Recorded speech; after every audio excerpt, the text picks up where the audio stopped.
Roadside Crosses, a Catherine Dance novel by Jeffery Deaver, narrated by Michelle Pock. The author opens this novel with a quote from Richard Bernstein writing in the New York Times. What the Internet and its cult of anonymity do is to provide a blanket sort of immunity for anybody who wants to say anything about anybody else, and it would be difficult in this sense to think of a more morally deformed exploitation of the concept of free speech. And now, Roadside Crosses. Monday. Out of place. The California Highway Patrol trooper, young with bristly yellow hair beneath his crisp hat, squinted through the windshield of his Crown Victoria police interceptor as he cruised south along Highway 1 in Monterey. Dunes to the right, modest commercial sprawl to the left. Something was out of place. What? Heading home at 5 p.m. after his tour had ended, he surveyed the road. The trooper didn't write a lot of tickets here, leaving that to the county deputies, professional courtesy. But he occasionally lit up somebody in a German or Italian car if he was in a mood, and this was the route he often took home at this time of day, so he knew the highway pretty well. There. That was it. Something colorful, a quarter-mile ahead, sat by the side of the road at the base of one of the hills of sand that cut off the view of Monterey Bay. What could it be? He hit his light bar, protocol, and pulled over onto the right shoulder. He parked with the hood of the Ford pointed leftward toward traffic, so a rear-ender would shove the car away from, not over him, and climbed out. Stuck in the sand just beyond the shoulder was a cross, a roadside memorial. It was about 18 inches high and homemade, cobbled together out of dark, broken-off branches, bound with wire like florists use. Dark red roses lay in a splashy bouquet at the base. A cardboard disc was in the center, the date of the accident written on it in blue ink. There were no names on the front or back. Officially, these memorials to traffic accident victims were discouraged, since people were occasionally injured, even killed, planting a cross or leaving flowers or stuffed animals. Usually the memorials were tasteful and poignant. This one was spooky. What was odd, though, was that he couldn't remember any accidents along here. In fact, this was one of the safest stretches of Highway 1 in California. The roadway becomes an obstacle course south of Carmel, like that spot of a really sad accident several weeks ago. 2 girls killed coming back from a graduation party. But here, the highway was 3 lanes and mostly straight, with occasional lazy bends through the old Fort Ord grounds, now a college, and the shopping districts. The trooper thought about removing the cross, but the mourners might return to leave another one and endanger themselves again. Best just to leave it. Out of curiosity, he'd check with his sergeant in the morning and find out what had happened. He walked back to his car, tossed his hat on the seat, and rubbed his crew cut. He pulled back into traffic, his mind no longer on roadside accidents. He was thinking about what his wife would be making for supper, about taking the kids to the pool afterward. And when was his brother coming to town? He looked at the date window on his watch. He frowned. Was that right? A glance at his cell phone confirmed that, yes, today was June 25th. That was curious. Whoever had left the roadside cross had made a mistake. He remembered that the date crudely written on the cardboard disc was June 26th, Tuesday, tomorrow. Maybe the poor mourners who'd left the memorial had been so upset they jotted the date down wrong. Then the images of the eerie cross faded, though they didn't vanish completely, and as the officer headed down the highway home, he drove a bit more carefully.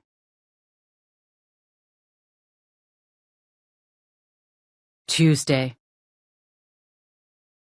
The faint light, the light of a ghost, pale green, danced just out of her reach. If only she could get to it. If only she could reach the ghost, she'd be safe. The glow, floating in the dark of the car's trunk, dangled tauntingly above her feet, which were duct-taped together, as were her hands. A ghost. Another piece of tape was pasted over her mouth, and she was inhaling stale air through her nose, rationing it, as if the trunk of her Camry held only so much. A painful bang as the car hit a pothole. She gave a brief, muted scream. Other hints of light intruded occasionally. The dull red when he hit the brake, the turn signal. No other illumination from outside. The hour was close to 1 a.m. The luminescent ghost rocked back and forth. It was the emergency trunk release, a glow-in-the-dark hand pull emblazoned with a comical image of a man escaping from the car. But it remained just out of reach of her feet. Tammy Foster had forced the crying to stop. The sobs had begun just after her attacker came up behind her in the shadowy parking lot of the club, slapped tape on her mouth, taped her hands behind her back, and shoved her into the trunk. He'd bound her feet as well. Frozen in panic, the 17-year-old had thought, "He doesn't want me to see him. That's good. He doesn't want to kill me. He just wants to scare me. That's all." She'd surveyed the trunk, spotting the dangling ghost. She tried to grip it with her feet, but it slipped out from between her shoes. Tammy was in good shape, soccer and cheerleading, but because of the awkward angle, she could keep her feet raised for only a few seconds. The ghost eluded her. The car pressed on. With every passing yard, she felt more and more despair. Tammy Foster began to cry again. Don't! Your nose'll clog up, you'll choke." She forced herself to stop. She was supposed to be home at midnight. She'd be missed by her mother, if she wasn't drunk on the couch, pissed about some problem with her latest boyfriend.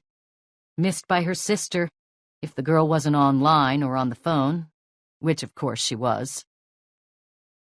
Clank. The same sound as earlier. The bang of metal as he loaded something into the back seat. She thought of some scary movies she'd seen. Gross, disgusting ones. Torture, murder, involving tools. Don't think about that. Tammy focused on the dangling green ghost of the trunk release and heard a new sound. The sea. Finally they stopped, and he shut off the engine. The lights went out. The car rocked as he shifted in the driver's seat. What was he doing? Now she heard the throaty croak of seals nearby. They were at the beach, which at this time of night around here would be completely deserted. One of the car doors opened and closed, and a second opened, the clank of metal from the back seat again. Torture. Tools. The door slammed shut. Hard. And Tammy Foster broke. She dissolved into sobs, struggling to suck in more lousy air. "No, please, please," she cried, though the words were filtered through the tape and came out as sort of a moan. Tammy began running through every prayer she could remember as she waited for the click of the trunk. The sea crashed. The seals hooted. She was going to die. "Mommy!" But then, nothing. The trunk didn't pop. The car door didn't open again. She heard no footsteps approaching. After 3 minutes, she controlled the crying. The panic diminished. 5 minutes passed, and he hadn't opened the trunk. 10. Tammy gave a faint, mad laugh. It was just a scare. He wasn't going to kill her or rape her. It was a practical joke. She was actually smiling beneath the tape when the car rocked ever so slightly. Her smile faded. The Camry rocked again, a gentle push-pull, though stronger this time. She heard a splash and felt a shudder. Tammy knew an ocean wave had struck the front end of the car. Oh my God, no! He'd left the car on the beach, with high tide coming in. The car settled into the sand, as the ocean undermined the tires. No! One of her worst fears was drowning. And being stuck in a confined space like this, it was unthinkable. Tammy began to kick at the trunk lid. But there was, of course, no one to hear, except the seals. The water was now sloshing hard against the sides of the Toyota. The ghost. Somehow she had to pull the trunk release lever. She worked off her shoes and tried again, her head pressing hard against the carpet, agonizingly lifting her feet toward the glowing pull. She got them on either side of it, pressed hard, her stomach muscles quivering. Now! Her legs cramping, she eased the ghost downward. A tink. Yes, it worked! But then she moaned in horror. The pull had come away in her feet without opening the trunk. She stared at the green ghost lying near her. He must have cut the wire. After he'd dumped her into the trunk, he'd cut it. The release pull had been dangling in the eyelet, no longer connected to the latch cable. She was trapped. Please, somebody, Tammy prayed again.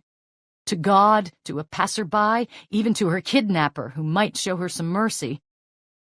But the only response was in the indifferent gurgle of salt water as it began seeping into the trunk.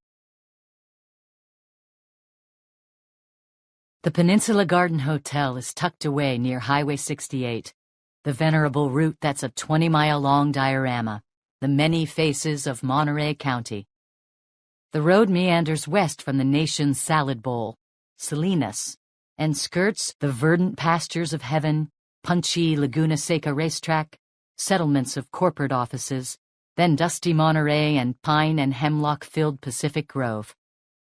Finally, the highway deposits those drivers, at least those bent on following the complex via from start to finish, at legendary 17-mile drive, home of a common species around here, people with money.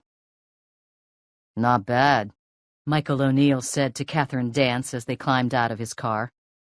Through narrow glasses with gray frames, the woman surveyed the Spanish and Deco main lodge and half-dozen adjacent buildings. The inn was classy, though a bit worn and dusty at the cuffs. Nice. I like. As they stood surveying the hotel with its distant glimpse of the Pacific Ocean, Dance, an expert at kinesics, body language, tried to read O'Neill. The chief deputy in the Monterey County Sheriff's Office Investigations Division was hard to analyze. The solidly built man in his 40s with salt and pepper hair was easygoing, but quiet unless he knew you. Even then, he was economical of gesture and expression. He didn't give a lot away kinesically. At the moment, though, she was reading that he wasn't at all nervous, despite the nature of their trip here. She, on the other hand, was.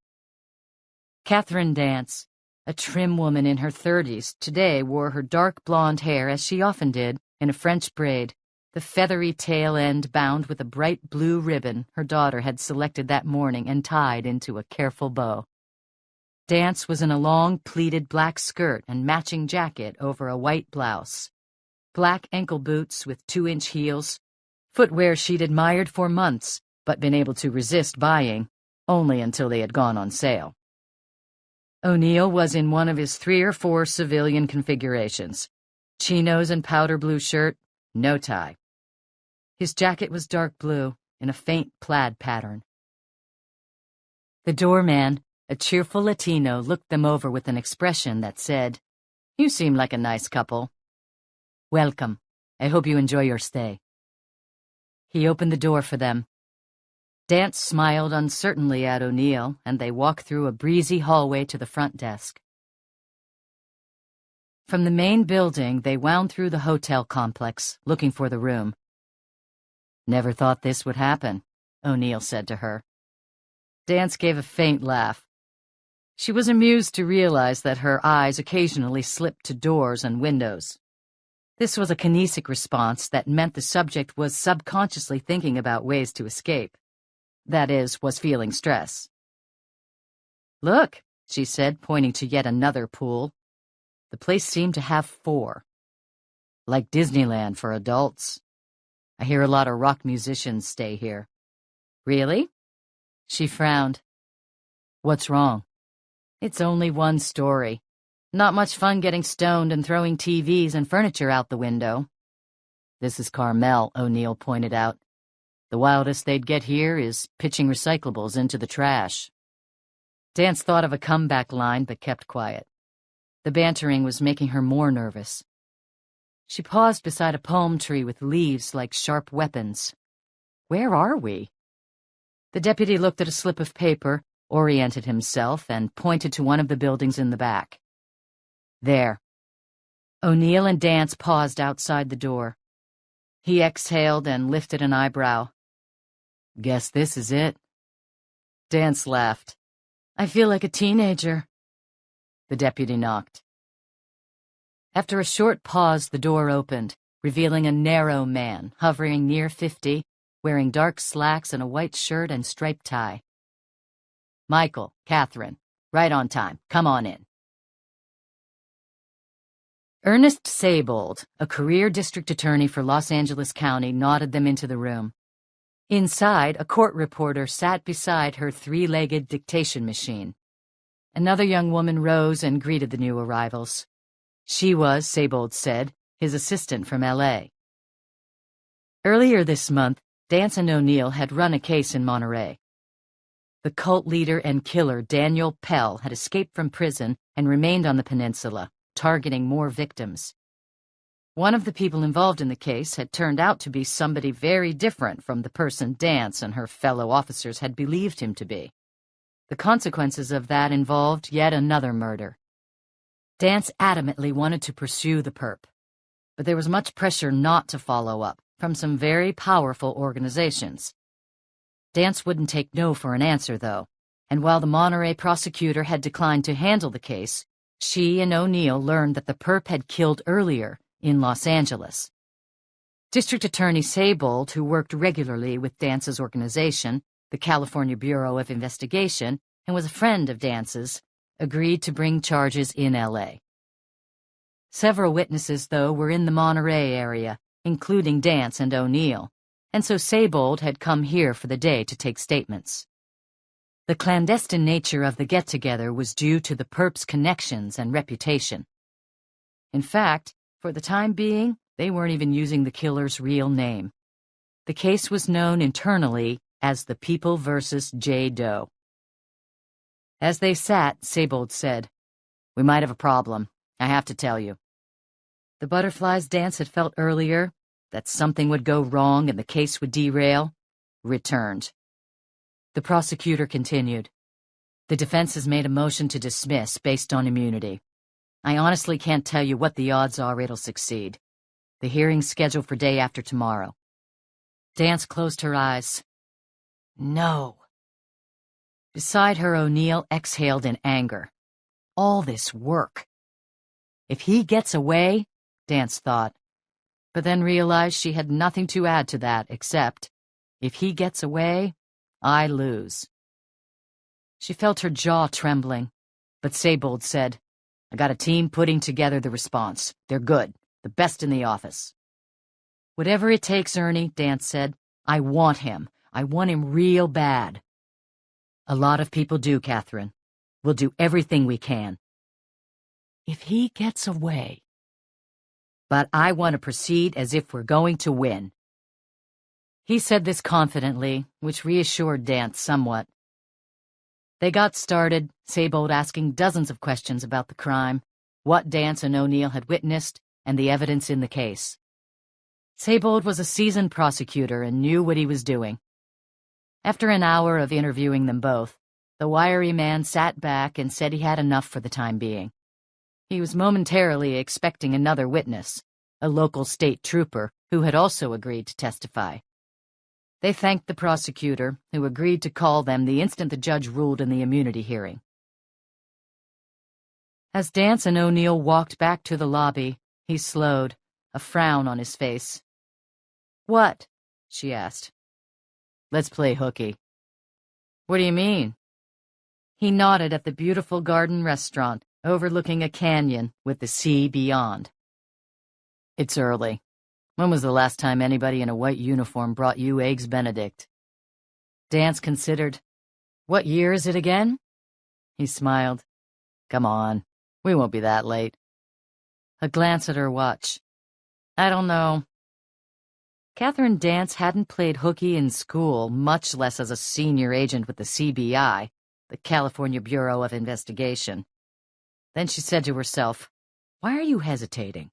You love Michael's company. You get to spend hardly any downtime with him."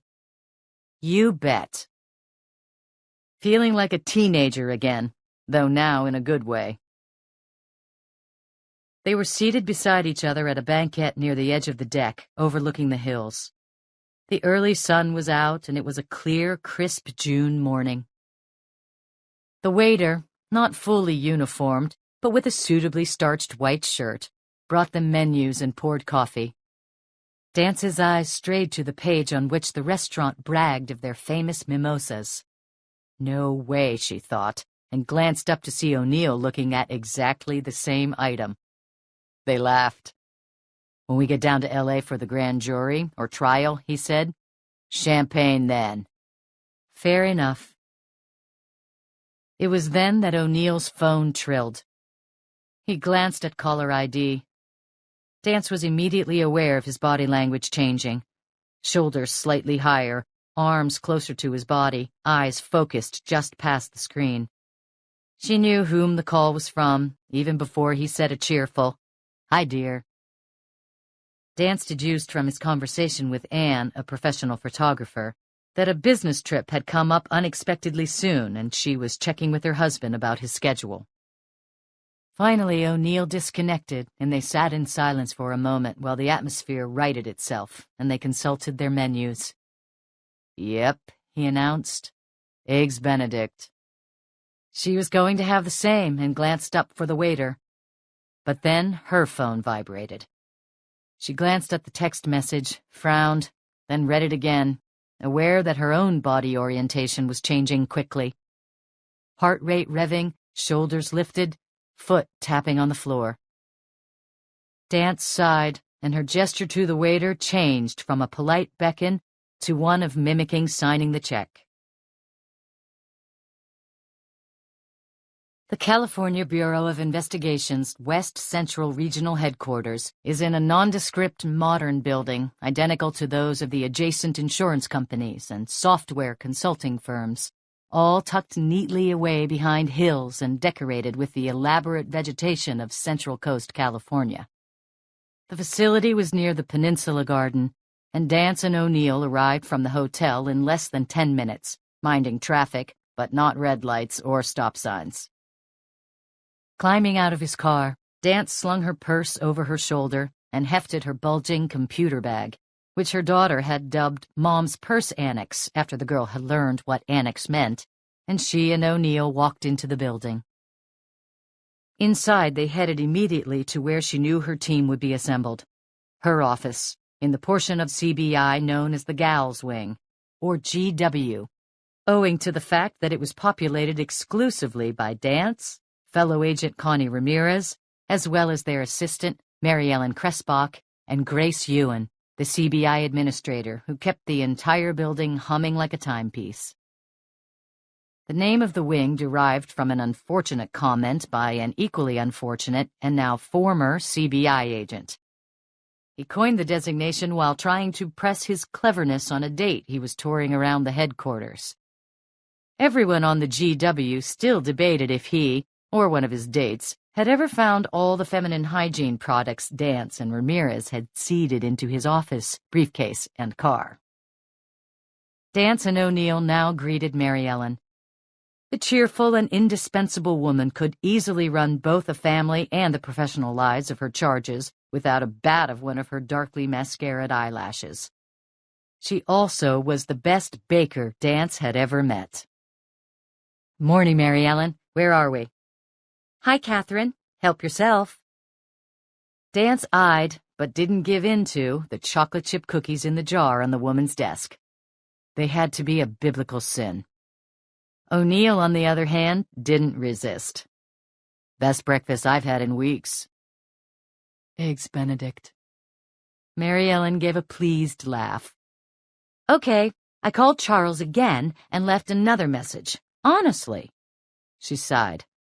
He wasn't picking up. TJ and Ray are inside. Oh, Deputy O'Neill, one of your people is here from the Monterey County Sheriff's Office. Thanks. You're a dear.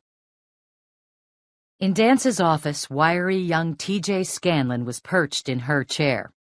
The red-headed agent leapt up. Hi, boss. How'd the audition go? He meant the deposition. I was a star. Then she delivered the bad news about the immunity hearing. The agent scowled. He, too, had known the perp and was nearly as adamant as Dance about winning a conviction. TJ was good at his job, though he was the most unconventional agent in a law enforcement organization noted for its conventional approach and demeanor. Today he was wearing jeans, a polo shirt, and plaid sports coat. Madras, a pattern on some faded shirts in her father's storage closet. TJ owned one tie as far as Dance had been able to tell, and it was an outlandish Jerry Garcia model. TJ suffered from acute nostalgia for the 1960s. In his office, 2 lava lamps bubbled merrily away. Dance and he were only a few years apart, but there was a generational gap between them. Still, they clicked professionally, with a bit of mentor-mentee thrown in. Though TJ tended to run solo, which was against the grain in the CBI, he'd been filling in for Dance's regular partner, still down in Mexico in a complicated extradition case. Quiet Ray Caraneo, a newcomer to the CBI, was about as opposite to TJ Scanlon as one could be. In his late 20s, with dark, thoughtful features, he today wore a gray suit and white shirt on his lean frame. He was older in heart than in years, since he'd been a beat cop in the cowboy town of Reno, Nevada, before moving here with his wife for the sake of his ill mother. Caraneo held a coffee cup in a hand that bore a tiny scar in the Y between thumb and forefinger. It was where a gang tat had resided not too many years ago. Dance considered him to be the calmest and most focused of all the younger agents in the office, and she sometimes wondered, to herself only, if his days in the gang contributed to that. The deputy from the Monterey County Sheriff's Office, typically crew-cut and with a military bearing, introduced himself and explained what had happened. A local teenager had been kidnapped from a parking lot in downtown Monterey, off Alvarado, early that morning. Tammy Foster had been bound and tossed into her own car trunk.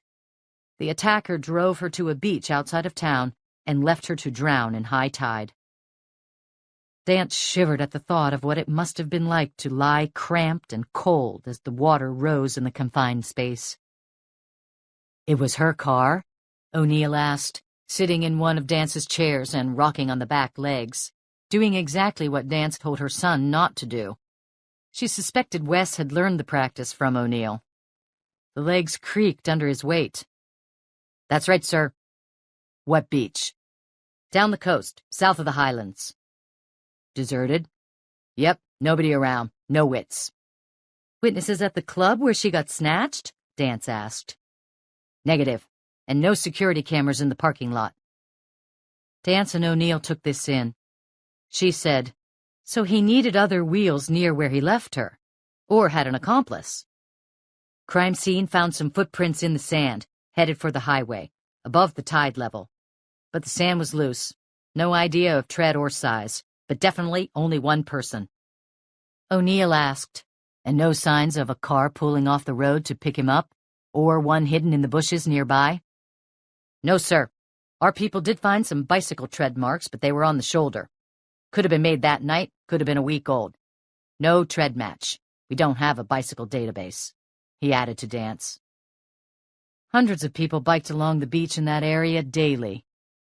Motive? No robbery, no sexual assault. Looks like he just wanted to kill her. Slowly. Dance exhaled a puffy breath. Any suspects? Nope. Dance then looked at TJ. And what you told me earlier when I called? The weird part? Anything more on that? Oh, the fidgety young agent said. You mean the roadside cross. The California Bureau of Investigation has broad jurisdiction, but usually is involved only in major crimes like gang activity, terrorism threats, and significant corruption or economic offenses. A single murder in an area where gangland killings occur at least once a week wouldn't attract any special attention. But the attack on Tammy Foster was different. The day before the girl had been kidnapped, a highway patrol trooper had found a cross, like a roadside memorial, with the next day's date written on it, stuck in the sand along Highway 1. When the trooper heard of the attack on the girl, not far off the same highway, he wondered if the cross was an announcement of the perp's intentions. He'd returned and collected it. The Monterey County Sheriff's Office's crime scene unit found a tiny bit of rose petal in the trunk where Tammy had been left to die, a fleck that matched the roses from the bouquet left with the cross. Since on the surface the attack seemed random and there was no obvious motive, Dance had to consider the possibility that the perp had more victims in mind. O'Neill now asked, "Evidence from the cross?" His junior officer grimaced. "Truth be told, Deputy O'Neill, the highway patrol trooper just tossed it and the flowers in his trunk." "Contaminated?" "Afraid so. Deputy Bennington said he did the best he could to process it." Peter Bennington, the skilled, diligent head of the Monterey County Crime Scene Lab. "But didn't find anything, not according to the preliminary. No prints except the troopers. No trace other than sand and dirt. The cross was made out of tree branches and florist wire. The disc with the date on it was cut out of cardboard, looked like. The pen, he said, was generic, and the writing was block printing. Only helpful if we get a sample from a suspect. Now, here's a picture of the cross. It's pretty creepy. Kind of like Blair Witch Project, you know?" "Good movie," TJ said, and Dance didn't know if he was being facetious or not. They looked at the photo. It was creepy. The branches like twisted black bones. Forensics couldn't tell them anything? Dance had a friend she'd worked with not long ago, Lincoln Rhyme, a private forensic consultant in New York City. Despite the fact he was a quadriplegic, he was one of the best crime scene specialists in the country. She wondered, if he'd been running the scene, would he have found something helpful? She suspected he would have. But perhaps the most universal rule in police work was this: you go with what you've got. She noticed something in the picture. The roses. O'Neill got her meaning. The stems are cut the same length. Right. So they probably came from a store, not clipped from somebody's yard. TJ said, "But boss, you can buy roses about 1,000 places on the peninsula." "I'm not saying it's leading us to his doorstep," Dance said. "I'm saying it's a fact we might be able to use. And don't jump to conclusions. They might have been stolen." She felt grumpy, hoped it didn't come off that way. "Gotcha, boss." Where exactly was the cross? Highway 1, just south of Marina. He touched a location on Dance's wall map. "Any witnesses to leaving the cross?" Dance now asked the deputy. "No, ma'am. Not according to the highway patrol. And there are no cameras along that stretch of highway. We're still looking." "Any stores?" O'Neill asked, just as Dance took a breath to ask the identical question. "Stores?" O'Neill was looking at the map. "On the east side of the highway, in those strip malls. Some of them have to have security cameras. Maybe one was pointed toward the spot. At least we can get a make and model of the car, if he was in one." "TJ," Dance said, "check that out." "You got it, boss. There's a good Java house there, one of my favorites." "I'm so pleased." A shadow appeared in her doorway.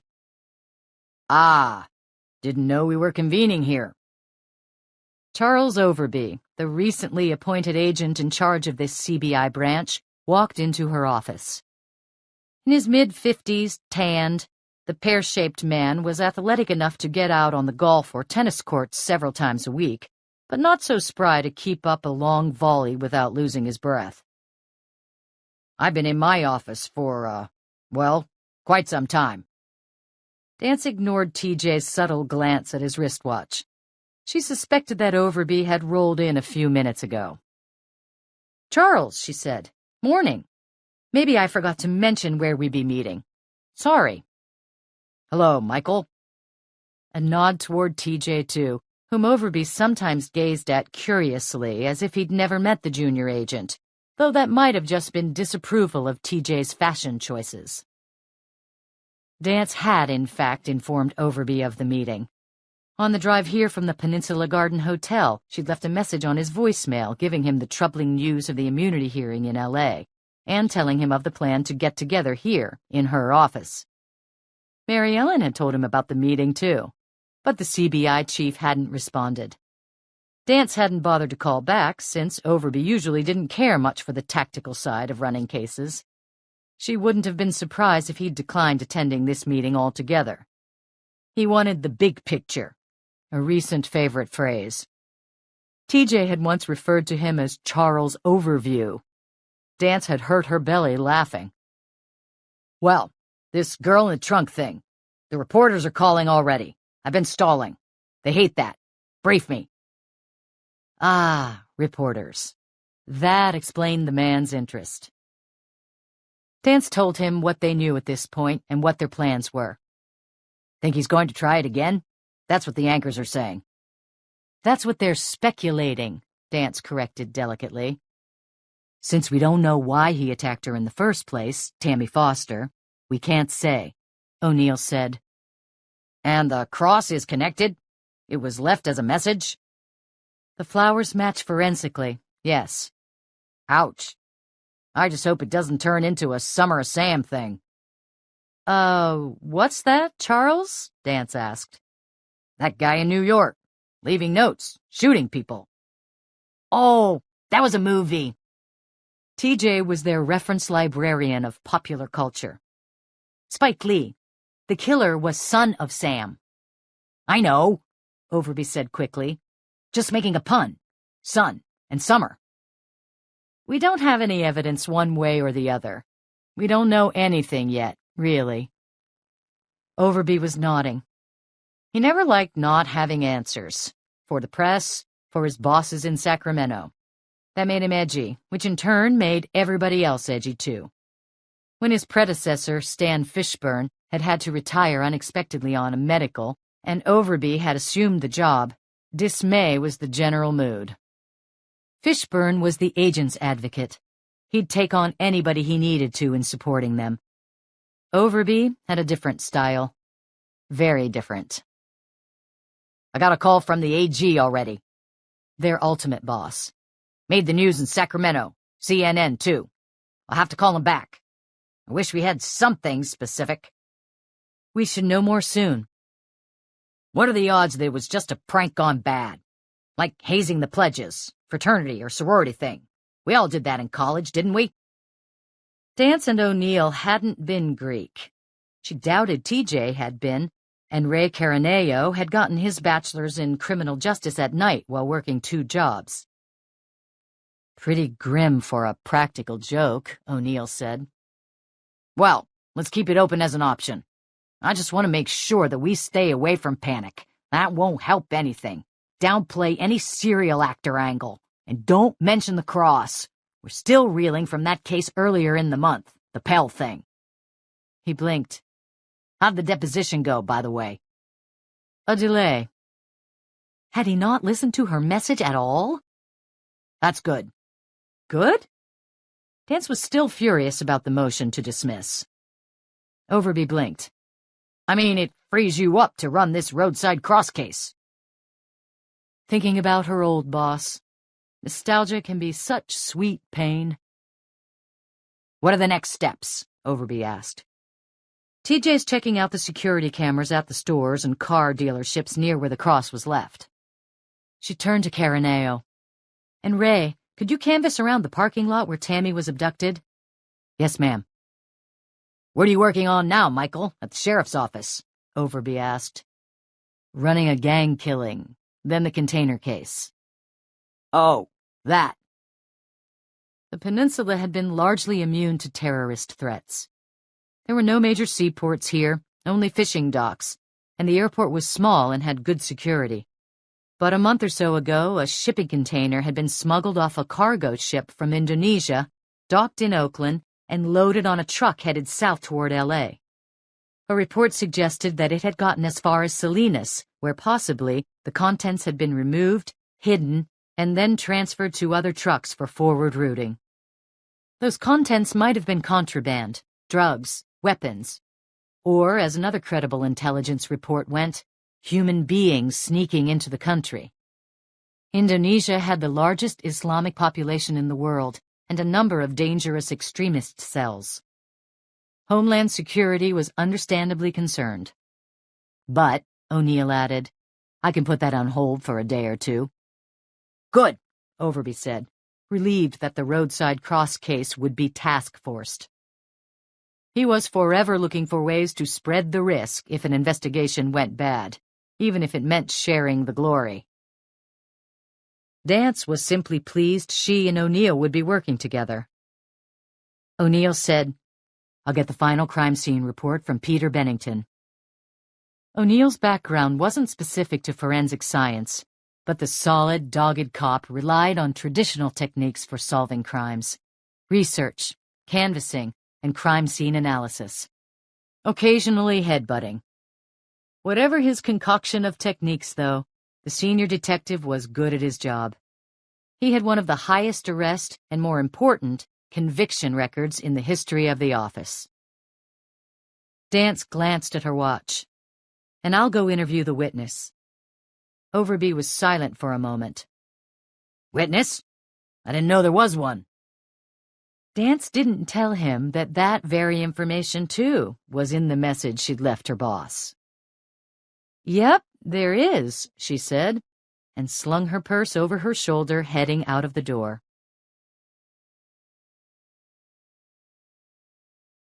Oh, that's sad, the woman said. Her husband, behind the wheel of their Ford SUV, which he'd just paid $70 to fill, glanced at her. He was in a bad mood. Because of the gas prices and because he'd just had a tantalizing view of Pebble Beach golf course, which he couldn't afford to play, even if the wife would let him. One thing he definitely didn't want to hear was something sad. Still, he'd been married for 20 years, and so he asked her. What? Maybe a little more pointedly than he intended. She didn't notice or pay attention to his tone. There! He looked ahead, but she was just gazing out of the windshield at this stretch of deserted highway winding through the woods. She wasn't pointing at anything in particular. That made him even more irritated. Wonder what happened? He was about to snap. To what?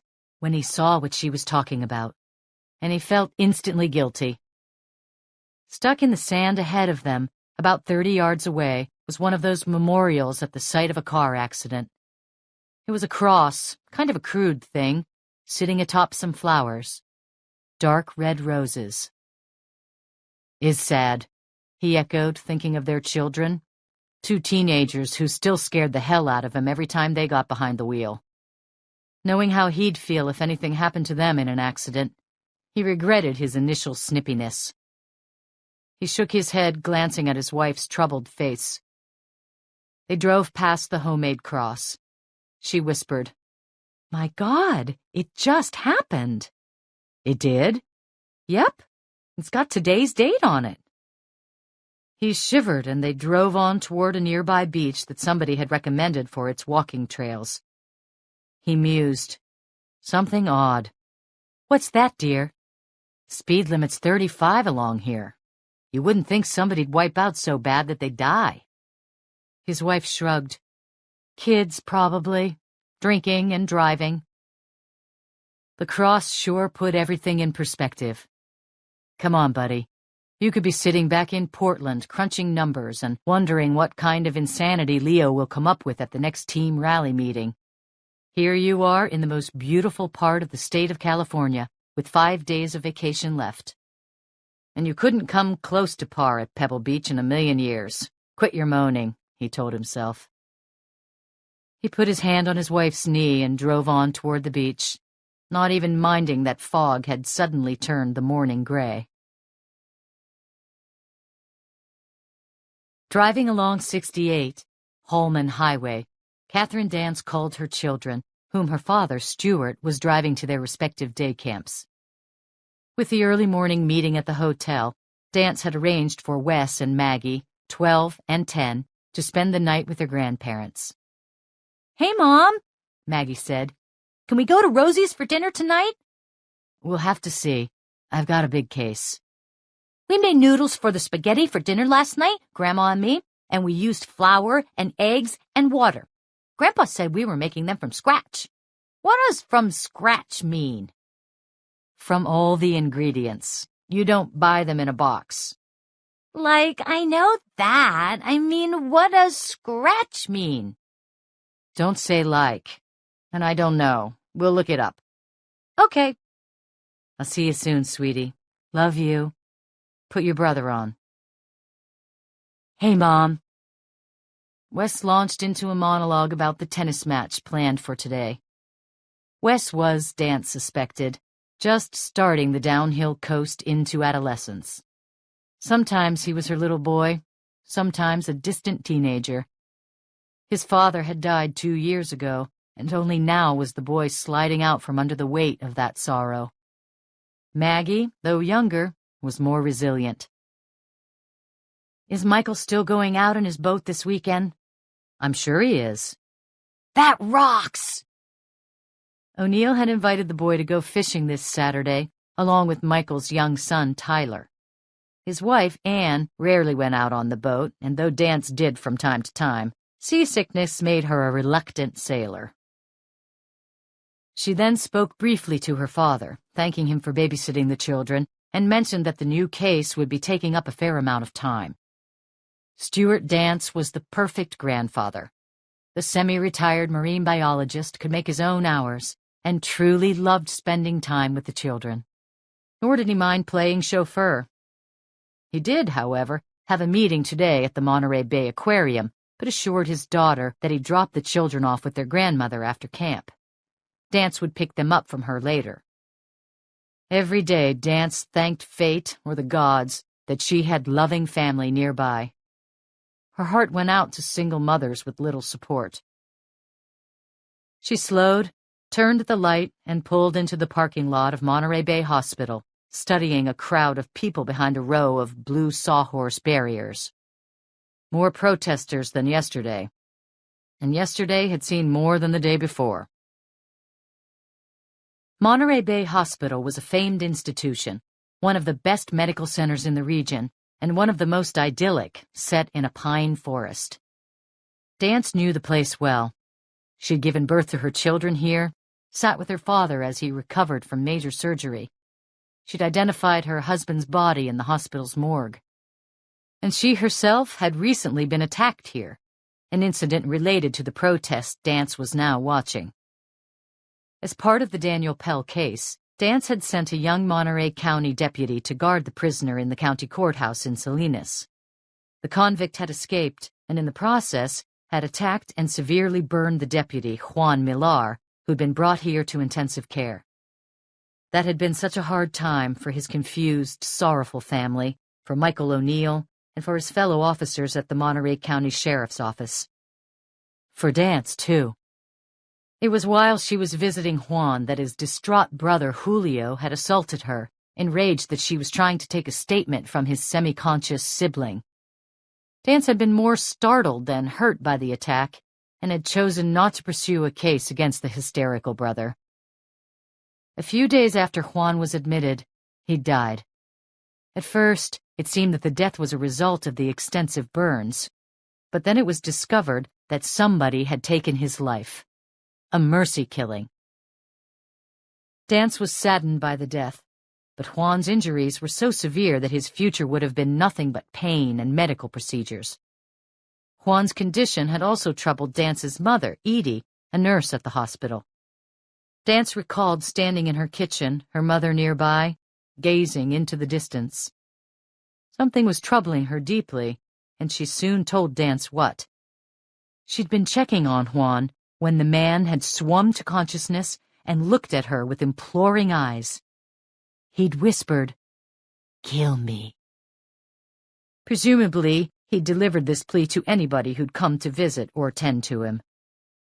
Soon after that, someone had fulfilled his wish. No one knew the identity of the person who had combined the drugs in the IV drip to end Juan's life. The death was now officially a criminal investigation, being handled by the Monterey County Sheriff's Office. But it wasn't being investigated very hard. Doctors reported that it would have been highly unlikely for the deputy to live for more than a month or two. The death was clearly a humane act, even if criminal. But the case had become a cause célèbre for pro-lifers. The protesters that Dance was now watching in the parking lot held posters emblazoned with crosses and pictures of Jesus and of Terri Schiavo, the comatose woman in Florida whose right to die case the U.S. Congress itself became entwined in. The placards being waved about in front of Monterey Bay Hospital decried the horrors of euthanasia, and apparently, because everyone was already assembled and in a protesting mood, abortion. They were mostly members of Life First, based in Phoenix. They'd arrived within days of the young officer's death. Dance wondered if any of them caught on to the irony of protesting death outside a hospital. Probably not. They didn't seem like folks with a sense of humor. Dance greeted the head of security, a tall African-American, standing outside the main entrance. "Morning, Henry. They keep coming, it looks like." "Morning, Agent Dance." A former cop, Henry Bascom, liked using departmental titles. He gave a smirk, nodding their way. "Like rabbits." "Who's the ringleader?" In the center of the crowd was a scrawny, balding man with wattles beneath his pointy chin. He was in clerical garb. "That's the head, the minister," Bascom told her. "Reverend R. Samuel Fisk. He's pretty famous. Came all the way from Arizona." "R. Samuel Fisk. Very ministerial-sounding name," she commented. Beside the Reverend stood a burly man with curly red hair and a buttoned dark suit. A bodyguard, Dance guessed. "Life is sacred!" somebody called, aiming the comment to one of the news trucks nearby. "Sacred!" the crowd took up. "Killers!" Fisk shouted, his voice surprisingly resonant for such a scarecrow. Though it wasn't directed at her, Dance felt a chill and flashed back to the incident in the ICU, when enraged Julio Millar had grabbed her from behind as Michael O'Neill and another companion intervened. "Killers!" The protesters took up the chant. "Killers! Killers!" Dance guessed they'd be hoarse later in the day. "Good luck," she told the security chief, who rolled his eyes uncertainly. Inside, Dance glanced around, half expecting to see her mother. Then she got directions from reception and hurried down the corridor to the room where she'd find the witness in the roadside cross case. When she stepped into the open doorway, the blonde teenage girl inside, lying in the elaborate hospital bed, looked up. "Hi, Tammy. I'm Catherine Dance," smiling at the girl. "You mind if I come in?" Although Tammy Foster had been left to drown in the trunk, the attacker had made a miscalculation. Had he parked farther from shore, the tide would have been high enough to engulf the entire car, dooming the poor girl to a terrible death. But as it happened, the car had gotten bogged down in loose sand not far out, and the flowing tide had filled the Camry's trunk with only 6 inches of water. At about 4 a.m., an airline employee on his way to work saw the glint from the car. Rescue workers got to the girl, half conscious from exposure, bordering on hypothermia, and raced her to the hospital. "So," Dance now asked, "how are you feeling?" "Okay, I guess." She was athletic and pretty, but pale. Tammy had an equine face, straight, perfectly tinted blonde hair, and a pert nose that Dance guessed had started life with a somewhat different slope. Her quick glance at a small cosmetic bag suggested to Dance that she rarely went out in public without makeup. Dance's badge appeared. Tammy glanced at it. "You're looking pretty good, all things considered." "It was so cold," Tammy said. "I've never been so cold in my life. I'm still pretty freaked." "I'm sure you are." The girl's attention swerved to the TV screen. The soap opera was on. Dance and Maggie watched them from time to time, usually when the girl was home sick from school. You could miss months and still come back and figure out the story perfectly. Dance sat down and looked at the balloons and flowers on a nearby table, instinctively searching for red roses or religious gifts or cards emblazoned with crosses. There were none. "How long are you going to be in the hospital?" "I'm getting out today, probably. Maybe tomorrow," they said. "How are the doctors? Cute?" A laugh. "Where do you go to school?" "Robert Louis Stevenson." "Senior?" "Yeah, in the fall." To put the girl at ease, Dance made small talk, asking about whether she was in summer school, if she'd thought about what college she wanted to attend, her family, sports. "You have any vacation plans?" "We do now," she said. "After this, my mom and sister and me are going to visit my grandmother in Florida next week." There was exasperation in her voice, and Dance could tell that the last thing the girl wanted to do was to go to Florida with the family. "Tammy, you can imagine, we really want to find whoever did this to you." "Asshole." Dance lifted an agreeing eyebrow. "Tell me what happened." Tammy explained about being at a club and leaving just after midnight. She was in the parking lot when somebody came up from behind, taped her mouth, hands and feet, threw her in the trunk, and then drove to the beach. "He just left me there to, drown." The girl's eyes were hollow. Dance, empathetic by nature, a gift from her mother, could feel the horror herself, a hurting tickle down her spine. "Did you know the attacker?" The girl shook her head. "But I know what happened." "What's that?" "Gangs." "He was in a gang?" "Yeah, everybody knows about it. To get into a gang, you have to kill somebody. And if you're in a Latino gang, you have to kill a white girl. Those are the rules." "You think the perp was Latino?" "Yeah, I'm sure he was. I didn't see his face, but got a look at his hand. It was darker, not black, but he definitely wasn't a white guy." "How big was he?" "Not tall, about 5'6", but really, really strong. Oh, something else. I think last night I said it was just one guy, but I remembered this morning. There were two." "You saw two of them?" "More I could feel somebody else nearby. You know how that happens?" "Could it have been a woman?" "Oh, yeah, maybe, I don't know. Like I was saying, I was pretty freaked out." "Did anybody touch you?" "No, not that way. Just to put tape on me and throw me in the trunk." Her eyes flashed with anger. "Do you remember anything about the drive?" "No, I was too scared. I think I heard some clanks or something, some noise from inside the car." "Not the trunk?" "No, like metal or something, I thought. He put it in the car after he got me in the trunk.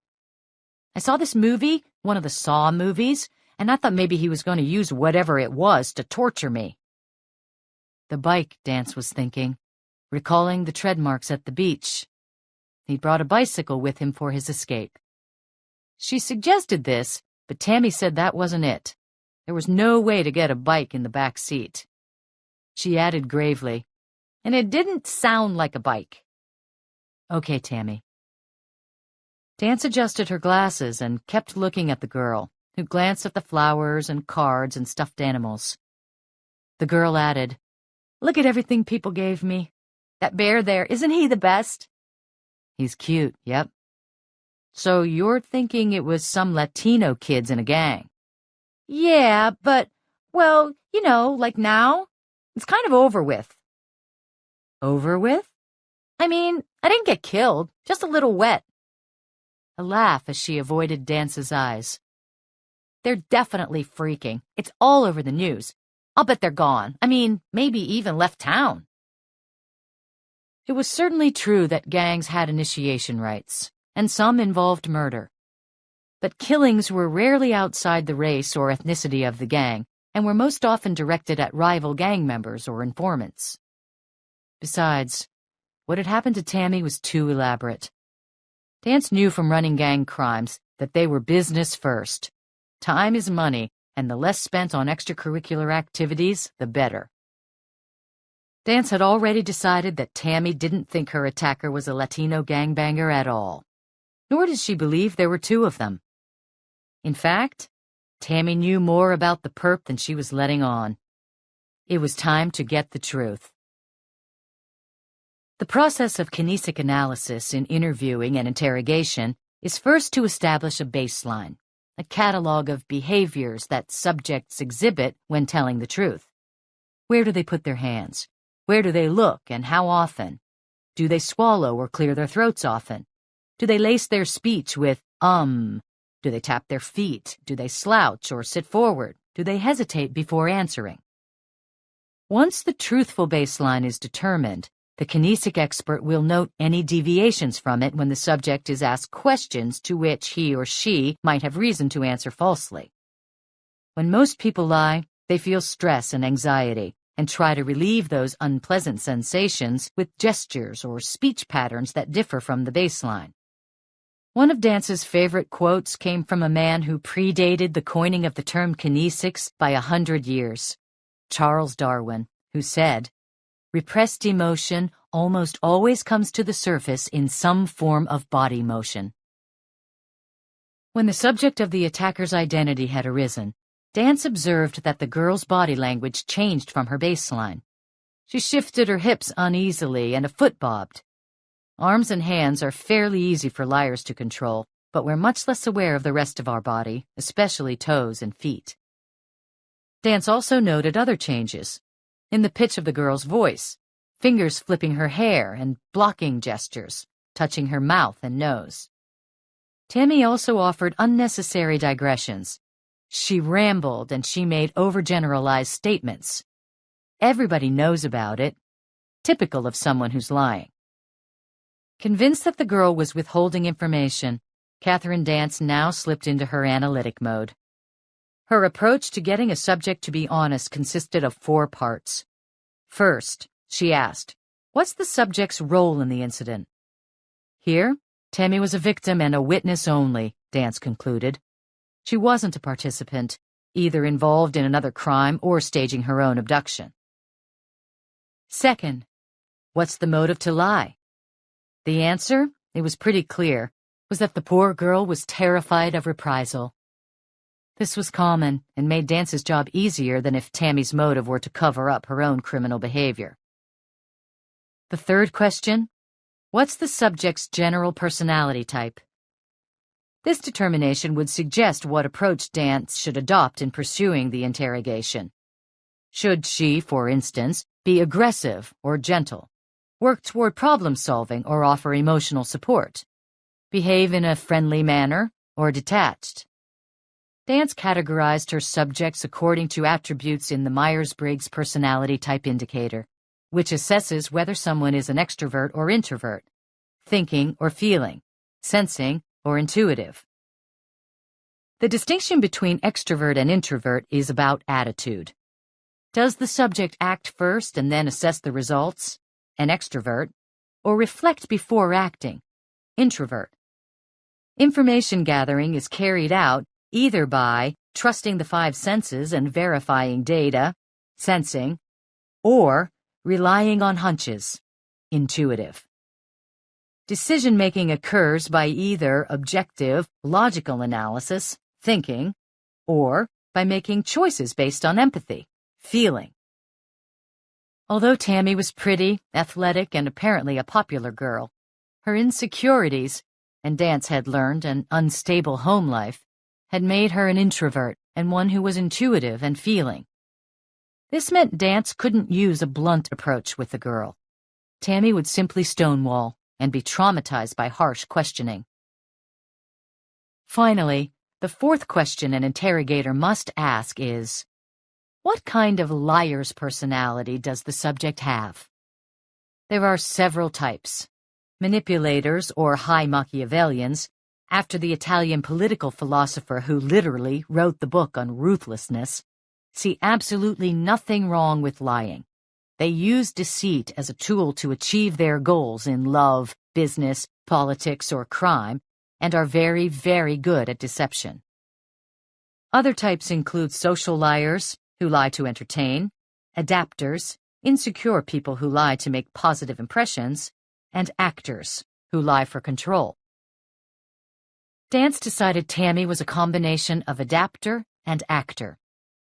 Her insecurities would make her lie to boost her fragile ego, and she would lie to get her way.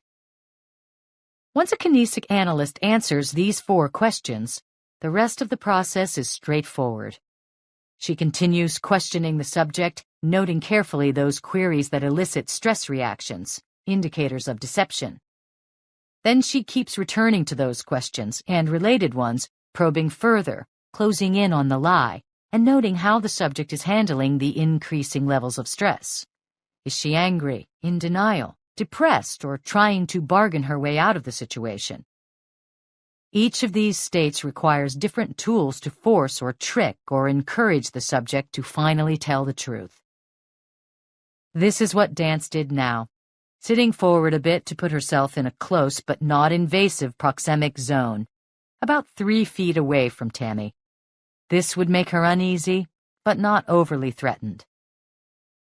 Dance kept the faint smile on her face and decided not to exchange her gray-rimmed glasses for her black frames, her predator specs, which she wore to intimidate high mock subjects. That's very helpful, Tammy, everything you've said. I really appreciate your cooperation. The girl smiled, but she also glanced at the door. Dance read, guilt. But one thing, the agent added. We have some reports from the crime scene, like on CSI, you know? Sure, I watch it. Which one do you like? The original, Las Vegas. That's the best, I hear. Dance had never seen the show. But from the evidence, it doesn't seem like there were 2 people, either in the parking lot or at the beach. Oh, well, like I said, it was just, feeling. And one question I had, that clanking you heard? See, we didn't find any other car wheel tread marks either, so we're real curious how he got away. Let's go back to the bicycle. I know you didn't think that was the sound in the car, the clanking, but anyway, it could have been, you think? A bicycle? Repeating a question is often a sign of deception. The subject is trying to buy time to consider the implications of an answer and to make up something credible. No, it couldn't. How could he get it inside?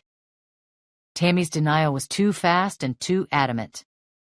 She considered a bicycle too, but didn't want to admit the possibility for some reason. Dance lifted an eyebrow. Oh, I don't know.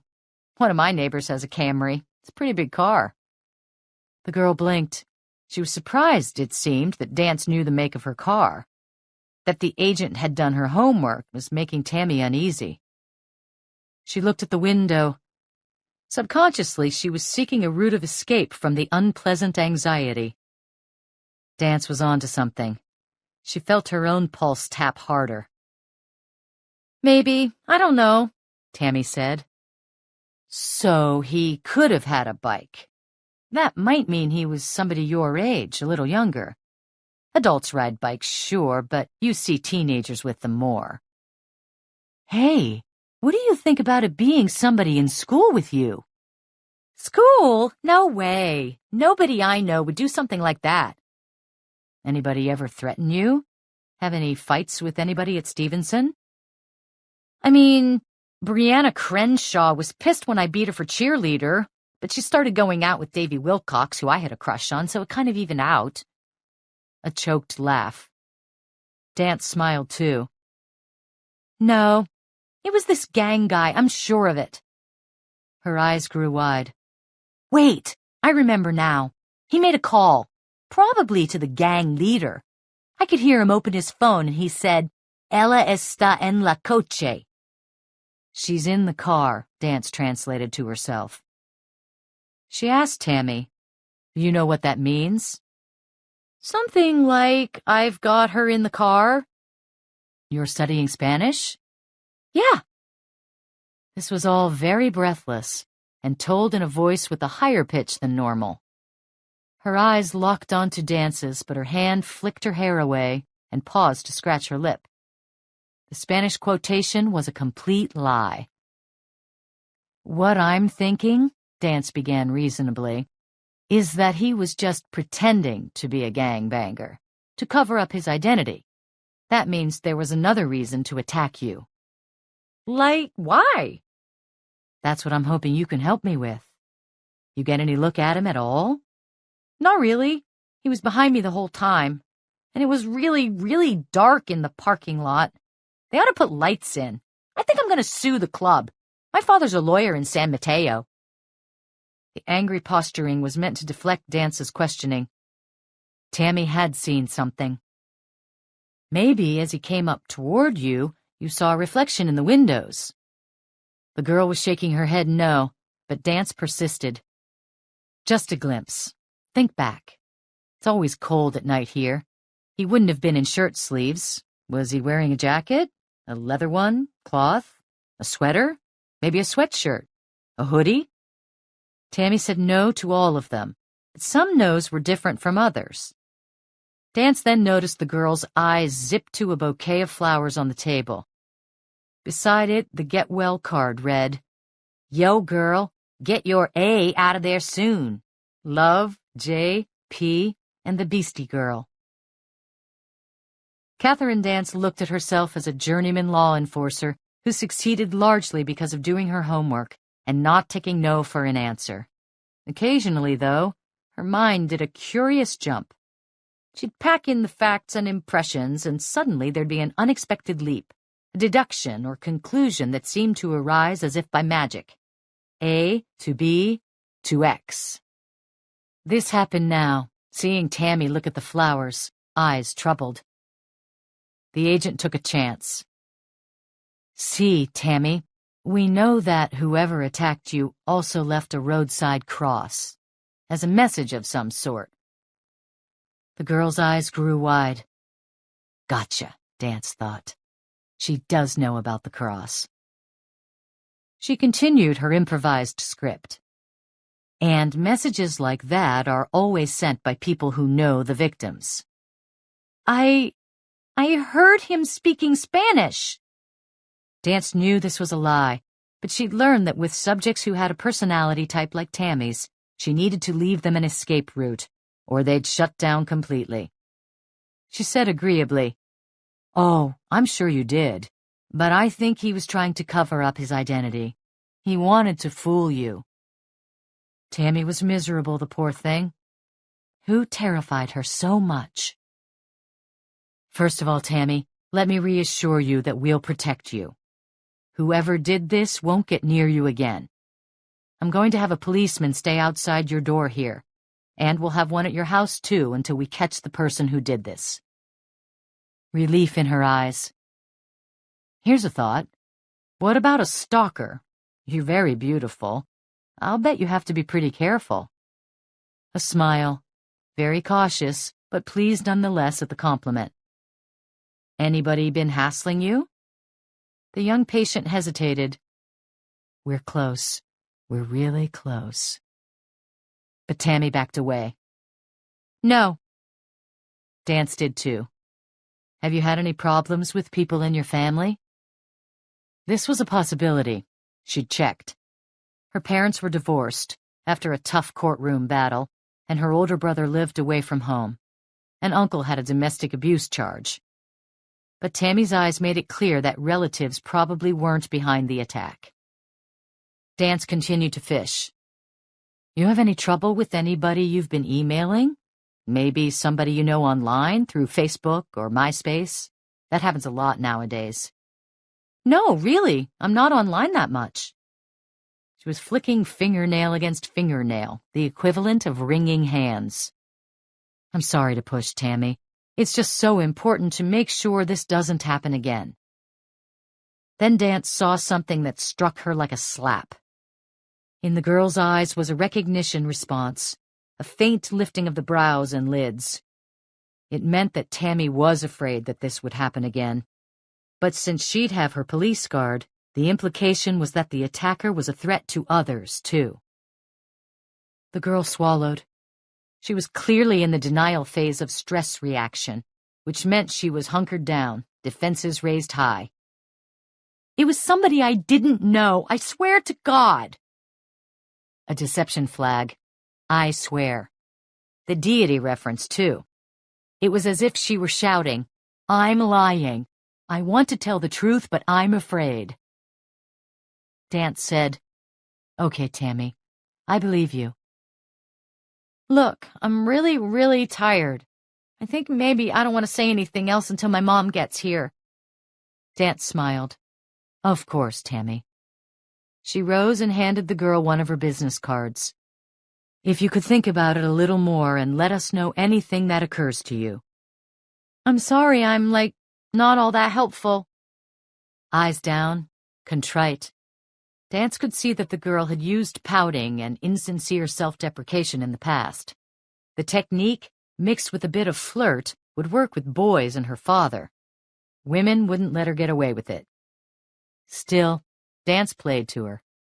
No, you've been very helpful. Gosh, honey, look at all you've been through. Get some rest, and put on some sitcoms. A nod at the TV. They're good for the soul. Walking out the door, Dance reflected. Another few hours and she might have gotten the girl to tell the truth, though she wasn't sure. Tammy was clearly terrified. Besides, however talented the interrogator, sometimes subjects simply would not tell what they knew. Not that it mattered. Catherine Dance believed she'd learned all the information she needed. A to B to X. In the lobby of the hospital, Dance used a payphone, no mobiles allowed, and called in a deputy to guard Tammy Foster's room. She then went to reception and had her mother paged. 3 minutes later, Edie Dance surprised her daughter by approaching not from her station at cardiac care, but from the intensive care wing. Hi, Mom. Katie, said the stocky woman with short gray hair and round glasses. Around her neck was an abalone and jade pendant that she'd made herself. I heard about the attack. That girl in the car, she's upstairs. I know. I just interviewed her. She'll be okay, I think. That's the word. How did your meeting go this morning? Dance grimaced. A setback, it looks like. The defense is trying to get the case dismissed on immunity. Doesn't surprise me, was the cold response. Edie Dance was never hesitant to state her opinions. She had met the suspect, and when she learned what he'd done, she'd grown furious, an emotion evident to Dance in the woman's calm visage and faint smile. Never raising her voice, but eyes of steel. If looks could kill, Dance remembered thinking about her mother when she was young. But Ernie Saybold's a bulldog. How's Michael? Edie Dance had always liked O'Neill. Fine, we're running this case together. She explained about the roadside cross. No, Katie! Leaving a cross before somebody dies? As a message? Dance nodded, but she noted that her mother's attention continued to be drawn outside. Her face was troubled. You think they'd have more important things to do. That reverend gave a speech the other day. Fire and brimstone, and the hatred in their faces. It's vile. Have you seen Juan's parents?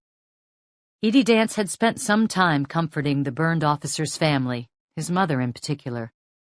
She had known that Juan Millar probably wouldn't survive, but she'd done everything she could to make the shocked and bewildered couple understand that he was getting the best care possible.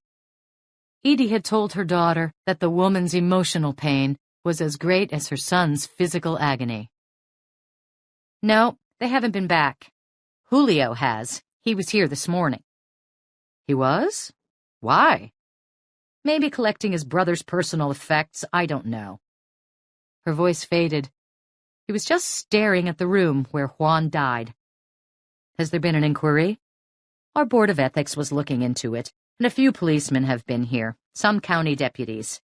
But when they look at the report and see the pictures of his injuries, nobody's actually that upset that he died. He really was merciful. Did Julio say anything to you when he was here today? No, he didn't talk to anybody. You ask me, he's a bit scary, and I couldn't help but remember what he did to you. He was temporarily insane, Dance said. Well, that's no excuse for attacking my daughter, Edie said with a staunch smile. Then her eyes slipped out the glass doors and examined the protesters once more. A dark look. She said, I'd better get back to my station. If it's okay, could Dad bring Wes and Maggie over here later? He's got a meeting at the aquarium. I'll pick them up. Of course, honey. I'll park them in the kids' play area. Edie Dance headed off once more, glancing outside. Her visage was angry and troubled. It seemed to say, You've got no business being here, disrupting our work. Dance left the hospital with a glance toward Reverend R. Samuel Fisk and his bodyguard, or whoever the big man was. They'd joined several other protesters, clasped hands and lowered their heads in prayer. Tammy's computer, Dance said to Michael O'Neill. He lifted an eyebrow. It's got the answer. Well, maybe not the answer, but an answer to who attacked her.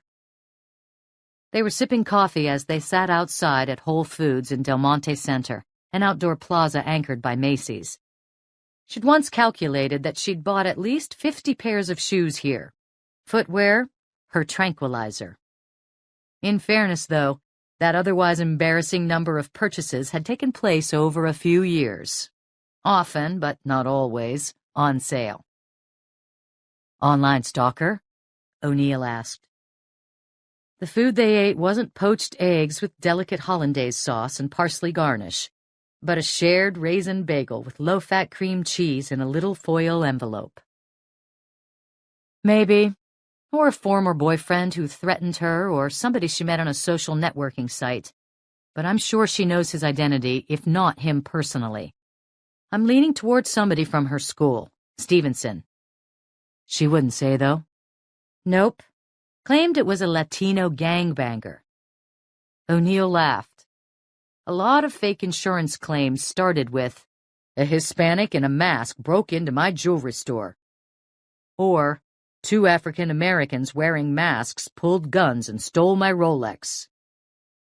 No description, but I think he was wearing a sweatshirt, a hoodie. She gave a different negation response when I mentioned that.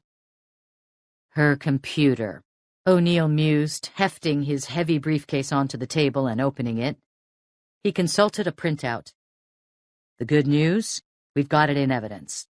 A laptop. It was in the back seat of her car. And the bad news is it went for a swim in the Pacific Ocean. Significant seawater damage, he quoted.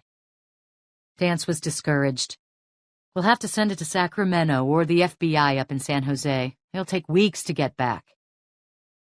They watched a hummingbird brave the crowds to hover for breakfast at a red-hanging plant. O'Neill said, Here's a thought. I was talking to a friend of mine in the bureau up there. He'd just been to a presentation on computer crime. One of the speakers was local, a professor in Santa Cruz. UC? Right. One of Dance's alma maters. He said the guy was pretty sharp, and he volunteered to help if they ever needed him. What's his background? All I know is he got out of Silicon Valley and started to teach. At least there's no bursting bubbles in education. You want me to see if I can get his name? Sure. O'Neill lifted a stack of business cards from his attaché case, which was as neatly organized as his boat.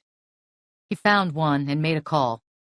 In 3 minutes, he tracked down his friend and had a brief conversation.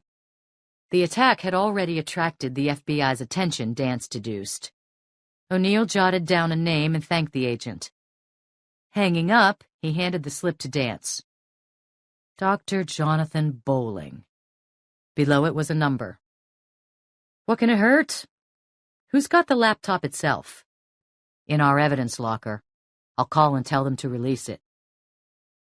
Dance unholstered her cell phone and called Bowling, got his voicemail, and left a message. She continued to tell O'Neill about Tammy, mentioning that much of the girl's emotional response was from her fear that the attacker would strike again, and maybe target others. Just what we were worried about, O'Neill said, running a thick hand through his salt and pepper hair. She also was giving off signals of guilt, Dance said. Because she might have been partly responsible for what happened? That's what I'm thinking. In any case, I really want to get inside that computer. A glance at her watch. Unreasonably, she was irritated that this Jonathan Bowling hadn't returned her call of 3 minutes before. She asked O'Neill, "Any more leads on the evidence?" "Nope." He told her what Peter Bennington had reported about the crime scene, that the wood in the cross was from oak trees, of which there were about 1,000,000 or 2 on the peninsula. The green florist wire binding the 2 branches was common and untraceable. The cardboard was cut from the back of a pad of cheap notebook paper sold in thousands of stores. The ink couldn't be sourced either. The roses couldn't be traced to a particular store or other location. Dance told him the theory of the bicycle. O'Neill was 1 step ahead, though. He added that they'd re-examined the lot where the girl had been kidnapped and the beach where the car was left and found more bicycle tread marks, none identifiable, but they were fresh, suggesting that this was the perp's likely means of transport. But the tread marks weren't distinctive enough to trace. Dance's phone rang. The Warner Brothers Looney Tunes theme, which her children had programmed in as a practical joke. O'Neill smiled. Dance glanced at the caller ID screen. It read J. Bowling. She lifted an eyebrow, thinking, again unreasonably, it was about time.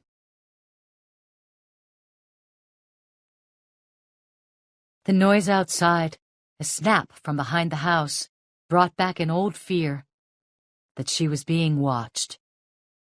Not like at the mall or the beach. She wasn't afraid of leering kids or perverts. That was irritating or flattering, depending naturally on the kid or the perv. No, what terrified Kelly Morgan was something staring at her from outside the window of her bedroom. Snap. A second sound. Sitting at the desk in her room, Kelly felt a shivering so sudden and intense that her skin stung. Her fingers were frozen, pausing above the computer keyboard. "Look," she told herself. Then, "No, don't." Finally, "Jesus, you're 17, get over it." Kelly forced herself to turn around and risk a peek out the window. She saw gray sky above green and brown plants and rocks and sand. Nobody. And no thing. Forget about it. The girl, physique slim and brunette hair dense, would be a senior in high school next fall.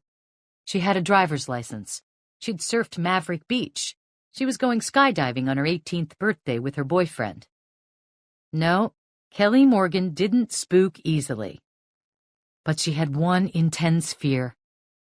Windows. The terror was from when she was a little girl, maybe 9 or 10, and living in this same house. Her mother read all these overpriced home design magazines and thought curtains were totally out and would mess up the clean lines of her modern house.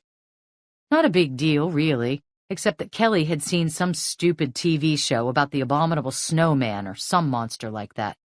It showed this computer graphics animation of the creature as it walked up to a cabin and peered through the window, scaring the hell out of the people in bed. Didn't matter that it was cheesy computer graphics or that she knew there wasn't any such thing in real life. That was all it took. One TV show. For years afterward, Kelly would lie in bed, sweating, head covered by her blanket, afraid to look for fear of what she'd see. Afraid not to, for fear she'd have no warning of it, whatever it was, climbing through the window. Ghosts, zombies, vampires, and werewolves didn't exist, she told herself. But all she'd need to do was read a Stephanie Meyer's Twilight book and bang, the fear would come back. And Stephen King? Forget about it. Now, older and not putting up with as much of her parents' weirdness as she used to, she'd gone to Home Depot and bought curtains for her room and installed them herself. Screw her mother's taste in decor. Kelly kept the curtains drawn at night, but they were open at the moment, it being daytime, with pale light and a cool summer breeze wafting in. Then another snap outside. Was it closer? That image of the effing creature from the TV show just never went away, and neither did the fear injected into her veins. The Yeti, the abominable snowman, at her window, staring. A churning now gripped her in the belly, like the time she'd tried that liquid fast, then gone back to solid foods. Snap. She risked another peek. The blank window yawned at her. Enough! She returned to her computer, reading some comments on the Our World social networking site about that poor girl from Stevenson High, Tammy, who'd been attacked last night. Jesus. Thrown into a trunk and left to drown. Raped, or at least molested, everybody was saying. Most of the postings were sympathetic, but some were cruel, and those totally pissed Kelly off. She was staring at one now. Okay, Tammy's going to be all right, and thank God, but I have to say one thing. In my humble opinion, she brought it on herself. She has got to learn not to walk around like a slut cat from the 80s with the eyeliner. And where does she get those dresses? She knows what the guys are thinking. What does she expect? A non-girl. Kelly banged out a response. Oh my God, how can you say that? She was almost killed. And anybody who says a woman asks to be raped is a mindless loser. You should be ashamed. Bella Kelly. She wondered if the original poster would reply, hitting back. Leaning toward the computer, Kelly heard yet another noise outside. That's it, she said aloud. She rose, but didn't go to the window. Instead, she walked out of her room and into the kitchen, peeking outside. Didn't see anything. Or did she? Was there a shadow in the canyon behind the shrubs at the back of the property? None of her family was home, her parents working, her brother at practice. Laughing uneasily to herself, it was less scary for her to go outside and meet a hulking pervert face to face than to see him looking into her window. Kelly glanced at the magnetic knife rack. The blades were totally sharp. Debated, but she left the weapons where they were. Instead, she held her iPhone up to her ear and walked outside. Hi, Ginny, yeah. I heard something outside. I'm just gonna go see. The conversation was pretend, but he, or it, wouldn't know that. No, I'll keep talking, just in case there's some asshole out here. Talking loud. The door opened onto the side yard. She headed toward the back, then, approaching the corner, she slowed. Finally, she stepped tentatively into the backyard. Empty. At the end of the property, beyond a thick barrier of plants, the ground dropped away steeply into county land, a shallow canyon filled with brush and some jogging trails. So how's it going? Yeah? Yeah? Sweet. Way sweet. Okay. Don't overdo it, she thought. Your acting sucks. Kelly eased to the row of foliage and peered through it into the canyon. She thought she saw someone moving away from the house.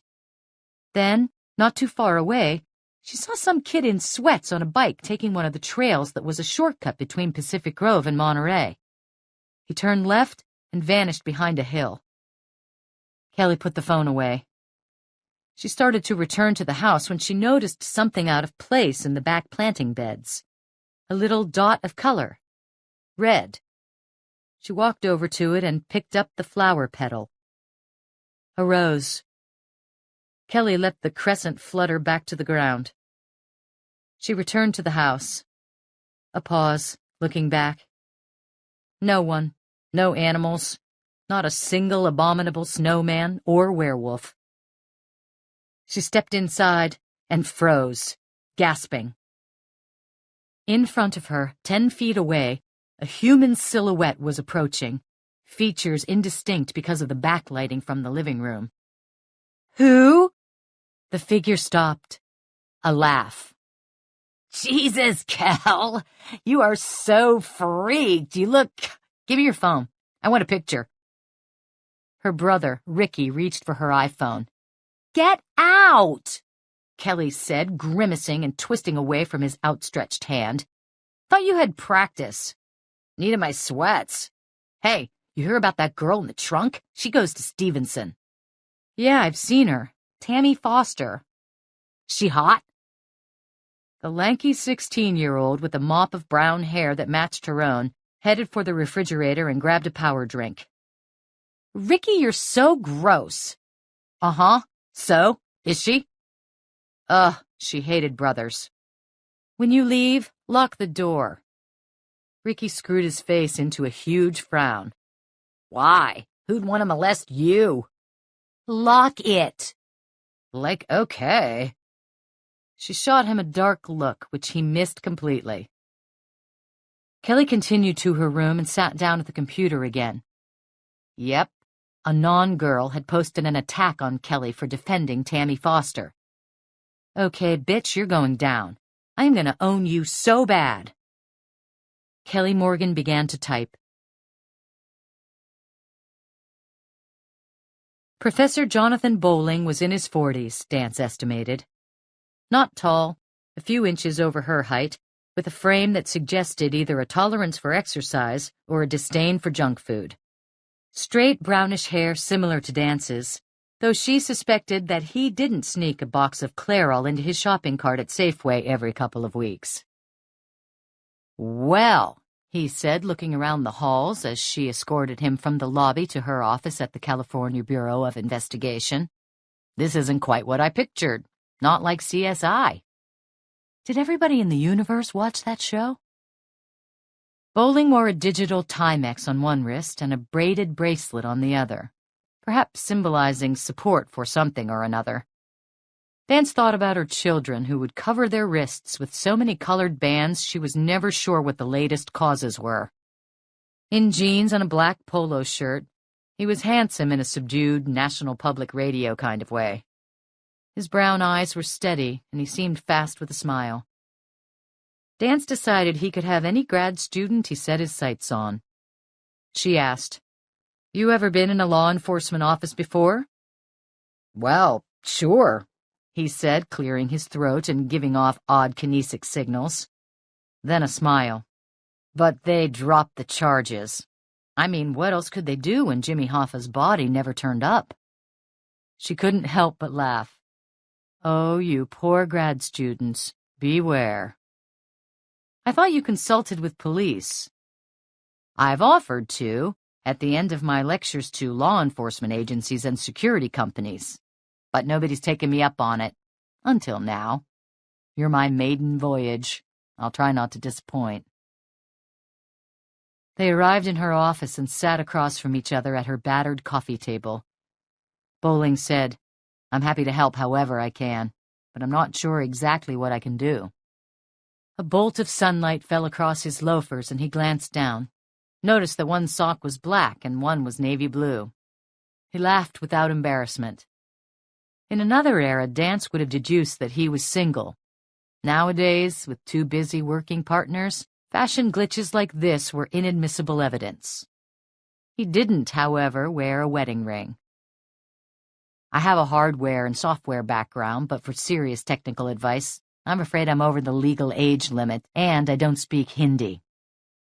He told her that he'd gotten joint degrees in literature and engineering at Stanford, admittedly an odd combination, and after a bit of bumming around the world, had ended up in Silicon Valley doing systems design for some of the big computer companies.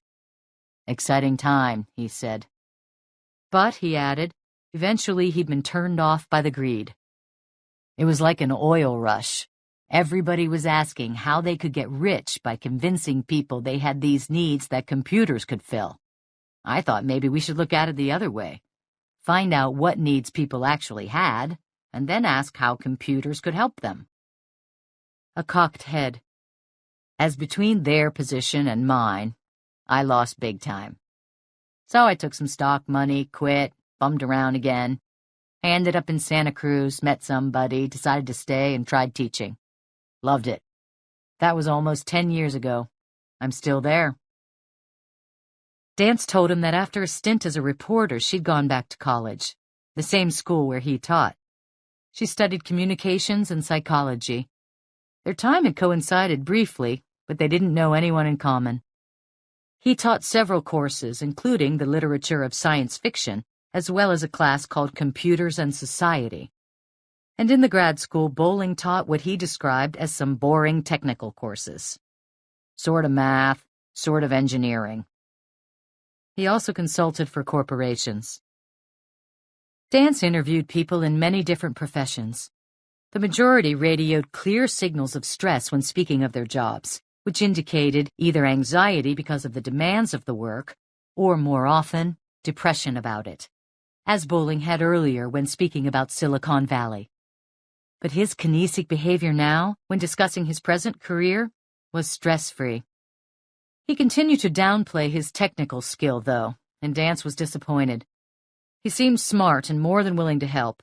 He'd driven down here on a moment's notice, and she would have liked to use his services. But to get into Tammy Foster's computer, it sounded like they'd need more of a hands-on tech person. At least she hoped he could recommend someone. Mary Ellen Cressbach came in with a tray of coffee and cookies. Attractive, she resembled a country western singer with her coiffed brown hair and red Kevlar fingernails. The guard desk called. Somebody's got a computer from Michael's office. Good. You can bring it up. Mary Ellen paused for a moment, and Dance had an amusing idea that the woman was checking out Bowling as romantic fodder. Her assistant had been waging a none-too-subtle campaign to find Dance a husband. When the woman eyed Bowling's naked left ring finger and lifted her brow at Dance, the agent flashed her an exasperated glance, which was duly noted and summarily ignored. Bowling called his thanks, and after pouring 3 sugars into his coffee, dug into the cookies and ate 2. Good. No, better than good. She bakes them herself. Really? People do that? They don't all come out of a Keebler bag? Dance went for half a cookie and enjoyed a sip of coffee, though she was caffeinated enough from her earlier meeting with Michael O'Neill. Let me tell you what's going on. She explained to Bowling about the attack on Tammy Foster, then said, and we have to get into her laptop. Bowling nodded understandingly. Ah, the one that went for a swim in the Pacific Ocean. It's toast. He corrected. With the water, more likely it's oatmeal, if we're keeping to breakfast food metaphors. Just then, a Monterey County Sheriff's Office deputy stepped into Dance's office, carrying a large paper bag. Good-looking and eager, though more cute than handsome, he had bright blue eyes, and for a moment he seemed about to salute. Agent Dance? That's right. I'm David Reinhold, crime scene at the sheriff's office. She nodded a greeting. Nice to meet you. Thanks for bringing that over. You bet. Anything I can do. He and Bowling shook hands. Then the trim officer, in a perfectly pressed uniform, handed Dance the paper bag. I didn't put it in plastic. Wanted it to breathe. Get as much moisture out as we could. Thanks, Bowling said. And I took the liberty of taking the battery out, the young deputy said. He held up a sealed metal tube. It's a lithium-ion. I thought if water got inside there, could be a fire risk. Bowling nodded, clearly impressed. Good thinking. Dance had no clue what he was talking about. Bowling noticed her frown and explained that some lithium batteries, under certain circumstances, could burst into flames when exposed to water. You a geek? Bowling asked him. The deputy replied, Not really. Just stuff you pick up, you know. He held out a receipt for Dance to sign and then pointed out the chain of custody card attached to the bag itself. If there's anything else I can do, let me know. He handed her a business card. She thanked him, and the young man retreated. Dance reached inside the bag and extracted Tammy's laptop. It was pink. "What a color," Bowling said, shaking his head. He turned it over and examined the back. Dance asked him, "So, do you know somebody who could get it running and take a look at her files?" "Sure. Me." "Oh, I thought you said you weren't much of a tech anymore." "That's not tech, not by today's standards." He smiled again. "It's like rotating your tires on a car. Only I need a couple of tools. We don't have a lab here, nothing as sophisticated as you probably need." "Well, that depends. I see you collect shoes." Her closet door was open, and Bowling must have glanced inside, where a dozen pairs sat, more or less ordered, on the floor, for those nights when she went out after work without stopping at home. She gave a laugh. "Busted." He continued, "How about personal care appliances?" "Personal care? I need a hairdryer." She chuckled. "Sadly, all my beauty aids are at home." "Then we better go shopping." John Bowling needed a bit more than a hairdryer, as it turned out, though not much. Their shopping spree had yielded a Conair, a set of miniature tools, and a metal box called an enclosure, a 3-by-5-inch rectangle from which sprouted a wire that ended in a USB plug. These items now sat on Dance's coffee table in her office at the CBI. Bowling surveyed Tammy Foster's designer laptop. "I can take it apart? I'm not going to screw up any evidence, am I?" "It's been dusted for prints. All we found were Tammy's. Go ahead and do what you want. She's not a suspect. Besides, she lied to me, so she's in no position to complain." "Pink," he said again, as if this was a shocking breach of propriety. He turned the machine over and, with a tiny Phillips head screwdriver, had the panel off the back in a few minutes. He then extracted a small metal and plastic rectangle. "The hard drive," he explained. "By next year, this will be considered huge. We're going to flash memory and central processing units. No hard drives, no moving parts at all." The subject seemed to excite him, but he sensed a lecture was a digression inappropriate at the moment. Bowling fell silent and examined the drive closely. He didn't seem to wear contacts. Dance, who'd worn glasses since girlhood, had a mild attack of eye envy. The professor then gently rattled the drive beside his ear. "Okay." He set it on the table. "Okay?" He grinned, unpacked the hairdryer, plugged it in, and wafted a stream of balmy heat over the drive. "Shouldn't be long. I don't think it's wet, but we can't take the chance. Electricity and water equal uh-oh." With his free hand, he sipped the coffee. He mused. "We professors are very envious of the private sector, you know." "Private sector, that's Latin for actually making money." He nodded at the cup. "Take Starbucks. Coffee was a pretty good idea for a franchise. I keep looking for the next big one, but all I could think of were things like House of Pickles and Jerky World. Beverages are the best, but all the good ones are taken." "Maybe a milk bar," Dance suggested. "You could call it Elsie's." His eyes brightened. "Or how about Just Another Place?" "That was really bad," she said as they shared a brief laugh.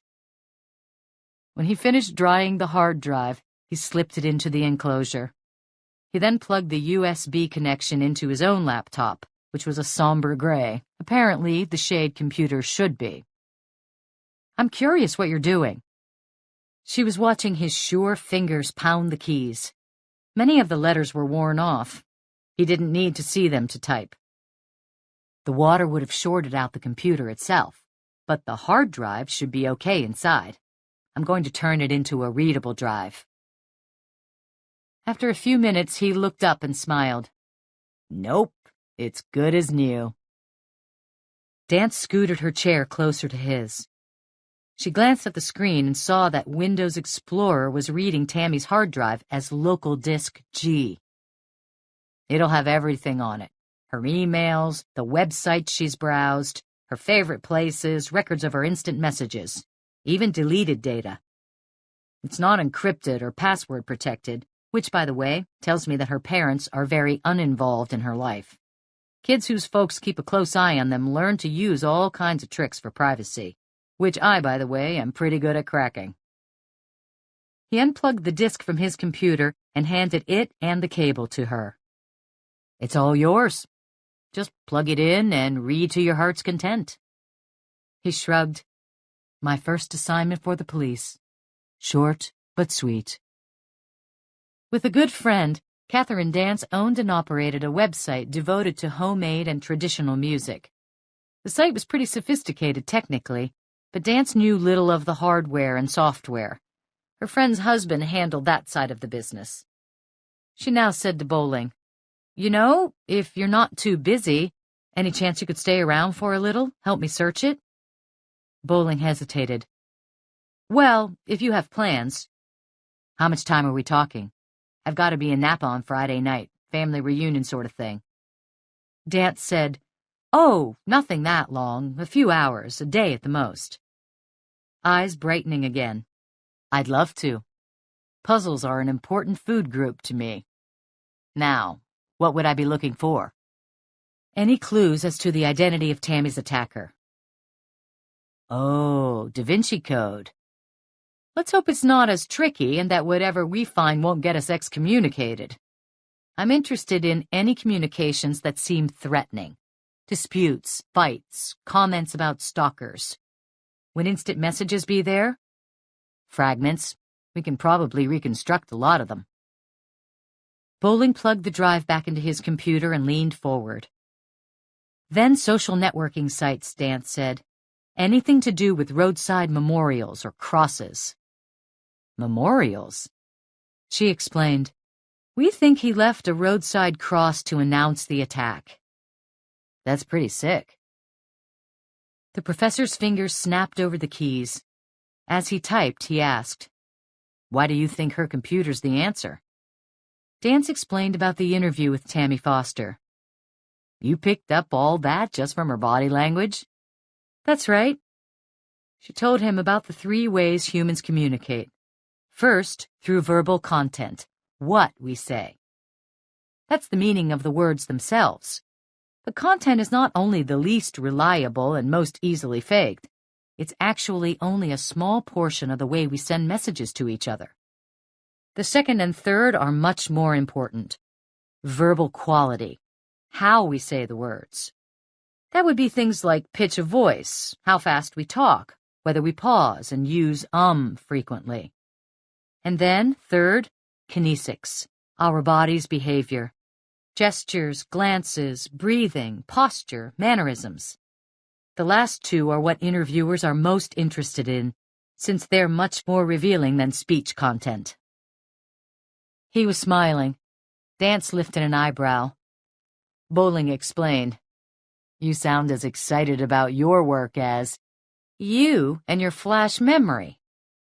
A nod. Yep, they're amazing little guys.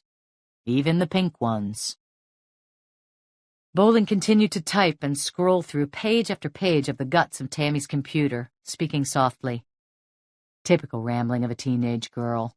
Boys, clothes, makeup, parties, little bit about school, movies, and music. No threats. He scrolled quickly through various screens. So far, negative on the emails, at least the ones for the past 2 weeks. I can go back and check the earlier ones if I need to. Now, Tammy's in all the big social networking sites. Facebook, MySpace, Our World, Second Life. Though Bowling was offline, he could pull up and view recent pages Tammy had read. Wait. Okay. He was sitting forward, tense. What is it? She was almost drowned? That's right. A few weeks ago, she and some of her friends started a discussion in Our World about what scared them the most. One of Tammy's big fears was drowning. Dance's mouth tightened. Maybe he picked the means of death specifically for her. In a surprisingly vehement tone, Bowling said, We give away too much information about ourselves online. Way too much. You know the term exhibitionist? Nope. A term for blogging about yourself. A grimacing smile. Tells it pretty well, doesn't it? And then there's deuce. That's new, too. A verb. As in, I've been deuced. It means getting fired because of what you posted on your blog, whether facts about yourself or your boss or job. A woman in Utah coined it. She posted some things about her employer and got laid off. Deuce comes from a misspelling of dude, by the way. Oh, and then there's pre-deucing, which is, you apply for a job and the interviewer asks you, you ever write anything about your former boss in a blog? Of course, they already know the answer. They're waiting to see if you're honest. And if you have posted anything bad, you were knocked out of contention before you brushed your teeth the morning of the interview. Too much information. Way too much. Bowling continued to type lightning fast. Finally, he said, think I've got something. What? Tammy posted a comment on a blog a few days ago. Her screen name is TamF1399. Bowling spun the computer around for Dance to look at.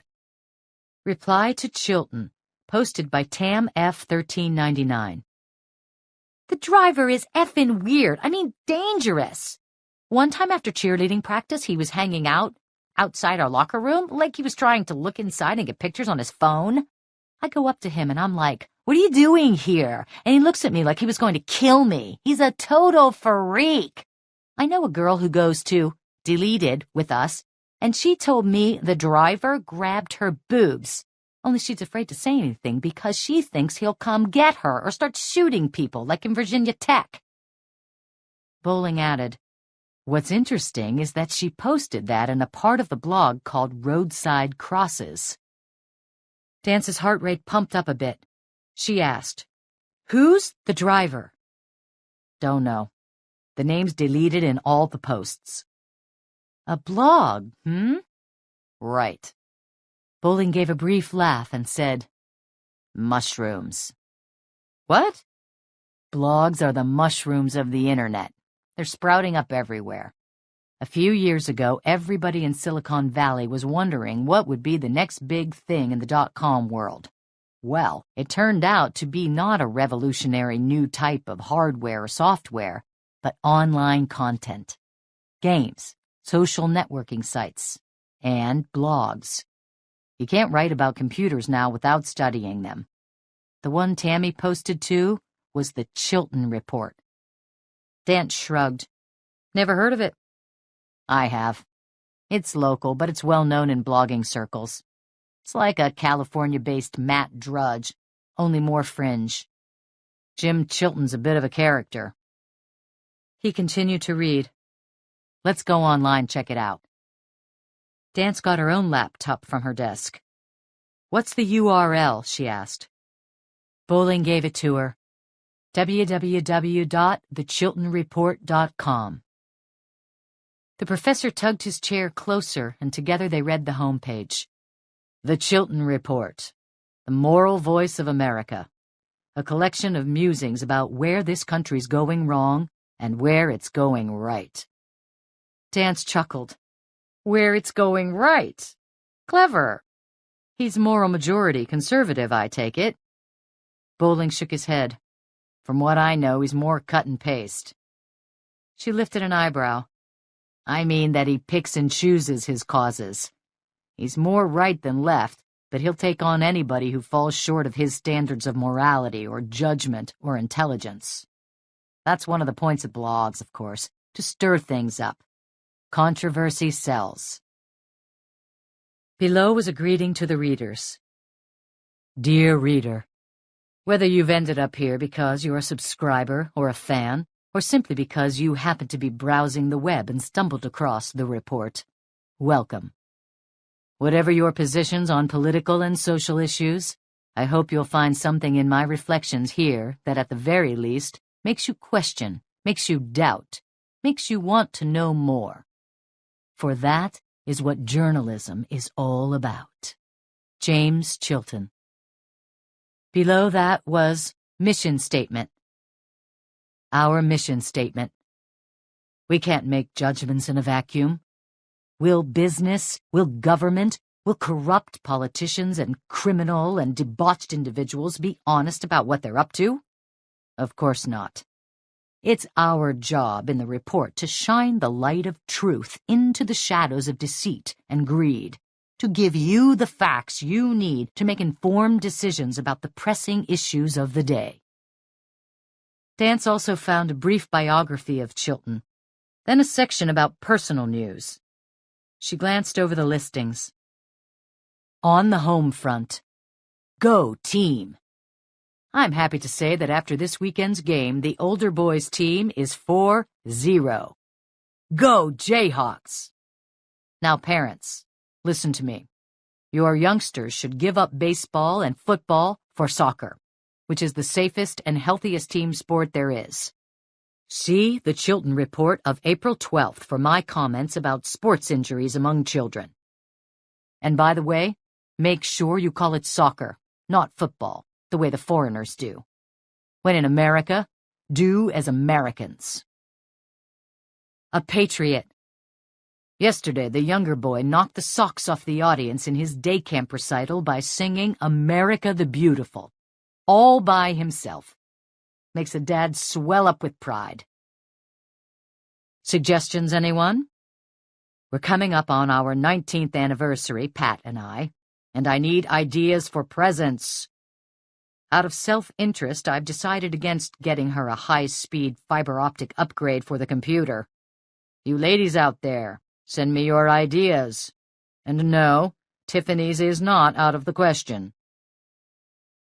We're going global. Am pleased to report that the report has been getting raves from around the world. It's been selected as one of the lead blogs in a new RSS feed. We'll call it Really Simple Syndication. That will link thousands of other blogs, websites, and bulletin boards throughout the world. Kudos to you, my readers, for making the report as popular as it is. Welcome home. Heard some news that made me smile. Those of you who followed the report may remember glowing comments over the years about this humble reporter's dear friend, Donald Hawken. We were pioneers in this crazy computer world so many years ago I don't like to think about it. Donald escaped the peninsula for greener pastures in San Diego, but I'm delighted to say that he's come to his senses and is returning, along with his bride Lily and his 2 wonderful children. Welcome home, Donald. Heroes. Hats off to the brave firefighters of Monterey County.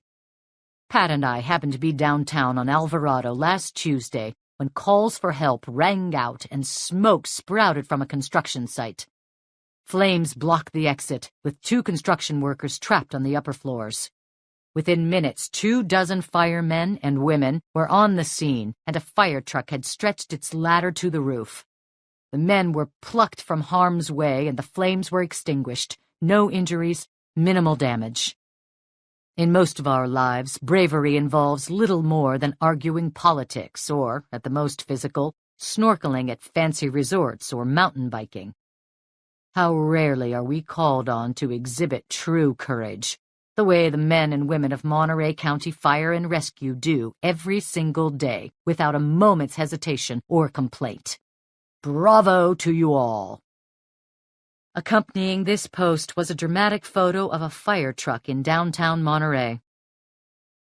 Typical of blogs, Bowling said. Personal information, gossip. People like to read that. Dance also clicked on a link called Monterey. She was taken to a page that extolled Our Home, the beautiful and historic Monterey Peninsula, featuring artistic photos of the shoreline and boats near Cannery Row and Fisherman's Wharf. There were a number of links to local sites. Another link led them to maps of the area, including one that depicted her town, Pacific Grove. Bowling said, "This is all gingerbread. Let's look at the content of the blog. That's where we'll find the clues." He frowned. "Do you call them clues or evidence?" You can call them broccoli if it helps us find the perp. Let's see what the veggies reveal. He gave her another URL. www.thechiltonreport.com/html/june26.html. This was the crux of the blog, Chilton's mini-essays. Bowling explained. Chilton's the OP, the original poster, which, if you're interested, is derived from OG, original gangsta, for the leaders of gangs like Bloods and Crips. Anyway, he uploads his commentary and then leaves it there for people to respond to. They agree or disagree. Sometimes they go off on tangents. The original comment by Chilton, Dance noticed, remained at the top, and below were the replies. Most people replied directly to the blogger's comment, but sometimes they responded to other posters. Each separate article and all the related posts are called a thread, Bowling explained. Sometimes the threads can go on for months or years. Dance began skimming. Under the clever heading, Hippa Christ C., Chilton attacked the very man Dance had just seen at the hospital, the Reverend Fisk, and the Life First movement. Fisk, it seemed, had once said that murdering abortion doctors was justified. Chilton wrote that he was adamantly against abortion, but condemned Fisk for the statement. Two of Fisk's defenders, Crimson in Christ and Luke B. 1734, viciously attacked Chilton. The former said the blogger himself should be crucified. With the reference to the color in his name, Dance wondered if Crimson in Christ was the minister's large, red-headed bodyguard she'd seen earlier at the hospital protest. The Power to the People thread was an exposé about a California state representative, Brandon Clevenger, who was head of the Nuclear Facilities Planning Committee. Chilton had found out that Clevenger had gone on a golfing junket with a developer who was proposing a new nuclear plant near Mendocino, when it would have been cheaper and more efficient to build it closer to Sacramento. In Desalinate and Devastate, the blogger took on a plan to build a desalination plant near the Carmel River. The comment included a personal attack on the man behind the project, Arnold Brubaker, painted by Chilton as an interloper from Scottsdale, Arizona, a man with a sketchy past and possible underworld connections. Two of the postings represented the citizens' two positions on the desalination issue. Reply to Chilton, posted by Lyndon Strickland. I have to say you've opened my eyes on this issue. Had no idea that somebody's ramrodding this through. I reviewed the filed proposal at the county planning office and must say that though I am an attorney familiar with environmental issues, it was one of the most obfuscatory documents I've ever tried to wade through. I think we need considerably more transparency in order to have meaningful debate on this matter. Reply to Chilton, posted by Howard Skelton. Do you know that America will run out of fresh water by 2023? And 97% of the Earth's water is salt water? Only an idiot would not take advantage of that. We need desalination for our survival if we're to continue to maintain our position as the most productive and efficient country in the world. In the Yellow Brick Road thread, Chilton talked about a project by the State Department of Transportation, Caltrans. A new highway was being built from Highway 1 through Salinas and on to Hollister, through farm country. Chilton was questioning the lightning speed with which the project had been approved, as well as the meandering route, which would benefit some farmers more than others. He hinted at payoffs. Chilton's social conservative side shone through in Just Say No, a thread condemning a proposal for increased sex education in middle schools. Chilton called for abstinence. A similar message could be found in Caught in the Act, Not, about a married state court judge caught leaving a motel with a young clerk, half his age. Chilton was incensed at the recent development that the judge had received a wrist slap from the Judicial Ethics Committee. He felt the man should have been removed from the bench and disbarred. Catherine Dance then came to the crucial thread, beneath a sad picture of crosses, flowers, and a stuffed animal. Roadside crosses, posted by Chilton. I recently drove past the spot on Highway 1 where 2 roadside crosses and some bright bouquets sit. They marked the site of that terrible accident on June 9th where 2 girls died following a graduation party. Lives ended, and lives of loved ones and friends changed forever. I realized that I hadn't heard much about any police investigation into the crash. I made some calls and found there'd been no arrests. No citations were even issued. That struck me as odd. Now, no ticket means a determination that the driver, a high school student, so no names, was not to blame. So then, what was the cause of the accident? As I drove along the road, I noticed it was windswept and sandy and had no lights or guardrails near the spot where the car veered off the road. A caution sign was weathered and would have been hard to see in the dark. The accident occurred around midnight. There was no drainage. I could see pools of standing water on the shoulder and on the highway itself. Why didn't the police do a thorough accident reconstruction? They have people on staff who do that, I've learned. Why didn't Caltrans immediately send a team to examine the surface of the road, the grading, the markings? I could find no record of any such examination. Maybe the road is as safe as can be expected. But is it fair to us, whose children regularly drive that stretch of highway, for the authorities to dismiss the tragedy so quickly? It seems to me that their attention has faded quicker than the flowers sitting sorrowfully beneath those roadside crosses. Reply to Chilton, posted by Ronald Kessler. If you look at the budget situation in Monterey County and in the state in general, you will find that one area taking the brunt of our economic woes is adequate warning measures along high-risk highways. My son was killed in an accident along Highway 1 because the curve sign had become covered with mud. It would have been an easy thing for state workers to find and clean it, but did they do this? No. Their neglect was inexcusable. Thank you, Mr. Chilton, for calling attention to this problem. Reply to Chilton, posted by a concerned citizen. Highway workers make obscene amounts of money and sit on their fat deleted all day long. You've seen them, everybody has, standing by the road, not doing anything when they could be fixing dangerous highways and making sure we're safe. Another example of our tax dollars not at work. Reply to Chilton, posted by Robert Garfield, California Department of Transportation. I wish to assure you and your readers that the safety of our citizens is Caltrans' #1 priority. We make every effort to maintain the highways of our state in good repair. The portion of road where the accident you're referring to is, like all highways under state control, regularly inspected. No violations or unsafe conditions were found. We urge all drivers to remember that highway safety in California is everyone's responsibility. Reply to Chilton, posted by Tim Concord. Your comment is epic win, Chilton. The police will get away with murder if we let them. I was pulled over on 68 because I'm African American.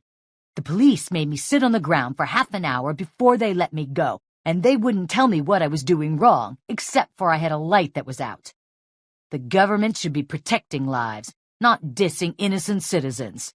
Thank you. Reply to Chilton, posted by Ariel. On Friday, me and my friend went to see the place where it happened, and we were crying when we saw the crosses and flowers there. We were sitting there, and we looked all over the highway, and there were no police there. I mean, none. Just after it happened. Where were the police? And maybe it was there were no warning signs or the road was slippery, but it looked pretty safe to me, even though it was sandy, that's true. Reply to Chilton, posted by Simstud. I drive that stretch of highway all the time, and it's not the most dangerous place in the world, so what I'm wondering is, did the police really look at who was behind the wheel? I know the driver from school, and I don't think he's the best driver in the world. Reply to Simstud, posted by Football Rules. Dude, not the best driver in the world? Hate to break it to you, but the driver is a total freak and a loser. He can't drive. I don't even think he has a license. Why didn't the cops find that out? Too busy going for donuts and coffee. LOL. Reply to Chilton, posted by Mitch T. Chilton, you're always trashing the government, which is total win, but in this case, forget the road. It's fine. That guy from Caltrans said so. I've drove down there 100 times, and if you miss that curve because you're drunk or stoned, if the police delete it up, it's because they didn't look at the driver close enough.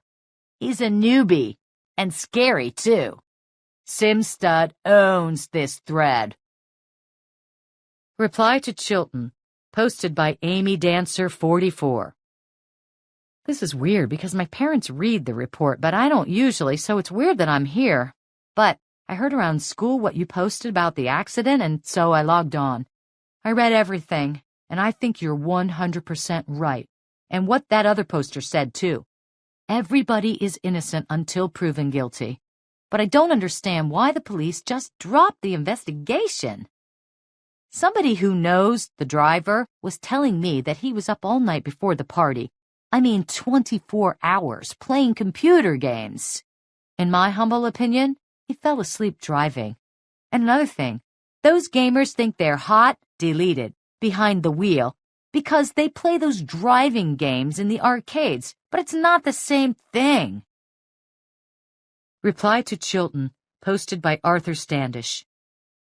Federal funds for road maintenance have decreased consistently over the years, while the budget for U.S. military operations and foreign aid has quadrupled. Perhaps we should be more concerned about the lives of our citizens than those of people in other countries. Reply to Chilton, posted by Tam F1399. The driver is effing weird. Dangerous. One time after cheerleading practice, he was hanging out outside our locker room, like he was trying to look inside and get pictures on his phone. I go up to him and I'm like, "What are you doing here?" And he looks at me like he was going to kill me. He's a total freak. I know a girl who goes to Deleted with us, and she told me the driver grabbed her boobs. Only she's afraid to say anything because she thinks he'll come get her or start shooting people, like in Virginia Tech. Reply to Chilton, posted by Bored to Death. I heard somebody who knows a dude was at the party that night, and he saw the driver before he got in the car, and he was walking around all deleted up, and that's why they crashed. It was the police lost the breathalyzer results, and it was embarrassing, so they had to let him go, and that's word. Reply to Chilton, posted by Sarah from Carmel.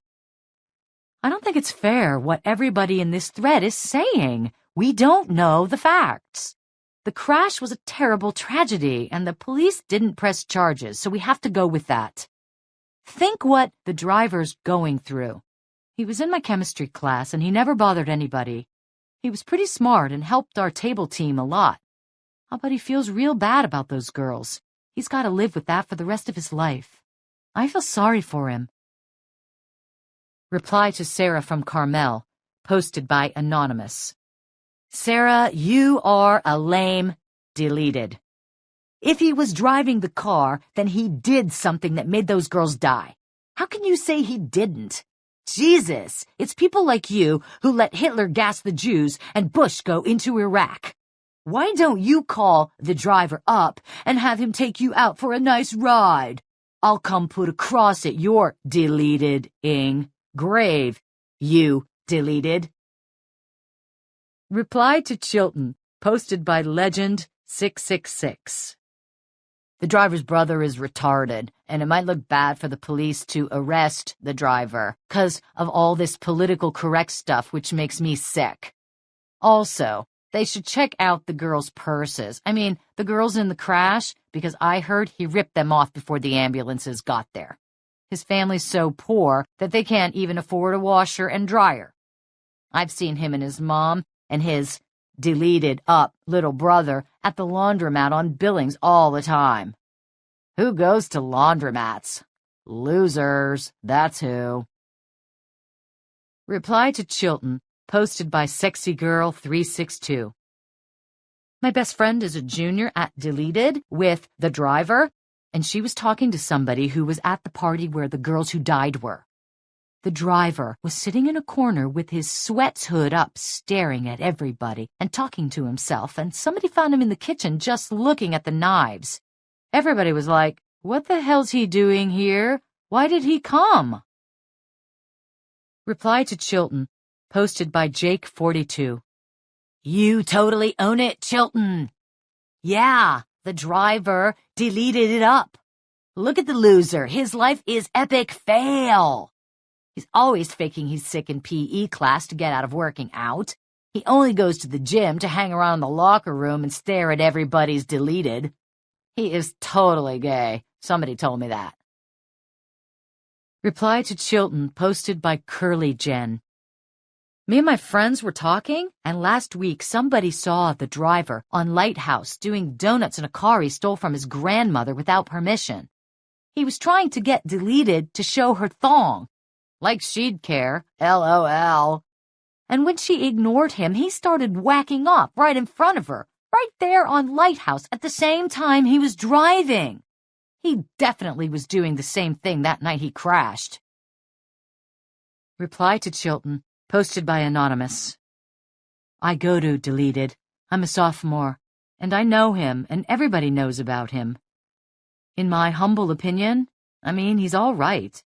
He games a lot, but so what? I play soccer a lot. That doesn't make me a killer. Reply to Anonymous, posted by Bill Van. Deleted you. Deleted.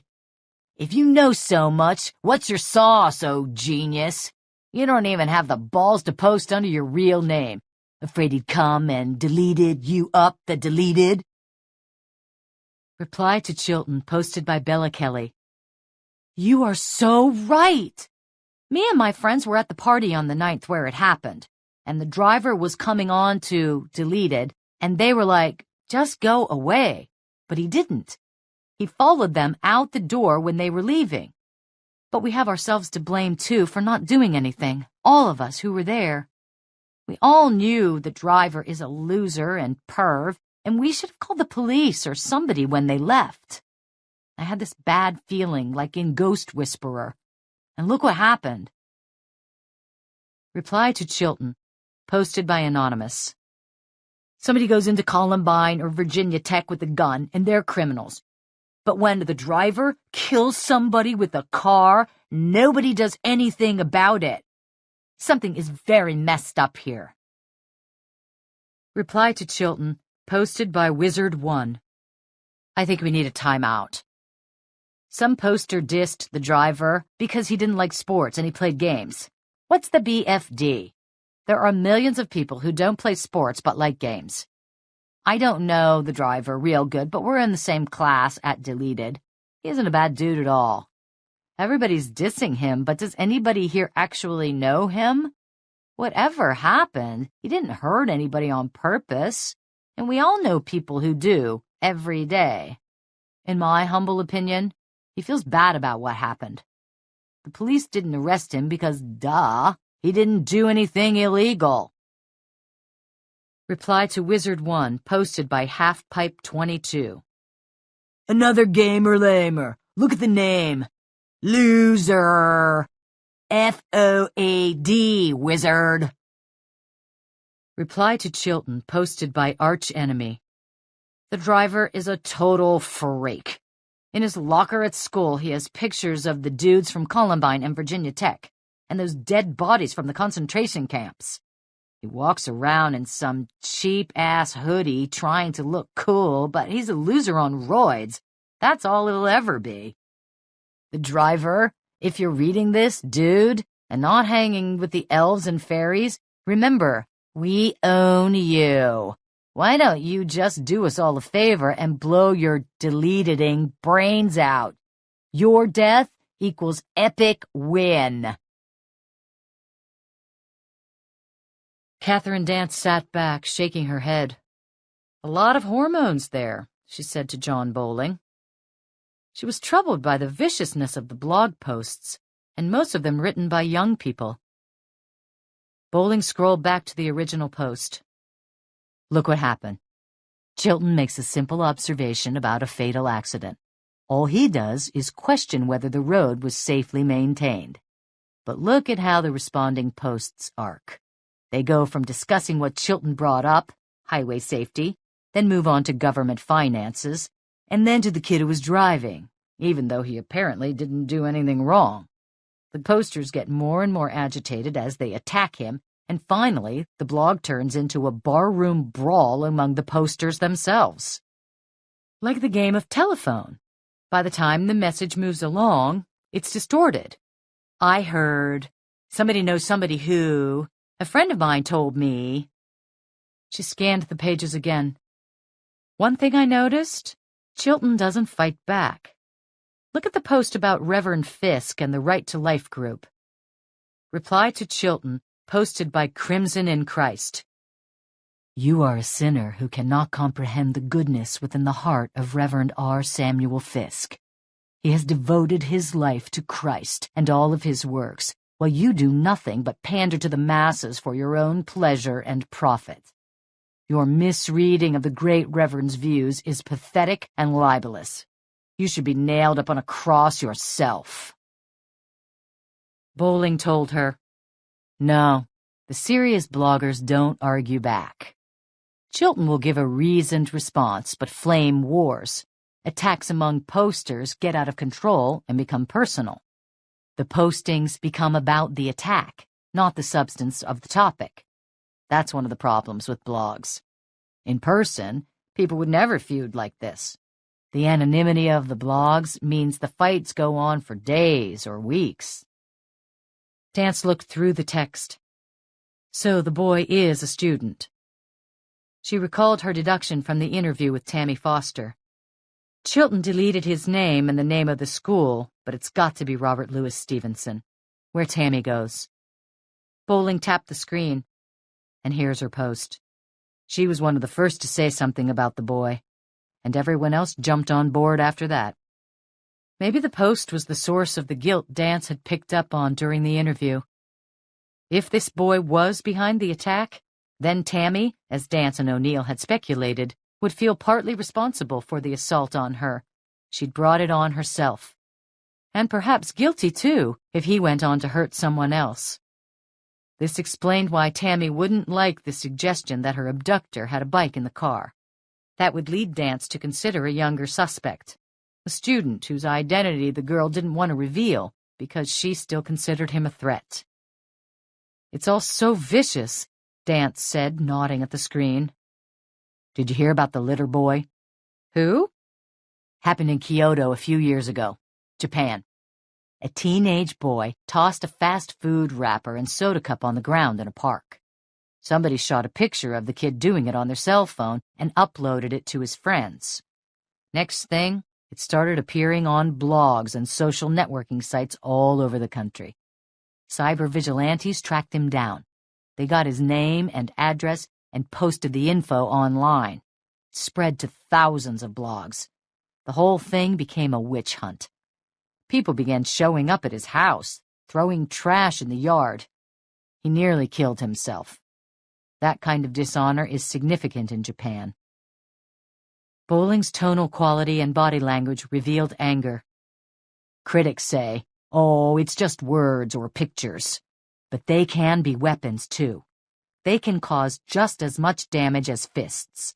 And frankly, I think the scars last longer. Dance said, I don't get some of the vocabulary in the posts. He laughed. Oh, in blogs and bulletin boards and social networking sites, it's in to misspell, abbreviate, and make up words. Sauce for source. IMHO is in my humble opinion. Do I dare ask? FOAD? Oh, he said, a polite valediction to your note. It means fuck off and die. All caps, of course, is the same as shouting. And what is PHR33K? That's leet speak for freak. Leet speak? It's a sort of language that's been created by teens over the past few years. You only see it with keyboarded text. Numbers and symbols take the place of letters, and spellings are altered.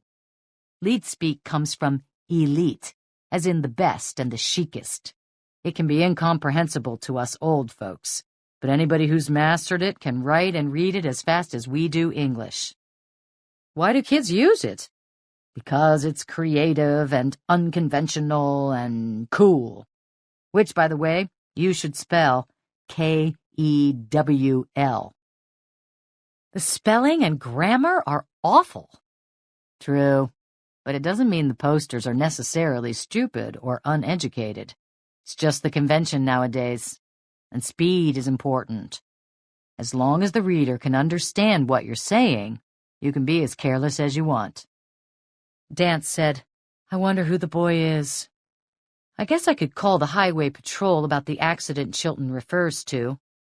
Oh, I'll find it. The online world is huge, but it's also small. I've got Tammy's social networking site here.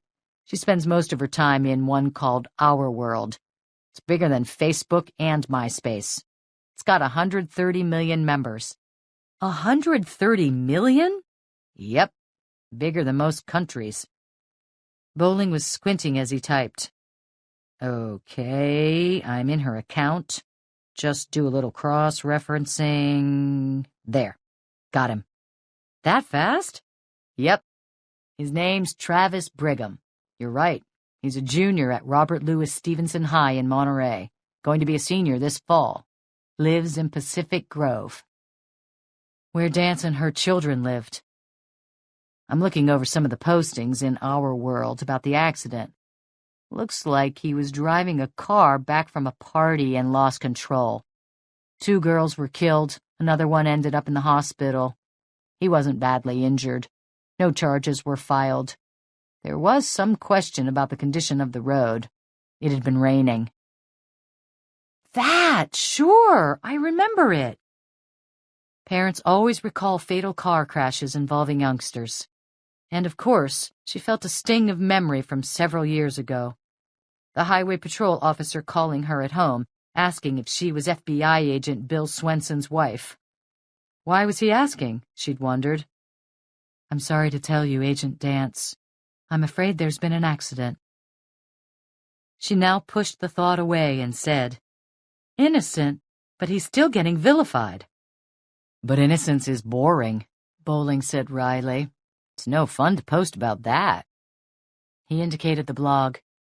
What you've got here are vengeful angels. What's that? A category of cyberbullies. Vengeful angels are vigilantes.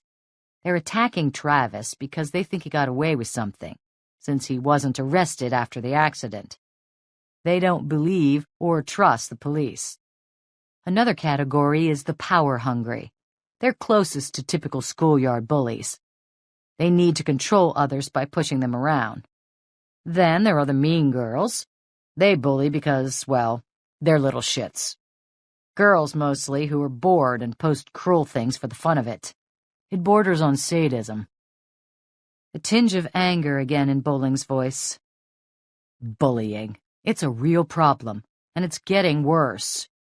The latest statistics are that 35% of kids have been bullied or threatened online, most of them multiple times. He fell silent and his eyes narrowed. What, John? Interesting that there's one thing we don't see. What's that?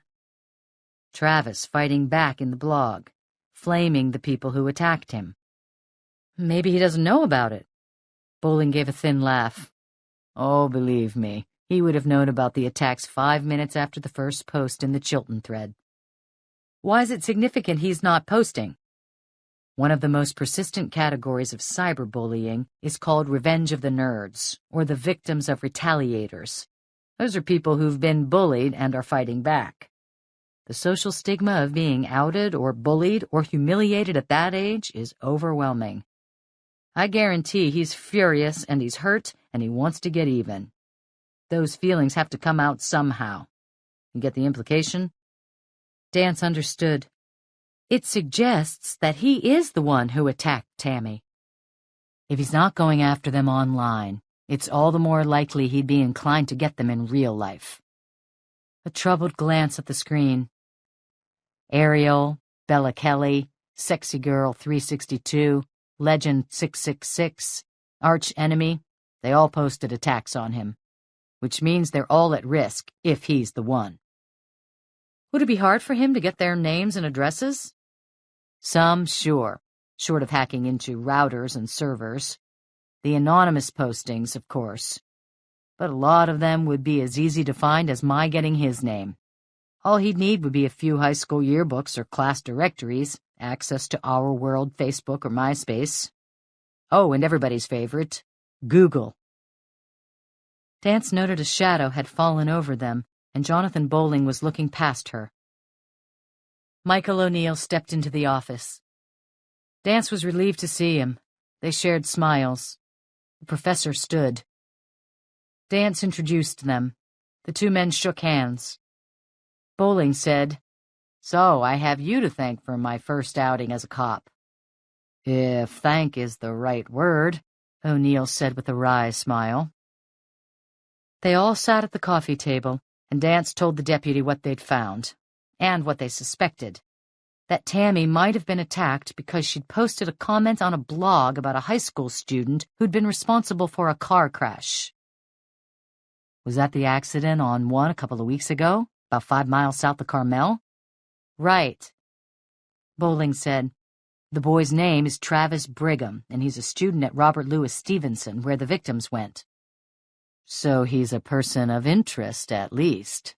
And it's possible what we were afraid of?" O'Neill asked Dance. "He wants to keep going?" "Very likely. Cyberbullying pushes people over the edge. I've seen it happen dozens of times." O'Neill put his feet on the coffee table and rocked back in the chair. 2 years ago, she'd bet him $10 that someday he'd fall over backward. So far, she had yet to collect. He asked Dance, "Any more on the witnesses?" Dance explained that TJ hadn't reported back yet about the security camera near the highway where the first cross had been left, nor had Ray responded about witnesses near the club where Tammy had been abducted. O'Neill said that there hadn't been any breakthroughs with the physical evidence. Only one thing. Crime scene found a gray fiber, cotton, on the cross. He added that the lab in Salinas couldn't match it to a specific database, other than to report that it was probably from clothing, not from carpet or furniture. "That's all? Nothing else? No prints, tread marks?" O'Neill shrugged. "The perp's either very smart or very lucky." Dance walked to her desk and went into the state database of warrants and records. She squinted over the screen and read, "Travis Allen Brigham, age 17. Driver's license puts him at 408 Henderson Road." She pushed her glasses up on her nose as she read. "Interesting.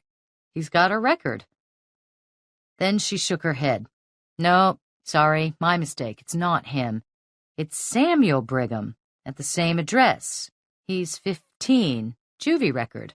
Arrested twice on peeping, once on misdemeanor assault. Both dismissed, subject to psych treatment. Looks like he's a brother. But Travis? Nope, he's clean." She called Travis's DMV picture up on the screen.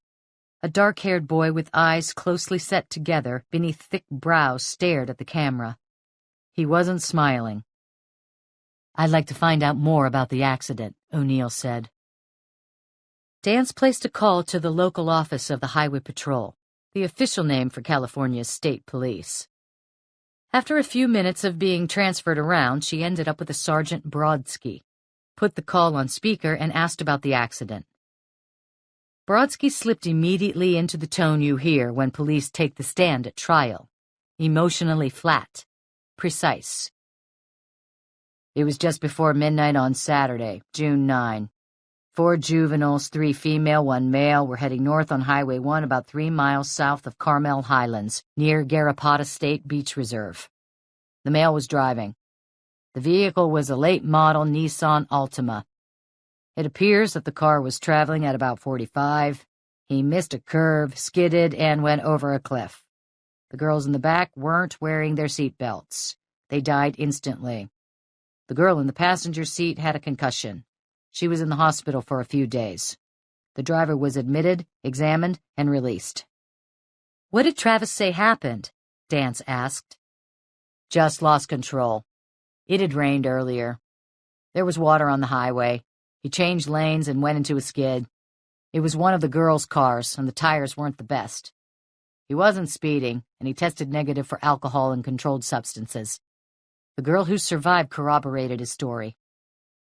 A defensive echo sounded in his voice. "There was a reason we didn't charge him, you know, whatever anybody said about the investigation." So he'd read the blog too, Dance deduced. "You going to reopen the investigation?" Brodsky asked warily. "No, this is about that attack Monday night, the girl in the trunk." "Oh, that. The boy did it, you think?" "Possibly." "Wouldn't surprise me. Not one bit." "Why do you say that?"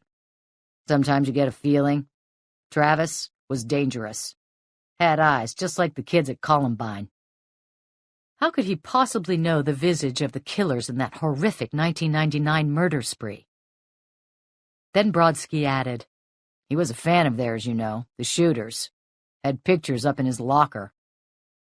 Did he know that independently or from the blog? Dance recalled that someone had mentioned it in the roadside crosses thread. "Did you think he was a threat?" O'Neill asked Brodsky. "When you interviewed him?" "Yes, sir. Kept my cuffs handy the whole time. He's a big kid. Wore this hooded sweatshirt. Just stared at me. Freaky." At this reference to the garment, Dance recalled what Tammy had given away about the attacker wearing a hoodie. She thanked the officer and they hung up. After a moment, she looked over at Bowling. "John, any insights you can give us about Travis from the postings?" Bowling reflected for a moment. "I do have a thought. If he's a gamer like they're saying, that fact could be significant." O'Neill asked, "You mean by playing those games he's programmed to be violent? We saw something on Discovery Channel about that the other night." But John Bowling shook his head. "That's a popular theme in the media. But if he's gone through relatively normal childhood developmental stages, then I wouldn't worry too much about that. Yes, some children can become numb to the consequences of violence if they're continually exposed in certain ways, generally visual, too early. But at the worst, that just desensitizes you. It doesn't make you dangerous. The tendency to violence in young people almost always comes from rage, not watching movies or TV. No, I'm speaking of something else when I say that gaming probably affects Travis fundamentally. It's a change we're seeing throughout society now among young people. He could be losing the distinction between the synthetic world and the real world." "Synthetic world?" "It's a term I got from Edward Castranova's book on the subject. The synthetic world is the life of online games and alternative reality websites, like Second Life. They're fantasy worlds you enter through your computer, or PDA, or some other digital device. People in our generation usually draw a clear distinction between the synthetic world and the real one. The real world is where you have dinner with your family, or play softball, or go out on a date after you log out of the synthetic world and turn off the computer. But younger people, and nowadays, I mean people in their 20s and even early 30s, don't see that distinction. More and more, the synth worlds are becoming real to them.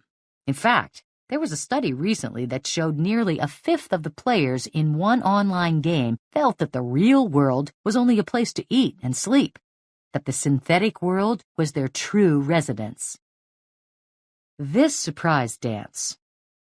Bowling smiled at her apparently naive expression.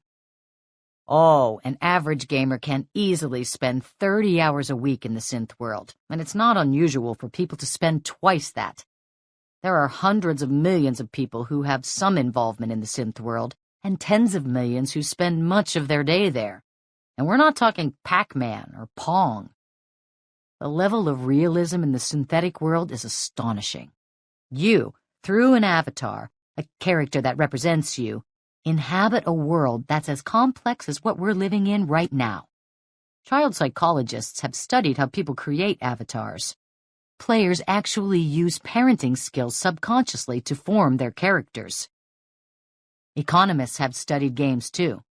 You have to learn skills to support yourself or you'll starve to death. In most of the games, you earn money, payable in game currency. But that currency actually trades against the dollar or pound or euro on eBay in their gaming category. You can buy and sell virtual items like magic wands, weapons, or clothing, or houses, or even avatars themselves in real-world money. In Japan, not too long ago, some gamers sued hackers who stole virtual items from their synth world homes. They won the case. Bowling leaned forward, and Dance again noticed the sparkle in his eyes, the enthusiasm in his voice. One of the best examples of the synth and real worlds coinciding is in a famous online game, World of Warcraft. The designers created a disease as a debuffer. That's a condition that reduces the health or power of characters. It's called corrupted blood. It could weaken powerful characters and kill the ones who weren't so strong. But something odd happened. Nobody's quite sure how, but the disease got out of control and spread on its own. It became a virtual black plague. The designers never intended that to happen.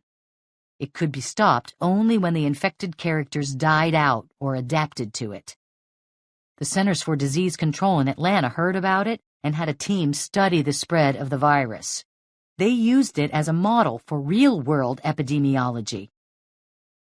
Bowling sat back.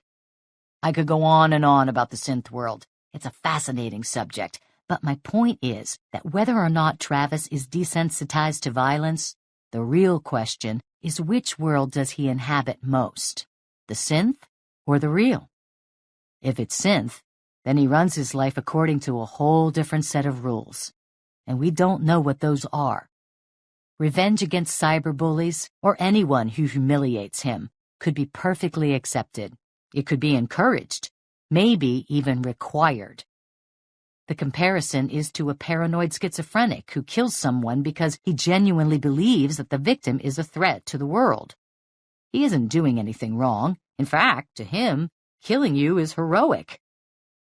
Travis, who knows what he's thinking? Just remember, it's possible that attacking a cyberbully like Tammy Foster meant no more to him than swatting a fly. Dance considered this and said to O'Neill, "Do we go talk to him, or not?" Deciding when to initially interview a suspect was always tricky. Travis would probably not yet think he was a suspect. Speaking to him now would catch him off guard and might make him blurt out statements that could be used against him. He might even confess. On the other hand, he could destroy evidence or flee. Debating. What finally decided it for her was a simple memory. The look in Tammy Foster's eyes, the fear of reprisal, and the fear that the perp would attack someone else. She knew they had to move fast. Yep, let's go see him.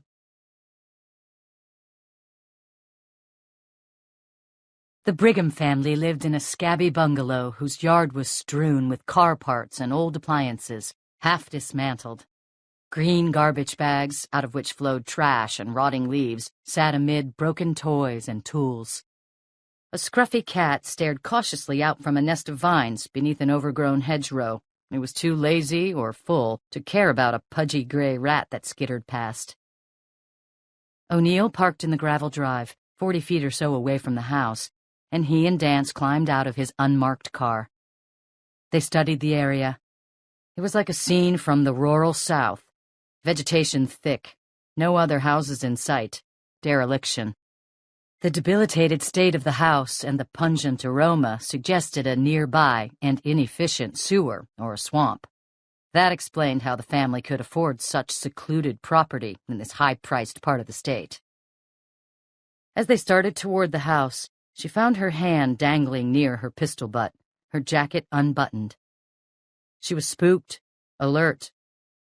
Still, it was a shock when the boy attacked them.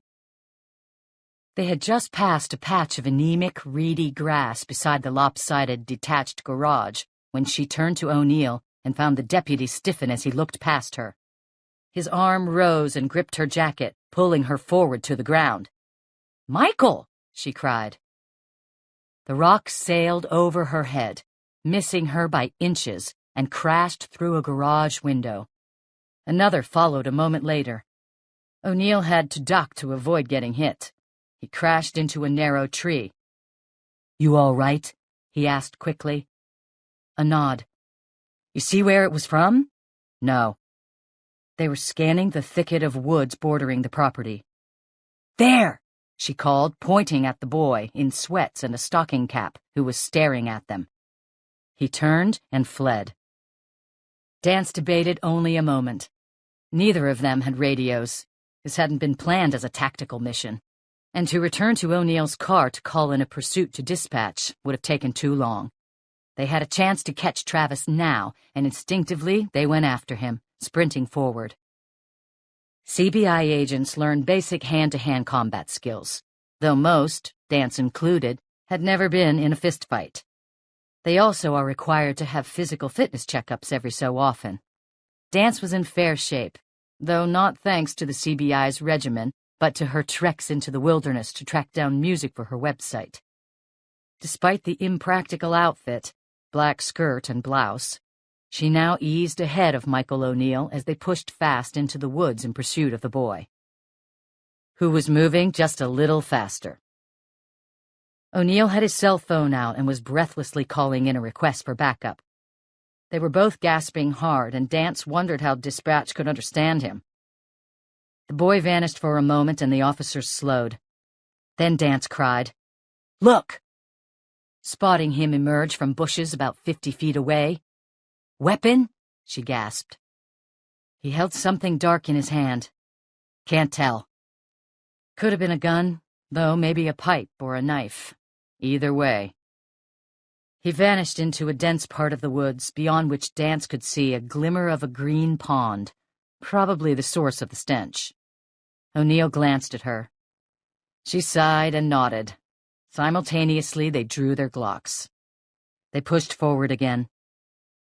Dance and O'Neill had worked a number of cases together and fell instinctively into a symbiotic mode on an investigation. But they were at their best when solving intellectual puzzles, not playing soldier. She had to remind herself, finger off the trigger, never cross in front of your partner's weapon, and lift your muzzle if he crosses in front of you. Fire only if threatened. Check your backdrop. Shoot in bursts of 3. Count your rounds. Dance hated this. Yet it was a chance to stop the roadside cross attacker. Picturing Tammy Foster's terrified eyes, Dance rushed through the woods. The boy vanished again, and she and O'Neill pulled up where 2 paths diverged. Travis had probably taken one. The vegetation was very thick here, impassable in parts. O'Neill silently pointed left, then right, raising an eyebrow. Flip a coin, she thought, angry and unsettled that she'd have to separate from O'Neill. She nodded toward the left. They began easing carefully down their respective routes. Dance was moving through the thickets, thinking how unsuited she was to this role. Her world was one of words and expressions and nuances of gesture, not tactical work like this. She knew how people got hurt, how they died, stepping out of the zones they were in harmony with. A sense of foreboding filled her. Stop, she told herself. Find Michael, go back to the car, and wait for backup. Too late. Just then, Dance heard a rustling at her feet and glanced down to see that the boy, hiding in the bushes next to her, had flung a large branch in her way. It caught her foot as she tried to jump over it, and she went down hard. Struggling to keep from falling, Dance rolled onto her side, which had the effect of saving her wrist. And another consequence. The boxy black Glock flew from her hand and vanished into the bushes. Only seconds later, Dance heard the rustle of bushes once more as the boy, apparently waiting to make certain she was alone, charged out of the bushes. Careless, Michael O'Neill thought angrily. He was running in the direction of Dance's cry, but realized now he had no idea where she was. They should have stayed together, careless to split up. Yes, it made sense to cover as much ground as they could, but while he'd been in several firefights and a couple of street pursuits, Catherine Dance had not. If anything happened to her. In the distance, sirens sounded, growing louder. The backup was getting closer. O'Neill slowed to a walk, listening carefully. Maybe the rustle of bushes nearby. Maybe not. Careless, too, because Travis would know this area perfectly. It was literally his backyard. He'd know where to hide, what paths to escape down. The gun, weighing nothing in his large hand, swung ahead of O'Neill as he looked for the attacker. Frantic, pushing ahead another 20 feet. Finally, he had to risk some noise. "Catherine," he called in a whisper. Nothing. Louder. "Catherine!" The wind rustled brush and trees. Then, "Michael, here!" A choked sound from nearby. He raced toward her words. Then he found her ahead of him on a path, on her hands and knees, her head down.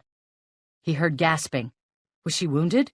Had Travis struck her with a pipe? Stabbed her? O'Neill had to suppress his overwhelming urge to tend to her, see how badly she was hurt. He knew procedures. He ran closer, stood over her, his eyes scanning, swiveling around, looking for a target. At last, some distance away, he saw Travis's back vanish. "He's gone," Dance said, pulling her weapon from a thicket of bushes and rising to her feet. "Headed that way." "You hurt?" "Sore, that's all." She did seem to be unharmed, but she was dusting at her suit in a way that was troubling to him. She was uncharacteristically shaken, disoriented. He could hardly blame her. But Catherine Dance had always been a bulwark he could count on, a standard he measured his own behavior against. Her gestures reminded him that they were out of their element here, that this case wasn't a typical gangbanger hit or a weapons-smuggling ring cruising up and down the 101. "What happened?" he asked. "Tripped me. Took off." "Michael, it wasn't Travis." "What?" "I got a fast look at him. He was blonde." Dance grimaced at a tear in her skirt, then gave up on the clothing. She started scanning the ground. "He dropped something." "Okay, there." She picked it up. A can of spray paint. "What's this all about?" he wondered aloud. She tucked the gun away in her hip holster and turned back toward the house. "Let's go find out." They arrived back at the Brigham house simultaneously with the backup, 2 Pacific Grove Town police cars. A longtime resident, Dance knew the officers and waved hello. They joined her and O'Neill. "You all right, Catherine?" one cop asked, noting her disheveled hair and dusty skirt. "Fine." She filled them in on the attack and pursuit. One officer used his shoulder-mounted Motorola to report the incident. Dance and O'Neill had no sooner gotten to the house when a woman's voice called out from behind the screen. "Did you get him?" The door opened and the speaker stepped out on the porch. In her 40s, Dance guessed. She had a round figure and her face was moonish. She wore painfully taut jeans and a billowy gray blouse with a triangle of stain on the belly.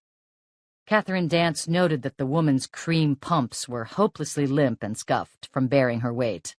From inattention, too. Dance and O'Neill identified themselves. The woman was Sonia Brigham, and she was Travis's mother. "Did you get him?" she persisted. "Do you know who he was? Why he attacked us?" "He wasn't attacking you," Sonia said. "He probably didn't even see you. He was going for the windows. He already got 3 of them."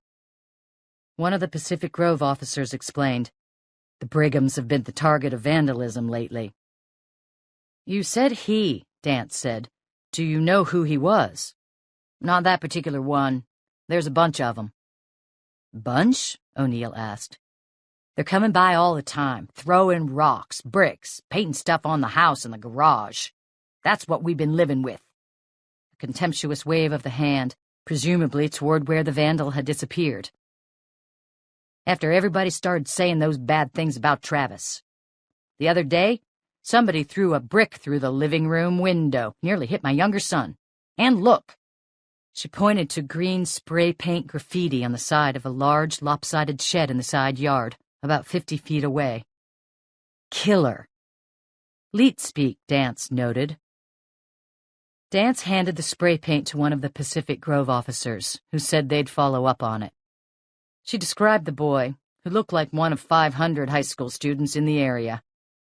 They took a brief statement from both Dance and O'Neill, as well as Travis's mother, then climbed back into their cars and left.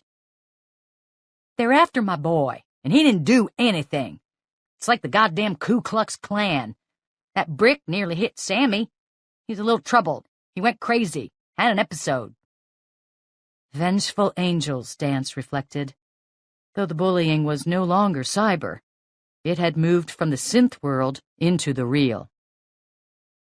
A round-faced teenager appeared on the porch. His wary smile made him look slow, but his eyes seemed fully comprehending as he took them in. "What is it? What is it?"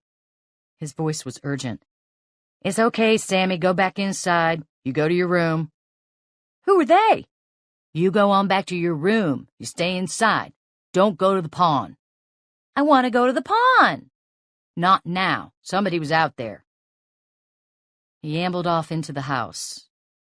Michael O'Neill said, "Mrs. Brigham, there was a crime last night, an attempted murder. The victim was someone who'd posted a comment against Travis on a blog." "Oh, that Chilton crap!" Sonia spat out between yellow teeth that had aged even faster than the woman's face. "That's what started it all. Somebody should throw a brick through his window. Now everybody's ganging up on our boy, and he didn't do anything. Why does everybody think he did? They said he stole my mother's car and was driving it on Lighthouse, exposing himself. Well, my mother sold her car 4 years ago. That's how much they know." Then Sonia had a thought, and the seesaw returned to the side of wariness. "Oh, wait. That girl in the trunk, going to be drowned?" "That's right." "Well, I'll tell you right now, my boy wouldn't have done anything like that. I swear to God. You're not going to arrest him, are you?" She looked panicked. Dance wondered. Too panicked? Did she, in fact, suspect her son? "We'd just like to talk to him." The woman was suddenly uneasy. "My husband isn't home." "You alone is fine. Both parents aren't necessary." But Dance could see that the problem was that she didn't want the responsibility. "Well, Trav isn't here either." "Will he be back soon?" "He works part-time, Bagel Express, for pocket money. His shift's in a little while. He'll have to come back here to pick up his uniform." "Where is he now?" A shrug. "Sometimes he goes to this video game place." She fell silent, probably thinking she shouldn't be saying anything.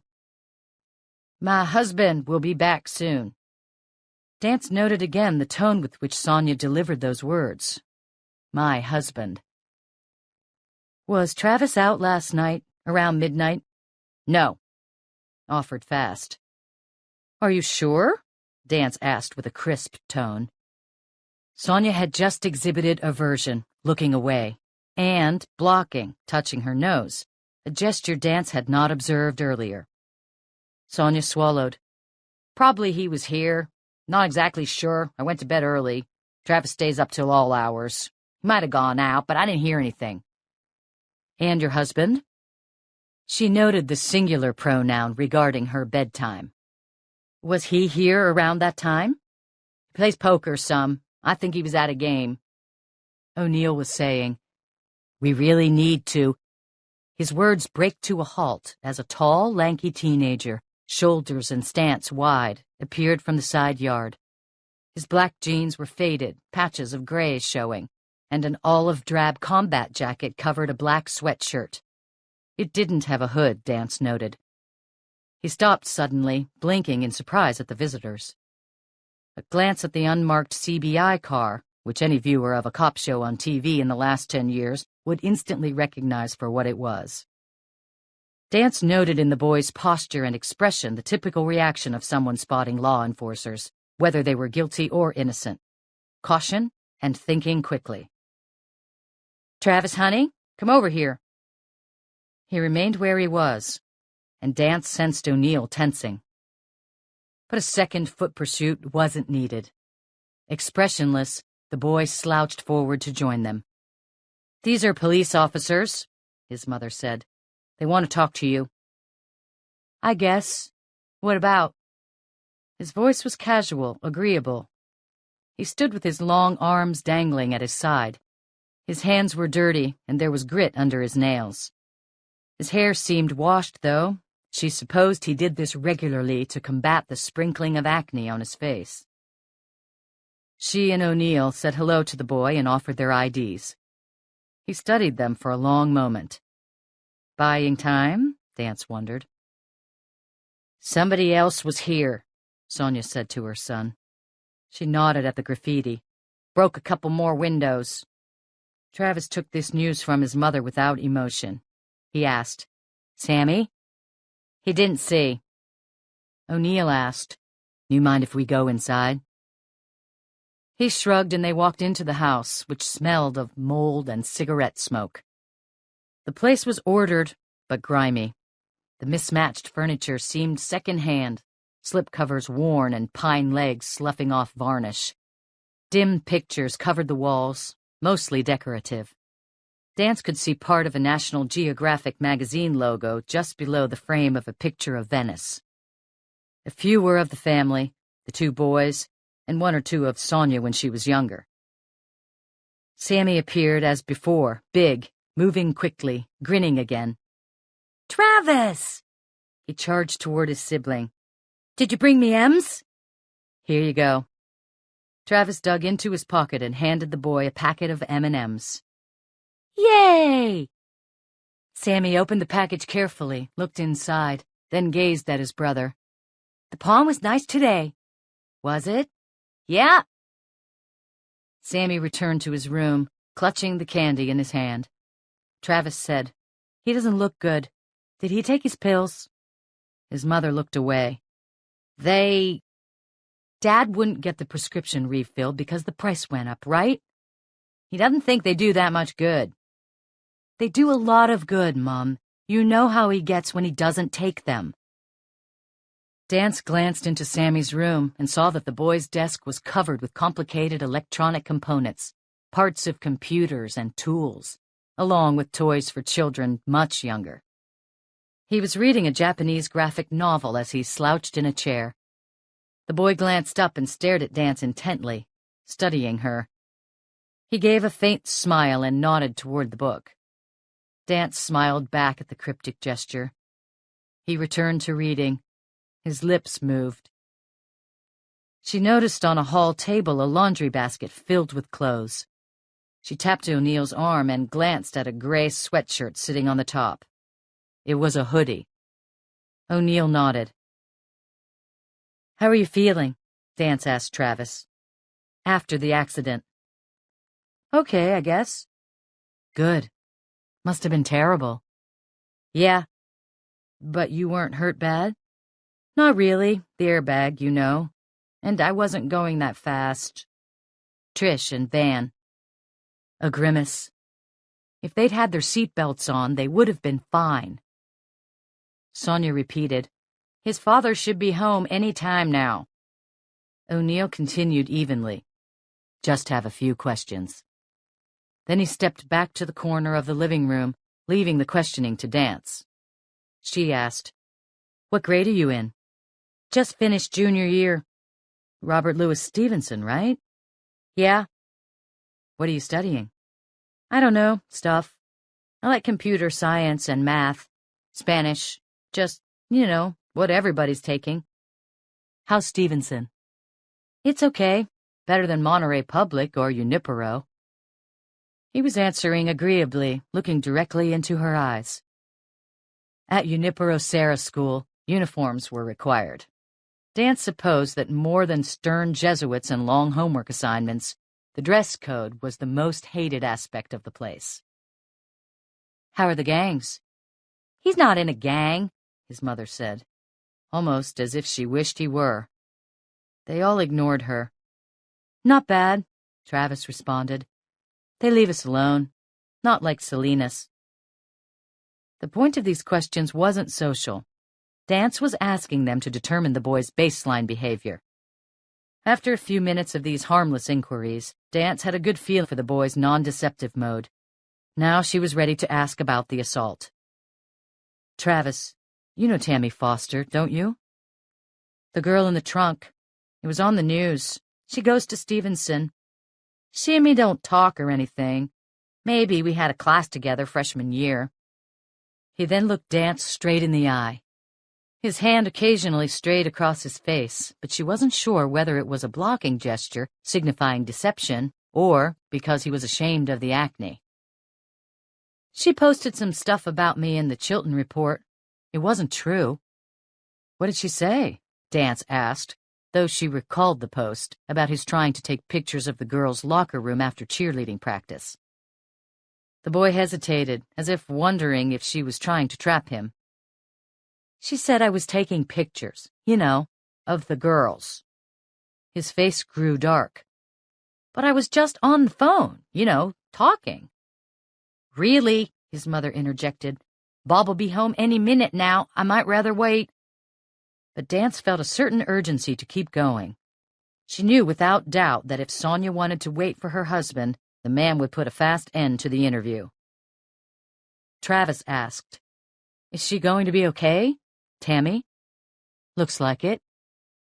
He glanced at the scarred coffee table where an empty but smudged ashtray rested. Dance didn't think she'd seen an ashtray in a living room for years. "You think I did it? Tried to hurt her?" How easily his dark eyes, set deep beneath those brows, held hers. "No, we're just talking to everybody who might have information about the situation." "Situation?" he asked. "Where were you last night, between 11 and 1? Another sweep of the hair. "I went to the games shed about 10:30. "What's that?" "This place where you can play video games, like an arcade. I kind of hang there some. You know where it is? It's by Kinko's. It used to be that old movie theater, but that got torn down and they put it in. It's not the best. The connections aren't so good, but it's the only one that's open late." Dance noted the rambling. She asked, "You were alone?" "There were, other kids there, but I was playing alone." "I thought you were here," Sonia said. A shrug. "I was here. I went out. I couldn't sleep." "At the game shed, were you online?" Dance asked. No, I was playing pinball, not RPG." "Not what?" "Role-playing games. For shooter and pinball and driving games, you don't go online." He said this patiently, though he seemed surprised she didn't know the distinction. "So you weren't logged on?" "That's what I'm saying." "How long were you there?" His mother had taken on the interrogation. "I don't know, an hour, 2. "What do those games cost? 50 cents, $1 every few minutes?" So this was Sonia's agenda. Money. "If you play good, it lets you keep on going. Cost me $3 for the whole night. I used money I made, and I got some food too, and a couple of Red Bulls." "Travis, can you think of anybody who saw you there?"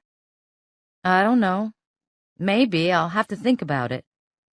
Eyes studying the floor. "Good. And what time did you come home?" 1:30, maybe 2, I don't know." She asked more questions about Monday night and then about school and his classmates. She wasn't able to decide whether or not he was telling the truth, since he wasn't deviating much from his baseline. She thought again about what John Bowling had told her about the synth world. If Travis was mentally there, not in the real world, baseline analysis might be useless. Maybe a whole different set of rules applied to people like Travis Brigham. Then the mother's eyes flickered toward the doorway. The boys, too. Dance and O'Neill turned to see a large man enter, tall and broad. He was wearing workman's overalls streaked in dirt, Central Coast landscaping embroidered on his chest. He looked at everybody in the room, slowly, dark eyes still and unfriendly beneath a fringe of thick brown hair. "Bob, these are the police." "They're not here for the report for the insurance, are they?" "No, You have a warrant." "They're here to—" "I'm talking to her." A nod at Dance. "I'm Agent Dance with the California Bureau of Investigation." She offered an ID he didn't look at. "And this is Senior Deputy O'Neill, Monterey County Sheriff's Office. We're asking your son a few questions about a crime." "There was no crime. It was an accident. Those girls died in an accident. That's all that happened." "We're here about something else.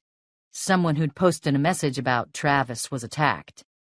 "Oh, that blog bullshit," he growled. "That Chilton is a danger to society. He's like a fucking poisonous snake." He turned to his wife. "Joey nearly got himself popped in the mouth, the stuff he was saying about me. Egging on the other boys, just 'cause I'm his father. They don't read the newspaper, they don't read Newsweek, but they read that Chilton crap. Somebody should—" His voice faded. He turned toward his son. "I told you not to say anything to anybody without we have a lawyer. Did I tell you that? You say the wrong fucking thing to the wrong person and we get sued, and then they take the house away and half my paycheck for the rest of my life." He lowered his voice. "And your brother goes into a home." "Mr. Brigham, we're not here about the accident," O'Neill reminded him. "We're investigating the assault last night."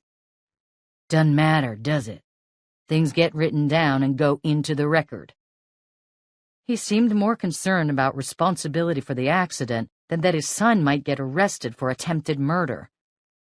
Ignoring them completely, he said to his wife, "Why'd you let him in? This ain't Nazi Germany. Not yet. You could tell him to shove it."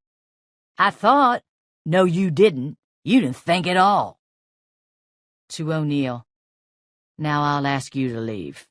And if you come back, it better be with a warrant." "Dad!" Sammy cried, racing from his bedroom, startling Dance. "It's working! I want to show you!" He was holding up a circuit board from which wires sprouted. Brigham's gruffness vanished instantly. He hugged the younger son and said kindly, "We'll look at it later, after supper." Dance was watching Travis's eyes, which grew still at the display of affection toward his younger brother. "Okay." Sammy hesitated, then went out the back door and clomped down the porch and headed toward the shed. "Stay close," Sonia called. Dance noted that she hadn't told her husband about the vandalism that had just occurred. She'd be afraid of delivering bad news. She did, however, say of Sammy, "Maybe he should be on his pills." Eyes everywhere but at her husband. "They're a rip-off what they cost. Weren't you listening to me? And what's the point if he stays home all day?" "But he doesn't stay home all day, that's because Travis don't watch him like he should." The boy listened passively, apparently unmoved by the criticism. O'Neill said to Bob Brigham, "A serious crime was committed. We need to talk to everyone who might be involved. And your son is involved. Can you confirm he was at the game shed last night?" "I was out. But that's none of your business. And listen up. My boy didn't have nothing to do with any attacks. You staying's trespassing, isn't it?" He lifted a bushy eyebrow as he lit a cigarette, waved the match out, and dropped it accurately into the ashtray. "And you," he snapped at Travis, "you're going to be late for work." The boy went into his bedroom. Dance was frustrated. He was their prime suspect, but she simply couldn't tell what was going on in Travis's mind. The boy returned, carrying a brown and beige striped uniform jacket on a hanger. He rolled it up and stuffed it into his backpack. "No," Brigham barked. "Your mother ironed it. Put it on. Don't crumple it up like that." I don't want to wear it now. Show your mother some respect after all her work. It's a bagel shop. Who cares? That's not the point. Put it on. Do what I'm telling you. The boy stiffened. Dance gave an audible gasp, seeing Travis's face. Eyes widening, shoulders rising. His lips drew back like those of a snarling animal. Travis raged at his father. It's a stupid fucking uniform. I wear it on the street and they laugh at me. The father leaned forward. You do not ever talk to me that way, and never in front of other people. I get laughed at enough. I'm not gonna wear it. You don't have any fucking idea. Dance saw the boy's frantic eyes flicker around the room and settle on the ashtray. A possible weapon. O'Neill noticed this too and tensed, in case a fight was about to break out. Travis had become somebody else entirely, possessed with anger. The tendency to violence in young people almost always comes from rage, not watching movies or TV. I didn't do anything wrong, Travis growled, wheeled around and pushed through the screen door, letting it snap back loudly. He hurried into the side yard, grabbed his bike, which was leaning against a broken fence, and walked it down a path through the woods bordering the backyard. You two, thanks for fucking up our day. Now get out. With neutral-toned goodbyes, Dance and O'Neill headed for the door, Sonia offering a timid glance of apology. Travis's father strode into the kitchen. Dance heard the refrigerator door open. A bottle fizzed open. Outside, she asked, How'd you do? Not bad, I think. O'Neill offered and held up a tiny tuft of gray. He'd tugged it off the sweatshirt in the laundry basket when he'd stepped away to let Dance take over the questioning. They sat in the front seat of O'Neill's cruiser. The doors slammed simultaneously. I'll drop the fiber off with Peter Bennington. It wouldn't be admissible. They had no warrant, but it would at least tell them that Travis was the likely suspect. If it matches, put him under surveillance? She asked. A nod. I'll stop by the bagel shop. If his bike's outside, I can get a soil sample from the treads. I think a magistrate'd go with a warrant if the dirt matches the beach scene. He looked Dance's way. Gut feeling. You think he did it? Dance debated. All I can say is that I only got clear deception signals twice. When? First, when he said he was at the game shed last night. And the second time? When he said he didn't do anything wrong.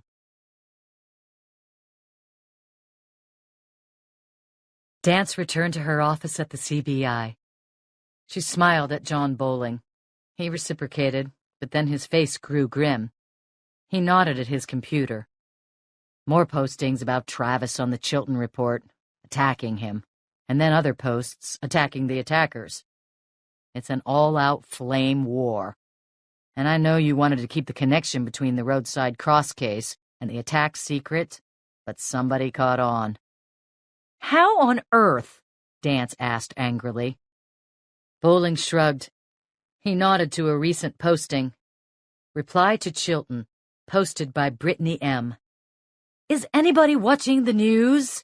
Somebody left a cross and then went out and attacked that girl. What's that all about? Oh my God, I'll bet it's the driver. Subsequent postings suggested Tammy was attacked by Travis because she'd posted a critical comment in the Chilton Report, and he had become the roadside cross killer, even though Tammy had survived. Great. We try to keep it secret, and we get outed by a teenage girl named Brittany. Did you see him? Bowling asked. Yes. You think he's the one? I wish I could say. I'm leaning toward it.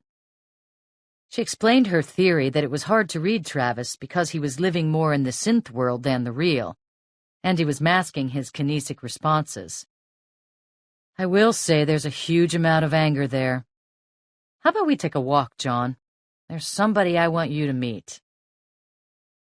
A few minutes later, they arrived at Charles Overby's office. On the phone, as he often was, her boss gestured Dance and Bowling in, with a glance of curiosity at the professor. The agent in charge hung up.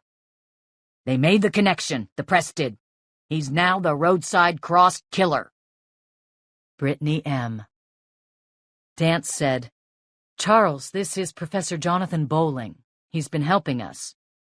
A hearty handshake. "Have you now? What area?" "Computers." "That's your profession? Consultant?" Overby let this hang like a balsa wood glider over the trio for a moment. Dance spotted her cue and was about to say that Bowling was volunteering his time when the professor said, "I teach mostly, but yes, I do some consulting, Agent Overby. It's really how I make most of my money. You know, academia pays next to nothing. But as a consultant, I can charge up to $300 an hour." "Ah!" Overby looked stricken. "Per hour? Really?" Bowling held a straight face for exactly the right length of time before adding, "But I get a real kick out of volunteering for free to help organizations like yours. So I'm tearing up my bill in your case." Dance nearly had to bite the inside of her cheek to keep from laughing. Bowling, she decided, could have been a good psychologist. He'd deduced Overby's prissy frugality in 10 seconds flat, diffused it, and slipped in a joke. For her benefit, Dance noted, since she was the only member of the audience. "It's getting hysterical, Catherine. We've had a dozen reports of killers wandering around in backyards. A couple of people have already taken some shots at intruders, thinking it's him. Oh, and there have been a couple more reports of crosses." Dance was alarmed. "More?" Overby held up a hand. "They were all real memorials, apparently. Accidents that had happened in the past few weeks. None with prospective dates on them. But the press is all over it. Even Sacramento's heard." He nodded at the phone, presumably indicating a call from their boss, the director of the CBI. Possibly even his boss, the Attorney General. "So, where are we?" Dance brought him up to date on Travis, the incidents at his parents' house, her take on the boy. "Definitely a person of interest." "But you didn't bring him in?" Overby asked. "No probable cause. Michael's checking out some physical evidence right now to link him to the scene." "And no other suspects?" "No." "How the hell is a kid doing this? A kid riding around on a bicycle?"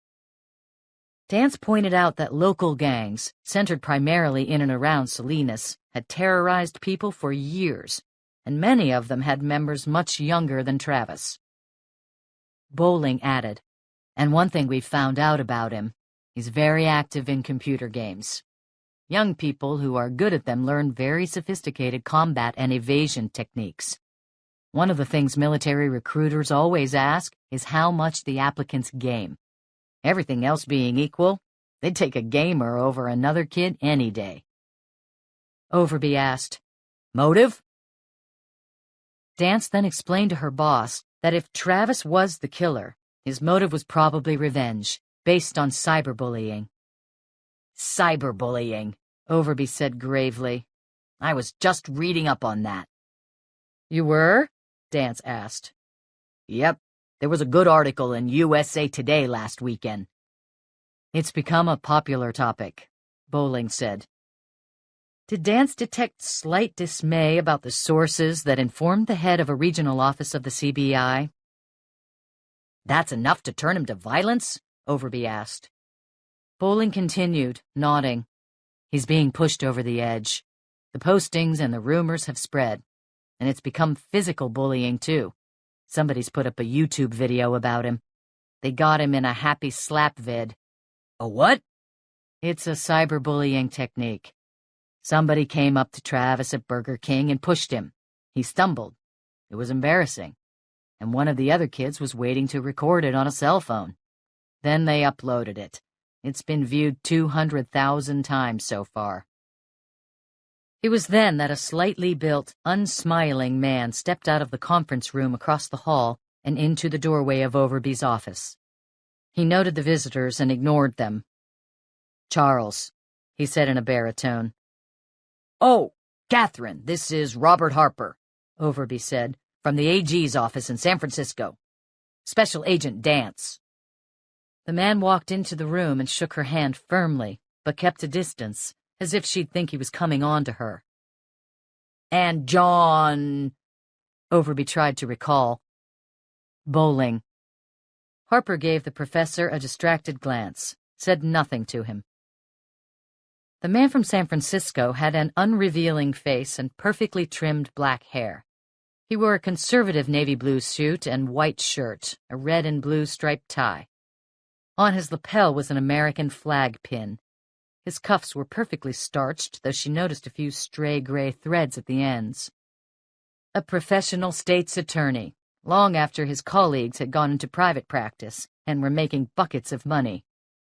She put him in his early 50s. "What brings you to Monterey?" she asked. "Caseload evaluations." Offering nothing more. Robert Harper seemed to be one of those people who, if he had nothing to say, was comfortable with silence. Dance believed, too, she recognized in his face an intensity, a sense of devotion to his mission, akin to what she'd seen in the Reverend Fisk's face at the hospital protest. Though how much of a mission caseload analysis would entail was a mystery to her. He turned his attention to her briefly. She was used to being looked over, but usually by suspects. Harper's perusal was unsettling. It was as if she held the key to an important mystery for him. Then he said to Overby, "I'm going to be outside for a few minutes, Charles. If you could keep the door to the conference room locked, I'd appreciate it." "Sure. Anything else you need, just let me know." A chilly nod. Then Harper was gone, fishing a phone from his pocket. "What's the story with him?" Dance asked. "Special prosecutor from Sacramento. Had a call from upstairs." "The Attorney General." "To cooperate. He wants to know about our caseload. Maybe something big's going down and he needs to see how busy we are. He spent some time at the sheriff's office, too. We should go back and bug them. Fellow's a cold fish. Don't know what to say to him. Tried some jokes. They fell flat."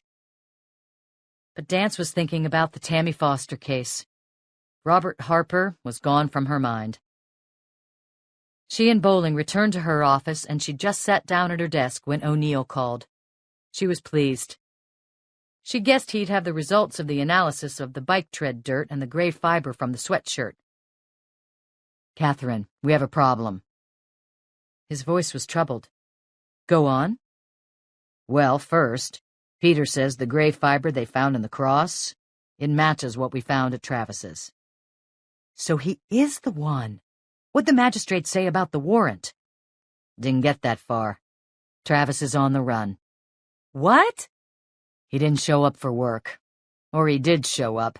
There were fresh bike tread marks behind the place. He snuck into the back room, stole some bagels and some cash from the purse of one of the workers, and a butcher's knife. Then he disappeared. I called his parents, but they haven't heard from him and claim they don't have any idea where he might go." "Where are you?" "In my office. I'm going to put out a detain alert on him. Us, Salinas, San Benito, surrounding counties." Dance rocked back, furious with herself. Why hadn't she planned better and had somebody follow the boy when he left his house? She'd managed to establish his guilt and simultaneously let him slip through her fingers. And hell, now she'd have to tell Overby what had happened. "But you didn't bring him in?" "There's something else. When I was at the bagel shop, I looked up the alley. There's that deli near Safeway." "Sure, I know it." "They have a flower stand on the side of the building." "Roses," she said. "Exactly. I talked to the owner." O'Neill's voice went flat. "Yesterday, somebody snuck up to the place and stole all the bouquets of red roses." She understood now why he was sounding so grave. "All? How many did he take?" A slight pause. "A dozen. It looks like he's just getting started." Dance's phone rang. A glance at caller ID. "TJ was just about to call you. Didn't have any luck with security cameras, but there's a sale on Blue Mountain Jamaican coffee at Java House. £3 for the price of 2. Still sets you back close to $50, but that coffee is the best." She made no response to his banter. He noticed it. What's up, boss? Change of plans, TJ. She told him about Travis Brigham, the forensics match, and the dozen stolen bouquets. He's on the run, boss? He's planning more? Yep. I want you to get to Bagel Express, talk to his friends, anybody who knows him, find out where he might go, people he might be staying with, favorite places. Sure, I'll get right on it. Dance then called Ray Caraneo, who was having no luck in his search for witnesses near the parking lot where Tammy Foster had been abducted. She briefed him as well and told him to head over to the game shed to find any leads to where the boy might have gone. After hanging up, Dance sat back. A frustrating sense of helplessness came over her. She needed witnesses, people to interview. This was a skill she was born to, one she enjoyed and was good at. But now the case slogged along in the world of evidence and speculation. She glanced at the printouts of the Chilton report. I think we better start contacting the potential victims and warning them. Are people attacking him in the social sites too? MySpace, Facebook, Our World? She asked Bowling. It's not as big in those. They're international sites. The Chilton report is local, so that's where 90% of the attacks on Travis are. I'll tell you one thing that would help. Getting the internet addresses of the posters. If we could get those, we can contact their service providers and find their physical addresses. It would save a lot of time. How? Have to be from Chilton himself or his webmaster. John, can you tell me anything about him that'll help me persuade him to cooperate if he balks? I know about his blog, Bowling responded, but not much about him personally, other than the bio in the report itself. But I'd be happy to do some detective work. His eyes had taken on the sparkle she'd seen earlier. He turned back to his computer. Puzzles. While the professor was lost in his homework assignment, Dance took a call from O'Neill. A crime scene team had searched the alley behind Bagel Express and found traces of sand and dirt where the tread marks showed Travis had left his bike. They matched the sandy soil where Tammy's car had been left on the beach. He added that a Monterey County Sheriff's Office team had canvassed the area, but nobody had seen him. O'Neill told her, too, that he'd gotten a half-dozen other officers from Highway Patrol to join in the manhunt. They were coming in from Watsonville. They disconnected and Dance slumped back in her chair. After a few minutes, Bowling said that he'd gotten some background on Chilton from the blog itself and from other research. He called up the home page again, which had the bio Chilton himself had written, www.thechiltonreport.com. Scrolling down, Dance began to skim the blog while Bowling offered. James David Chilton, 43 years old. Married to Patrizia Brisbane, 2 boys, 10 and 12. Lives in Carmel. But he also has a property in Hollister, vacation house it looks like, and some income property around San Jose. They inherited it when the wife's father died a few years ago. Now, the most interesting thing I found out about Chilton is that he's always had a quirky habit. He'd write letters. Letters? Letters to the editor, letters to his congressman, op-ed pieces. He started with snail mail, before the internet really took off, then emails. He's written thousands of them. Rants, criticism, praise, compliments, political commentary, you name it. He was quoted as saying one of his favorite books was Herzog, the Saul Bellow novel about a man obsessed with writing letters. Basically, Chilton's message was about upholding moral values, exposing corruption, extolling politicians who do good, trashing the ones who don't. Exactly what his blog does now. I found a lot of them online. Then it seems he found out about the blogosphere. He started the Chilton Report about 5 years ago. Now, before I go on, it might be helpful to know a little history of blogs. Sure.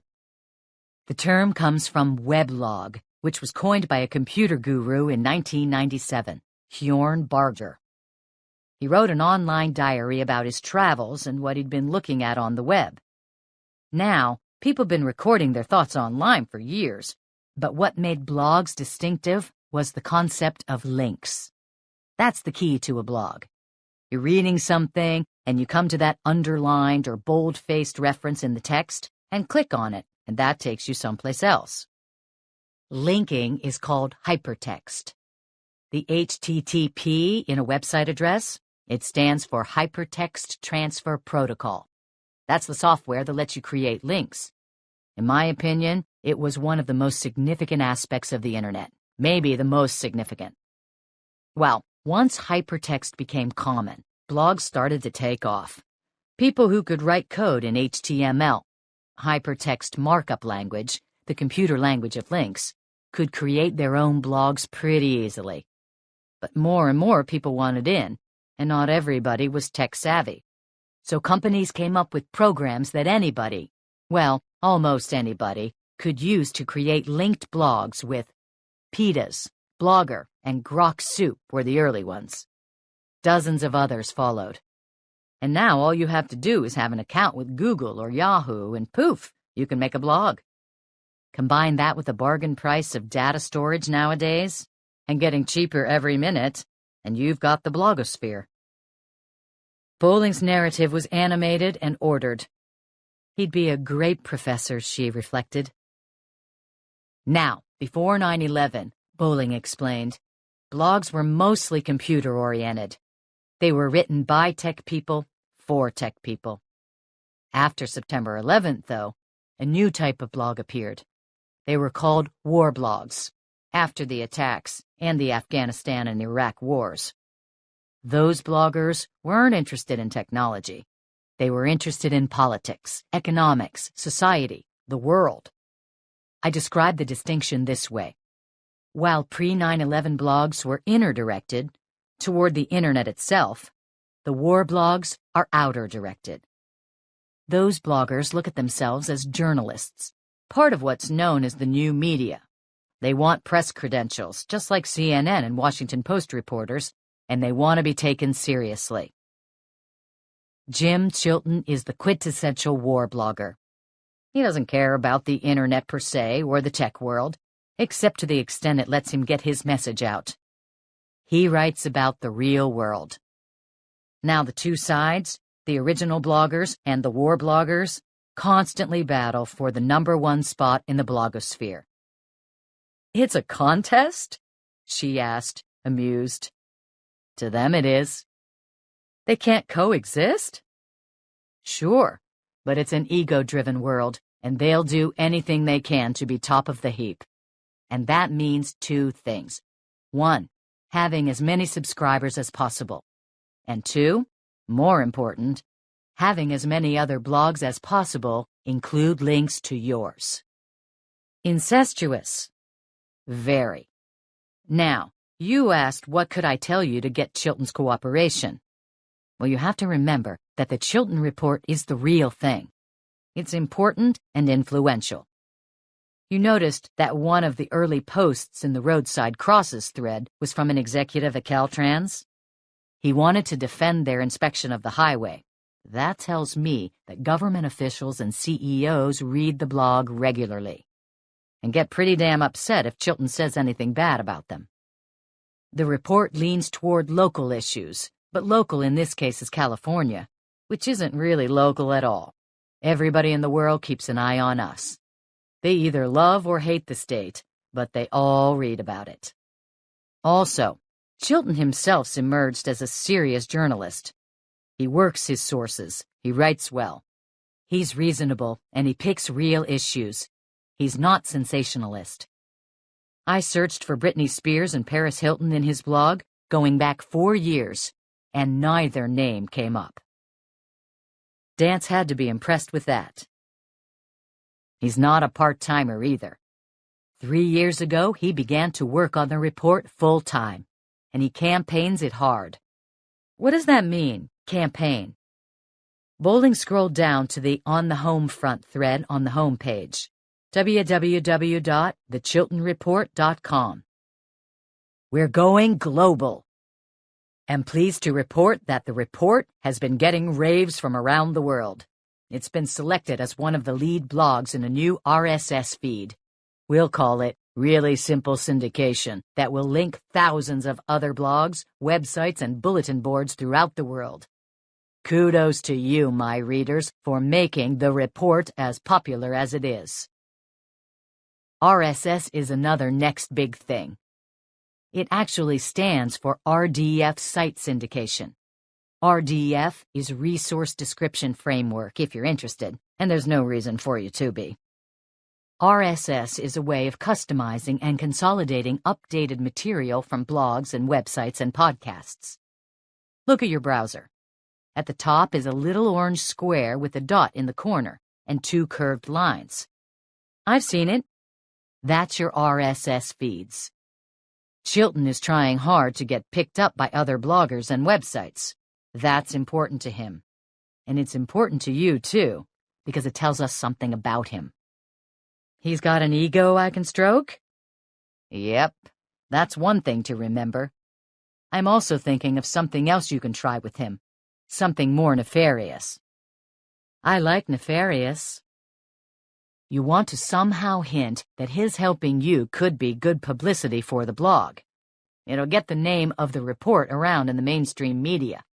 Also, you could hint that you or somebody at the CBI could be a source for information in the future. Bowling nodded at the screen where the blog glowed. I mean, first and foremost, he's an investigative reporter. He appreciates sources.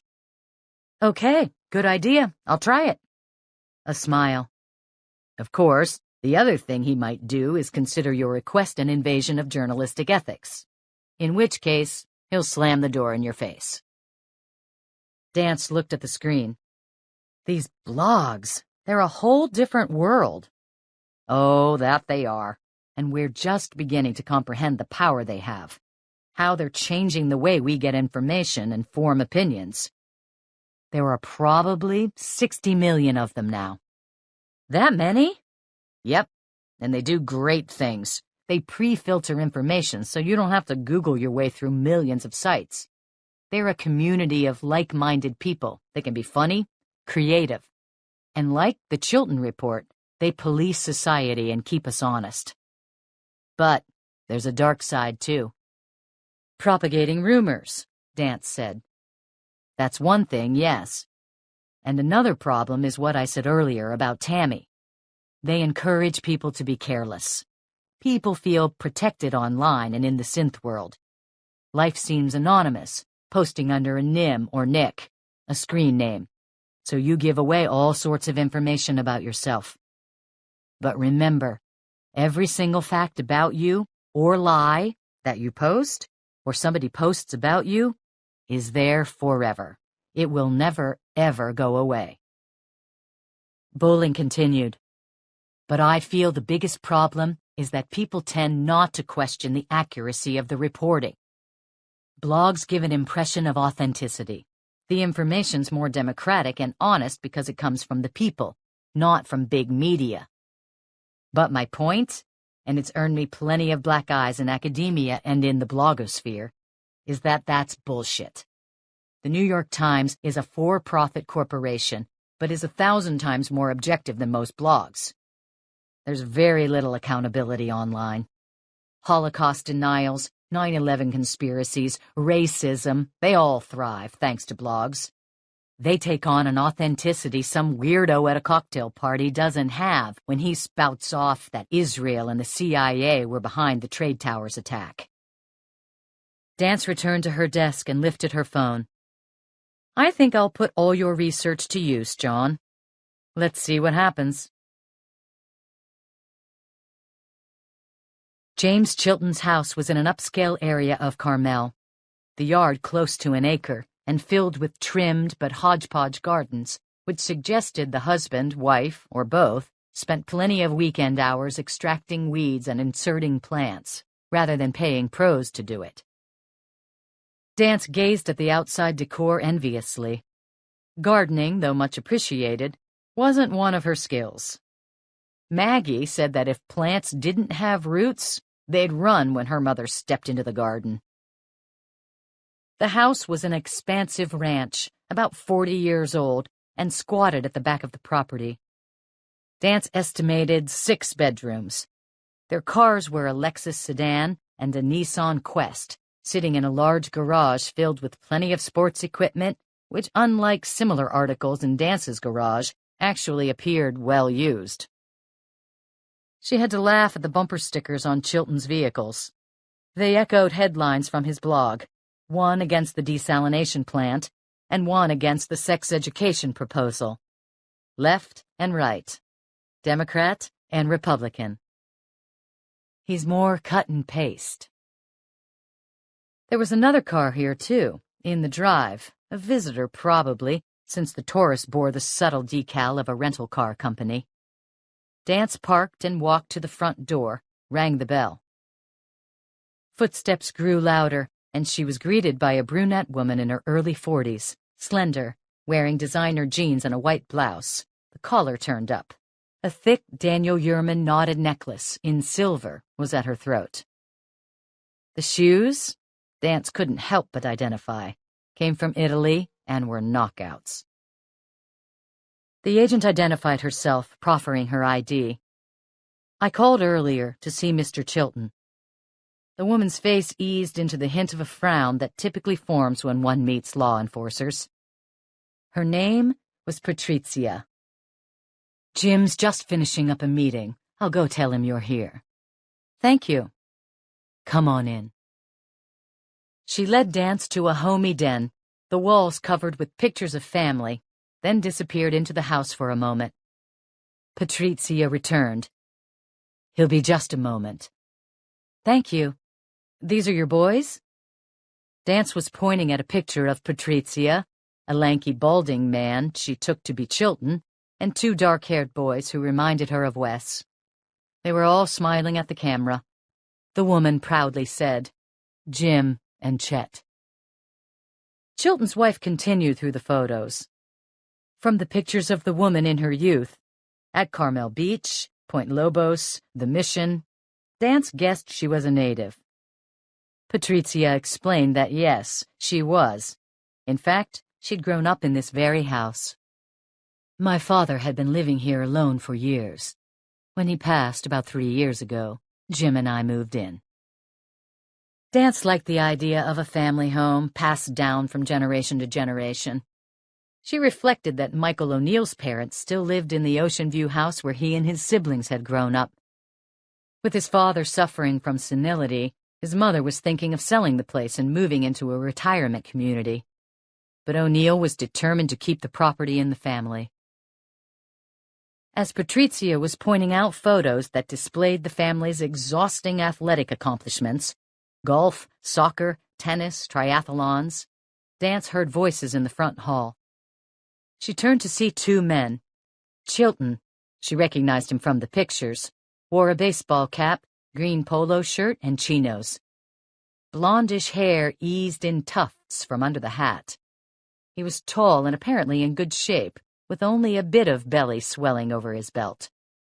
He was speaking to another man, sandy-haired, wearing jeans, a white shirt, and a brown sports coat. Dance started toward them, but Chilton quickly ushered the man out of the door. Her kinesic reading was that he didn't want the visitor, whoever he was, to know that a law enforcement agent had come to see him. Patrizia repeated, "He'll just be a minute." But Dance sidestepped her and continued into the hall, sensing the wife stiffen, protective of her husband. Still, an interviewer has to take immediate charge of the situation. Subjects can't set the rules. But by the time Dance got to the front door, Chilton was back and the rental car heading off, gravel crunching under tires. His green eyes, similar to her shade, turned their attention her way. They shook hands, and she read in the blogger's face, tanned and freckled, curiosity and a certain defiance more than wariness. Another flash of the ID. "Could we talk somewhere for a few minutes, Mr. Chilton?" "My office, sure." He led her up the hall. The room they entered was modest and a mess, filled with towers of magazines and clippings and computer printouts. Underscoring what she'd learned from John Bowling, the office revealed that indeed the reporter's game was changing. Small rooms in houses and apartments just like this were replacing city desk rooms of newspapers. Dance was amused to see a cup of tea beside his computer. The scent of chamomile filled the room. No cigarettes, coffee, or whiskey for today's hard-edged journalists, apparently. They sat, and he lifted an eyebrow. So he's been complaining, has he? But I'm curious. Why the police? Why not a civil suit? How's that? Dance was confused. Chilton rocked back in his chair, removed his cap, rubbed his balding head, and slipped the hat back on. He was irritated. Oh, he bitches about libel, but it's not defamation if it's true. Besides, even if what I wrote was false, which it isn't, libel's not a crime in this country. Would be in Stalinist Russia, but it's not here yet. So why are you involved? His eyes were keen and probing, his mannerisms intense. Dance could imagine how it might soon get tiring to spend much time in his presence. I'm not sure what you mean. Aren't you here because of Arnie Brubaker? No, who's that? He's the man who wants to destroy our shoreline by putting in that desalination plant. She recalled the blog postings in the Chilton Report critical of the plant, and the bumper sticker. No, this has nothing to do with that. Chilton's forehead crinkled. He'd love to stop me. I thought maybe he'd trumped up some criminal complaint. But, sorry, I was making assumptions. The defensiveness in his face relaxed. It's just, well, Brubaker's really a pain. Dance wondered what the intended description of the developer was going to have been. Excuse me. Patrizia appeared in the doorway and brought her husband a fresh cup of tea. She asked Dance if she'd like anything. She was smiling now, but still eyed the agent suspiciously. No, thank you. Chilton nodded at the tea and charmingly winked his thanks to his wife. She left and closed the door behind her. So, what can I do for you? Your blog about the roadside crosses. Oh, the car accident? He regarded Dance closely. Some of the defensiveness was back. She could read the stress in his posture. I've been following the news. That girl was attacked, the press is saying, because she posted something on the blog. The posters are starting to say the same thing. You want the boy's name. No, we have it. Is he the one who tried to drown her? It seems so. Chilton said quickly, I didn't attack him. My point was, did the police drop the ball on the investigation, and did Caltrans adequately maintain the road? I said up front that he wasn't to blame, and I censored his name. It didn't take long for a mob to form and find out who he is. Chilton's mouth twisted. He'd taken the comment as criticism of him or the blog, which it wasn't, but he conceded. That does happen. Well, what can I do for you? We have reason to believe that Travis Brigham may be considering attacking other people who posted comments against him. Are you sure? No, but we have to consider it a possibility. Chilton grimaced. I mean, can't you arrest him? We're looking for him now. We aren't sure where he is. I see. Chilton said this slowly, and Dance could see from his lifted shoulders and the tension in his neck. He was wondering what exactly she wanted. The agent considered John Bowling's advice and said, Now, your blog is known all over the world. It's very respected. That's one of the reasons so many people are posting on it. The flash of pleasure in his eyes was faint but obvious to Dance. It told her that even obvious flattery went down very well with James Chilton. But the problem is that all the posters attacking Travis are potential targets, and the number's increasing every hour.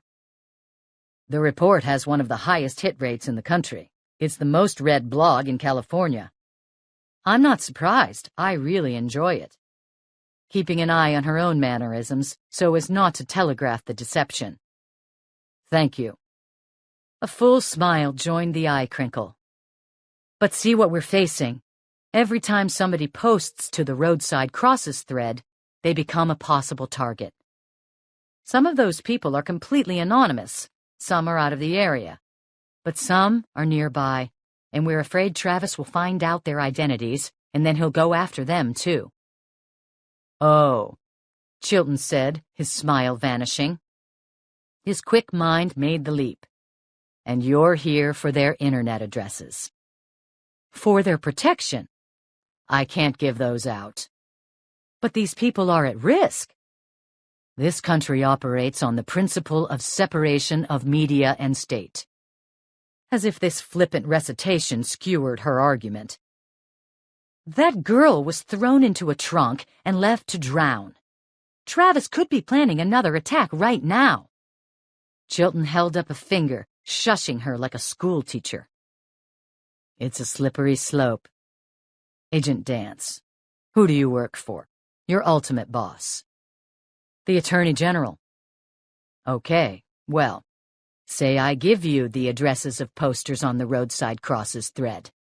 Then next month, you come back and ask for the address of a whistleblower who was fired by the Attorney General for, let's pick harassment. Or maybe you want the address of somebody who posted a comment critical of the governor, or the president. Or, how about this? Someone who says something favorable about Al-Qaeda. You say to me, you gave me the information last time. Why not again? There won't be an again. You say that, but... as if government employees lied with every breath. Does this boy know you're after him? Yes. Then he's run off somewhere, wouldn't you think? He's not going to show himself by attacking somebody else. Not if the police are looking for him. His voice was stern. Hers was reasonable as she continued slowly.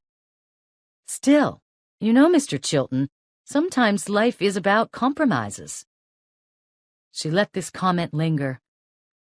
He cocked an eyebrow, waiting. If you gave us the addresses, just of the locals who wrote the most vicious posts about Travis, we'd really appreciate it. Maybe we could do something to help you, if you ever needed a hand. Like what? Thinking again about Bowling's suggestions, she said, we'd be happy to issue a statement about your cooperation. Good publicity. Chilton considered this, but then frowned. No. If I were to help you, it'd probably be best not to mention it. She was pleased. He was negotiating. Okay, I can understand that. But maybe there's something else we could do. Really? What? Thinking about another suggestion the professor had made, she said, maybe. Well, if you need any contacts in the California law enforcement agencies, sources, high-up ones. He leaned forward, eyes flaring. So you are trying to bribe me. I thought so. Just had to draw you out a little. Got you, Agent Dance. She sat back as if she'd been slapped. Chilton continued. Appealing to my public spirit is one thing. This, he waved his hand at her, is distasteful and corrupt if you ask me. It's the kind of maneuvering I expose in my blog every day. Of course, the other thing he might do is consider your request an invasion of journalistic ethics, in which case he'll slam the door in your face. Tammy Foster was almost killed. There could be others. I'm very sorry for that, but the report is too important to jeopardize. And if people think they can't post anonymously, it'll change the integrity of the entire blog. I'd like you to reconsider. The blogger's strident facade faded. That man I was meeting with when you got here? She nodded. Gregory Ashton. He said this with some intensity, the way people will when speaking about someone significant to them, but who have no meaning to you. Chilton noted the blank expression. He continued. He's starting a new network of blogs and websites, one of the biggest in the world. I'll be at the flagship level. He's spending millions to promote it. This was the issue that Bowling had explained to her. Ashton must have been the one behind the RSS feed Chilton was referring to in the "We're Going Global" posting. That expands the scope of the report exponentially. I can take on problems around the world. AIDS in Africa, human rights violations in Indonesia, atrocities in Kashmir, environmental disasters in Brazil. But if word were to get out that I gave away the internet address of my posters, that could put the sanctity of the report at risk. Dance was frustrated, though part of her, as a former journalist, grudgingly understood. Chilton wasn't resisting out of greed or ego, but from a genuine passion for his readers. Though that hardly helped her out. People could die, she persisted.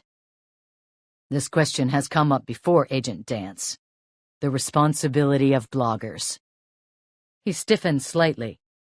A few years ago, I did an exclusive post about a well-known writer who I found out had plagiarized some passages from another novelist. He claimed it was an accident and begged me not to run the story. But I ran it anyway. He started drinking again, and his life fell apart. Was that my goal? God, no. But either the rules exist, or they don't. Why should he get away with cheating when you and I don't? I did a blog about a deacon from San Francisco who was head of an anti-gay movement, and, it turned out, a closet homosexual. I had to expose the hypocrisy. He looked right into Dance's eyes. And the man killed himself. Because of what I wrote. Killed himself. I live with that every day. But did I do the right thing? Yes. If Travis attacks somebody else, then I'll feel terrible about that too. But we're dealing with bigger issues here, Agent Dance. I was a reporter too, she said. You were? Crime reporter. I'm against censorship completely. We're not talking about the same thing. I'm not telling you to change your postings.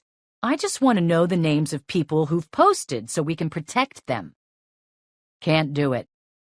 The flint was back in his voice. He looked at his watch. She knew the interview was over. He rose. Still, one last shot. No one will ever know. We'll say we found out through other means. Escorting her to the door, Chilton gave a genuine laugh. Secrets in the blogosphere, Agent Dance? Do you know how fast word spreads in today's world? At the speed of light.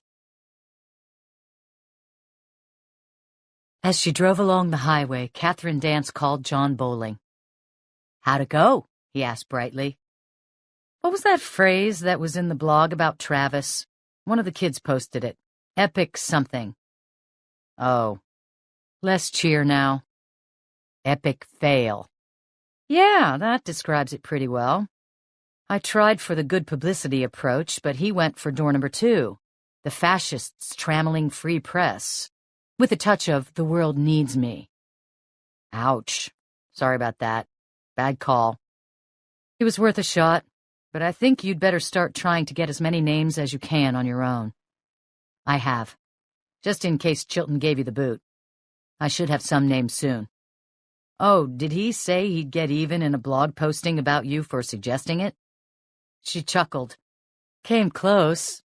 The headline would have been, CBI agent in attempted bribe. I doubt he will. You're small potatoes. Nothing personal. But with hundreds of thousands of people reading what he writes, he sure does have the power to make you worry. Then Bowling's voice grew somber. I should tell you, the postings are getting worse. Some of the posters are saying they've seen Travis doing devil worship, sacrificing animals. And there are stories about him groping other students, girls and boys. All sounds bogus to me, though. It's like they're trying to one-up each other. The stories are getting more outlandish. Rumors. The one thing that's a recurring reference, which makes me think there's some truth in it, is the online role-playing games. They're talking about the kid being obsessed with fighting and death, especially with swords and knives and slashing his victims. He's slipped into the synthetic world. Seems that way.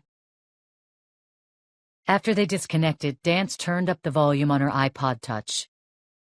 It was illegal to listen through the earbuds while driving, but running the music through the speakers in a cop car didn't produce the most faithful sound quality. And she needed a serious dose of soul-comforting music. Dance felt the urgency to pursue the case, but she was a mother too, and she'd always balanced her two worlds. She'd now pick up her children from her mother's care at the hospital, spend a little time with them, and drop them off at her parents' house, where Stuart Dance would resume babysitting after he returned from his meeting at the aquarium. And she would head back to the CBI to continue the hunt for Travis Brigham.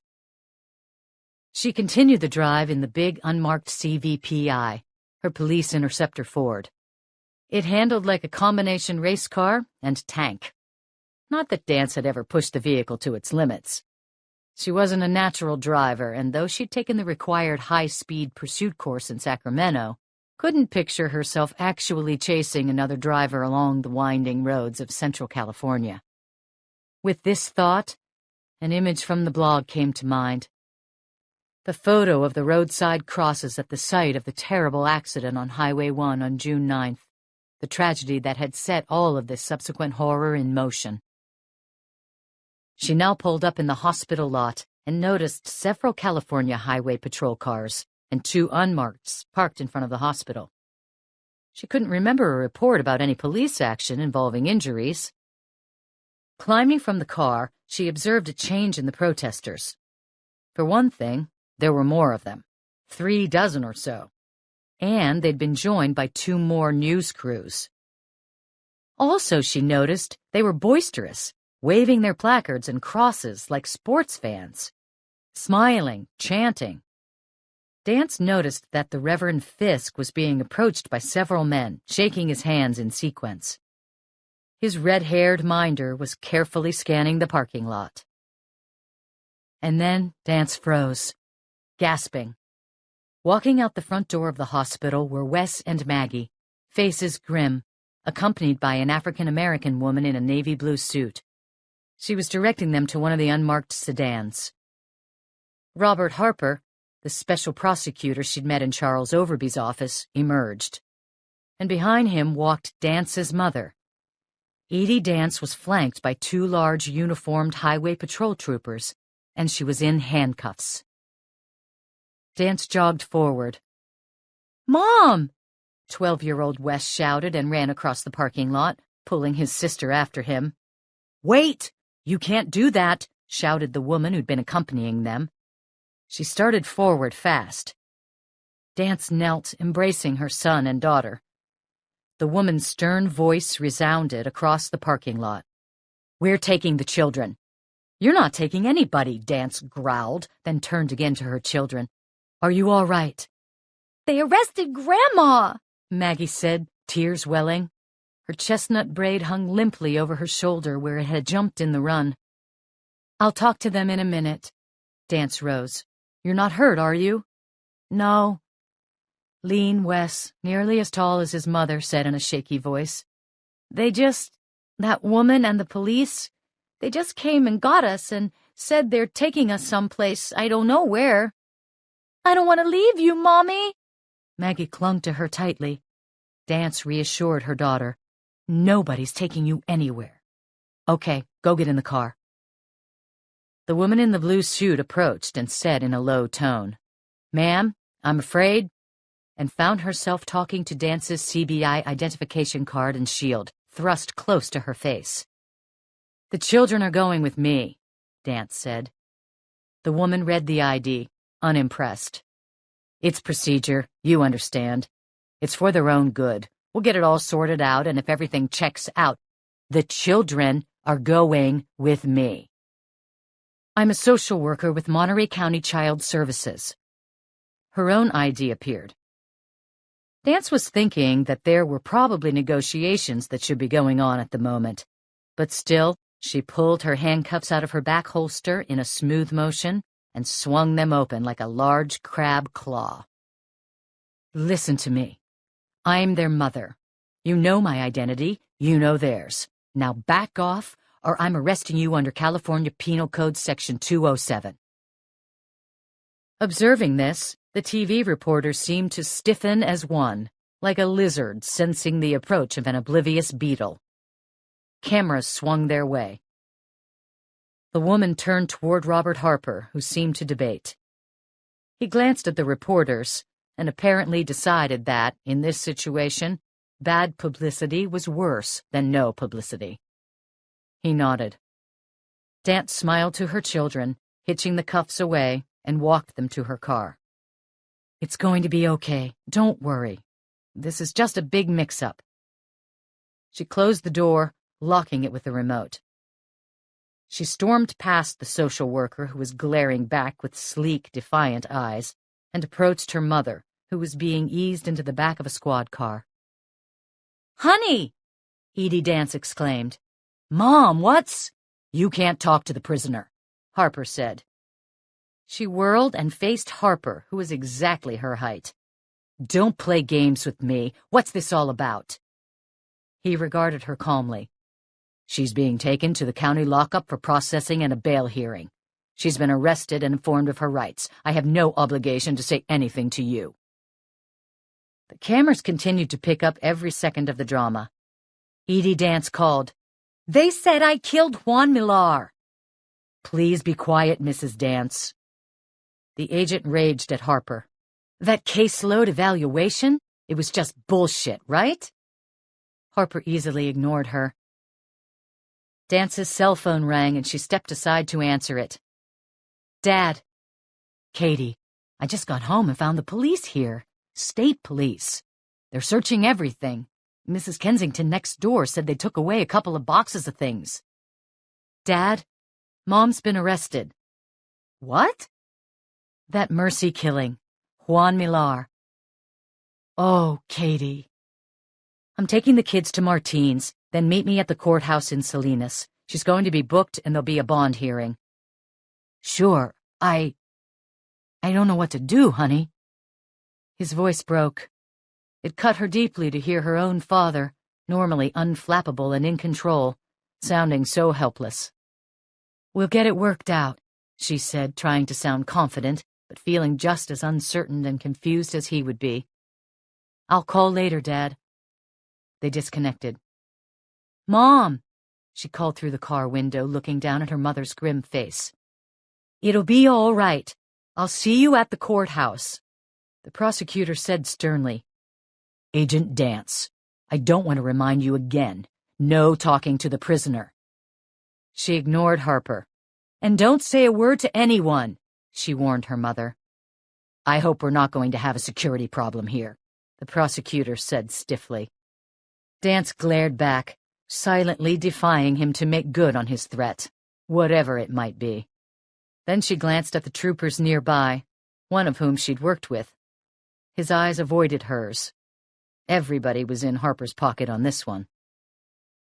She turned and strode back toward her car, but diverted to the woman's social worker. Dance stood close. "Those children have cell phones. I'm number 2 on the speed dial right after 911, and I guarantee they told you I'm a law enforcement officer. Why the fuck didn't you call me?" The woman blinked and reared back. "You can't talk to me that way. Why the fuck didn't you call?" "I was following procedures." "Procedures are, the welfare of the child comes first. You contact the parent or guardian in circumstances like this." "Well, I was doing what I was told." "How long have you had this job?" "That's none of your business." "Well, I'll tell you, miss, there are 2 answers. Either not long enough, or way too long." "You can't—" But Dance was gone by then, and climbing back into her car, grinding the starter. She'd never shut the engine off when she'd arrived. "Mom," Maggie said, weeping with heartbreaking whimpers. "What's going to happen to Grandma?" Dance wasn't going to put on a false facade for the children. She'd learned as a parent that in the end it was better to confront pain and fear rather than to deny or defer them. But she had to struggle to keep panic from her voice. "Your grandmother's going to see a judge, and I hope she'll be home soon. Then we're going to find out what's happened. We just don't know yet." She'd take the children to the home of her best friend, Martine Christensen, with whom she operated her music website. "I don't like that man," Wes said. "Who?" "Mr. Harper." "I don't like him either," Dance said. "I want to go to the courthouse with you," Maggie said. "No, Mags. I don't know how long I'm going to be there." Dance glanced back and gave a reassuring smile to the children. Seeing their wan, forlorn faces, she grew all the angrier at Robert Harper. Dance plugged in her phone's hands-free mic, thought for a moment, and called the best defense lawyer she could think of. George Sheedy had once spent 4 hours trying to discredit Dance on the witness stand. He'd come close to winning a verdict of not guilty for a Salinas gang leader who clearly was. But the good guys had won, and the punk got life. After the trial, Sheedy had come up to Dance and shaken her hand, complimenting her on the solid job she'd done testifying. She told him, too, that she'd been impressed by his skill. As her call was being transferred to Sheedy, she noticed that the cameramen continued to record the excitement, every one of them focused on the car in which her mother sat, handcuffed. They looked like insurgents firing rocket launchers at shell-shocked troops. Calm now. After the intruder in the backyard turned out not to be the abominable snowman, Kelly Morgan was concentrating on her hair. The teenager was never far from her curlers. Her hair was the most frustrating thing in the world. A little humidity and it went all frizzy. Pissed her off so much. She had to meet Juanita and Trey and Tony on Alvarado in 40 minutes, and they were such great friends that if she was more than 10 minutes late, they'd ditch her. She lost track of time writing a post on Breeze Town Hall board on Our World about Tammy Foster. Then Kelly looked up into the mirror and realized that the damp air had turned the strands into this total creature. So she logged off and attacked the brunette tangles. Somebody had once posted on a local blog, anonymously, of course, "Kelly Morgan, what's with her hair? It's like she's a mushroom. I don't like girls with shaved heads, but she should go for that look.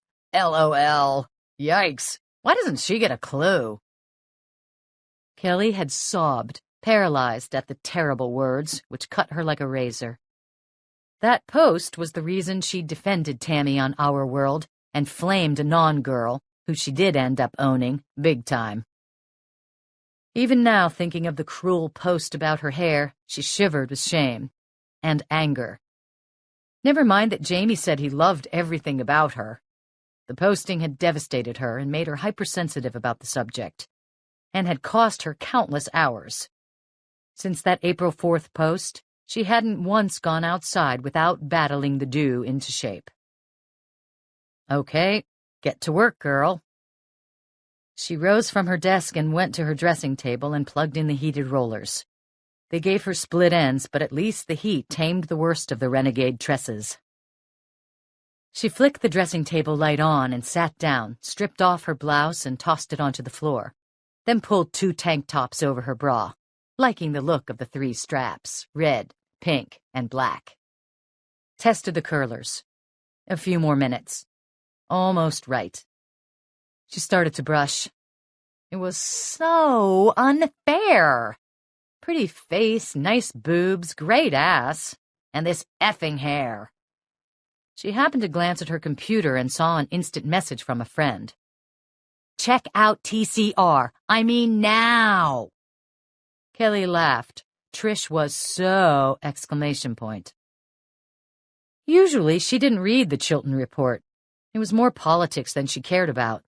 But she'd put it on her RSS feed after Chilton had begun posting about the accident on June 9th under the roadside crosses thread. Kelly had been at the party that night, and just before Caitlin and the other girls left, had seen Travis Brigham arguing with Caitlin.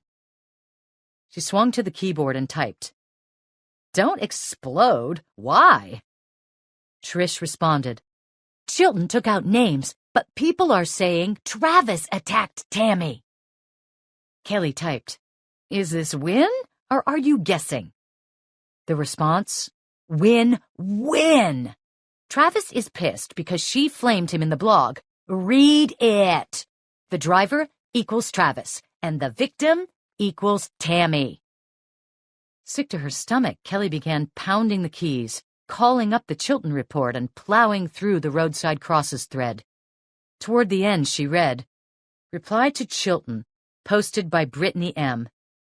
Is anybody watching the news? Somebody left a cross and then went out and attacked that girl. What's that all about? Oh my God, I'll bet it's the driver." Reply to Chilton, posted by CT093.